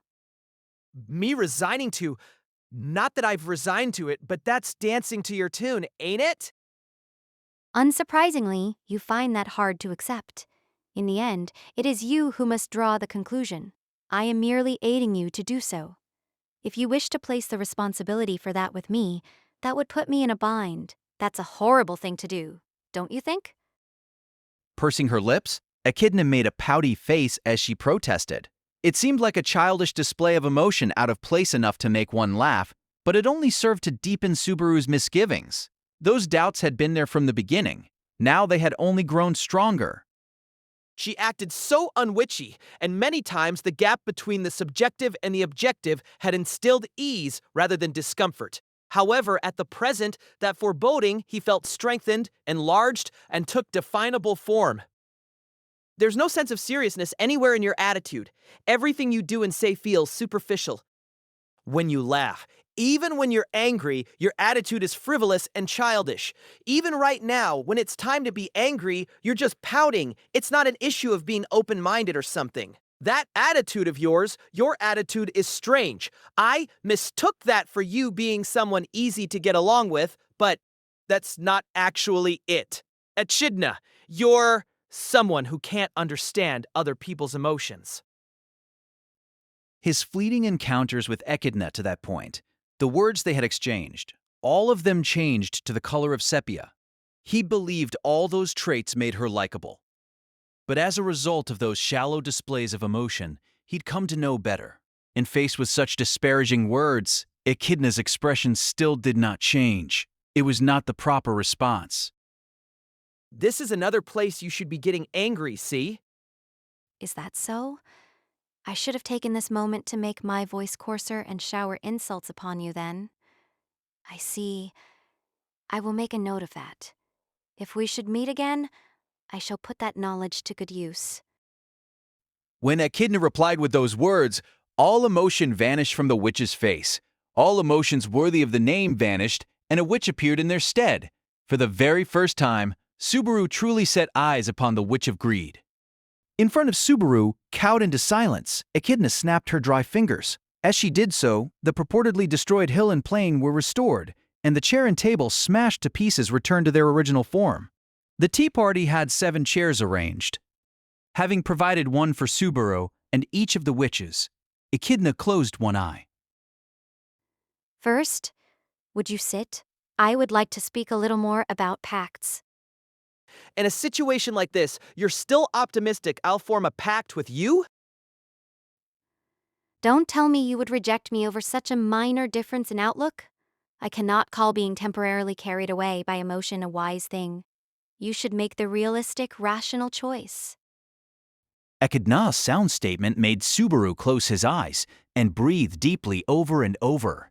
Echidna's words rang true. Subaru was being emotional. He was being swallowed up by the course of events. In the end, Echidna had done nothing more than conceal her true intentions. He could believe that all the other parts were sincere and that she would act in the manner she had claimed. Forming a pact here was a reliable key to the future. The key was in the palm of his hand. All he had to do was to clench it. I just remembered that there was something I wanted to ask if I met you again. I wonder what? I feel like if I hear the answer to this, I'll be able to decide.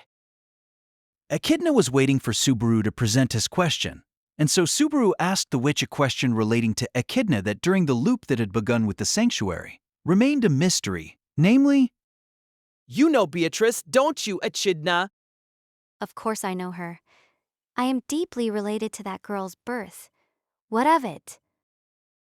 there was nothing hidden in Echidna's reply. She simply could not guess what Subaru's question was getting at. He closed his eyes. On the back of his eyelids, he traced his last glimpse of the girl as she vanished. There was nothing sadder than the thin expression of relief on her face. I had been unable to save Beatrice from the centuries she had spent in loneliness. When he had shouted to the girl at the time, her final smile of relief was seared forever into his eyes. That was why Beatrice has been waiting all this time for that person to arrive according to the pact. That pact has to be one you made with her. You tied her to that mansion. That's about right. I did not specify the place, but it is indeed I who commanded her to protect the archive of forbidden books and wait until someone came. Then who is that person? What has to be done to free her? For 4 centuries, Beatrice had continued to await that person, alone in the archive of forbidden books. A promise had made her do so. A pact had strengthened her isolation. Even Beatrice did not know who that person was. Subaru hadn't found any clue either. But Echidna, the witch who had commanded her to wait for that person, surely knew the answer. I wonder, just who might it be? I am not making some kind of joke. I think that from the bottom of my heart, who do you think that person who Beatrice waits for might be? As Subaru gaped at her, Echidna shrugged her shoulders, appearing genuinely mystified. Subaru was aghast at her demeanor, but he immediately shook his head. He couldn't accept this. Why? You're telling me you don't know who Beatrice is waiting for either? I do not. I know not who that person Beatrice awaits might be. Why, N? You're the one who told her to wait, right? So how can you not? Subaru was dumbfounded at the one thread he clung to having been snipped like it was nothing. That person Beatrice had been commanded to wait for had to exist. Was it even possible that Echidna did not know? Or was some third part going to suddenly pop up and... You were wrong, Subaru Natsuki. You misunderstand. It is most certainly I who made Beatrice promise to wait for that person, but you have a fundamental misunderstanding about this. Fundamental misunderstanding? You misunderstand the reason behind the pact I formed with Beatrice. You believe I made Beatrice promise for the sake of handing the archive of forbidden books to that person? I take it? He didn't understand what Echidna's assertion meant. It was natural, even obvious, to take it that way. She'd been told to hold on to something and to wait for someone. Therefore, the objective was obviously for her to hand that thing over. However, Echidna met Subaru's thought process with a sideways shake of her head. That was not my objective. You see, I made Beatrice promise to wait for that person because I want to know who that girl selects to be that person. What? What? That girl, you see, was created for a particular purpose. But I decided to use her for a different purpose than that originally intended.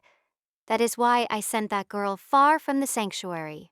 Since a substitute objective was required, I granted the archive of forbidden books to that girl and gave that empty girl a purpose for living, to administer my knowledge and to await that person who would someday come. I did not set a time limit. After all, it is not an issue with one set answer to begin with. As arranged, that girl's life was linked to it, enabling her to live outside of the sanctuary. And I was able to engage in a new inquiry. That girl's choice. Logical, isn't it? Of course, spending 4 centuries without selecting anyone is one result in itself. Having been unable to comfortably select anyone she had met to date, continuing to obey the pact while full of worry and desiring her own death is another result. And what do you think about that? I think that it is a marvelous thing. As if asked a question to which the answer was obvious, Echidna tilted her head without a single hint of shame. Her reply, her demeanor, and the expression on the girl in the back of Subaru's mind gave him his answer. He'd decided. He understood. He grasped it, loud and clear. Then and there he would confront her and make perfectly clear exactly who was mistaken. Echidna, you are a witch. You are a monster beyond human knowledge, beyond human understanding. He told her. He voiced the reply that had spawned within him. He would reject the hand he had once decided to accept. This time, he would decide for himself who he would reach out to with his hand. I can't take your hand. I've decided whose I will take. Your inquisitive mind, the words you spoke without malice have bound a girl for 400 years. I've decided. I'm choosing that girl's hand. I can't leave her with you. This was a farewell. He was brushing away the hand of the one who once surely would have become his partner, with whom he would have walked forward and drawn a future together. He'd go wipe away that final expression off the girl traced on the back of his eyelids. She'd been afraid of death, her face ready to break into tears. But having protected Subaru, her expression was one of relief. He would save Beatrice, who had grieved over Subaru's death. He'd decided.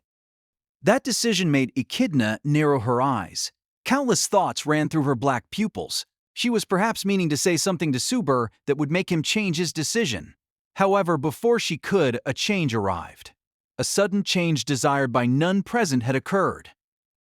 So she's come. Hey, this doesn't concern me anymore. So, At a troublesome time, a troublesome girl has come to make trouble. Aha, my stomach's really throbbing. We really have the full lineup now, huh?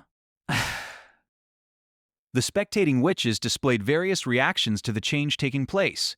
One bit her lip, one clutched her head, one gave a sigh, one licked her lips. The witches' gazes shifted behind Subaru, and from there, an overwhelming, impossible-to-ignore presence sprang forth. As Subaru was facing her, Echidna caught sight of it straight in front of her. Her eyes widened slightly, and within them, Subaru saw a complex vortex of emotions. Be it before or after her true nature had been exposed, this was the first time he saw hatred in them. Seeing that hatred made him belatedly turn around. For a second, he hesitated, and then matching breath and heartbeat, he moved. Looking behind him, Subaru's own eyes finally beheld the new arrival. From her black dress, long hair, and white skin, he imagined she must have a most beautiful face. Yet, though he was certain of this, he saw not the witch's face, but a veil of impenetrable darkness that covered it. Greed, wrath, lust, sloth, gluttony, pride, with each of these attending the tea party, the seventh witch, jealousy, had finally joined them. Oh, it's Tella. Wow, it sure has been a while. Only one, the child witch, greeted the witch of jealousy with a wave of her hand. The witch's tea party had only one invited guest. Having become a banquet, it hurtled toward its final act.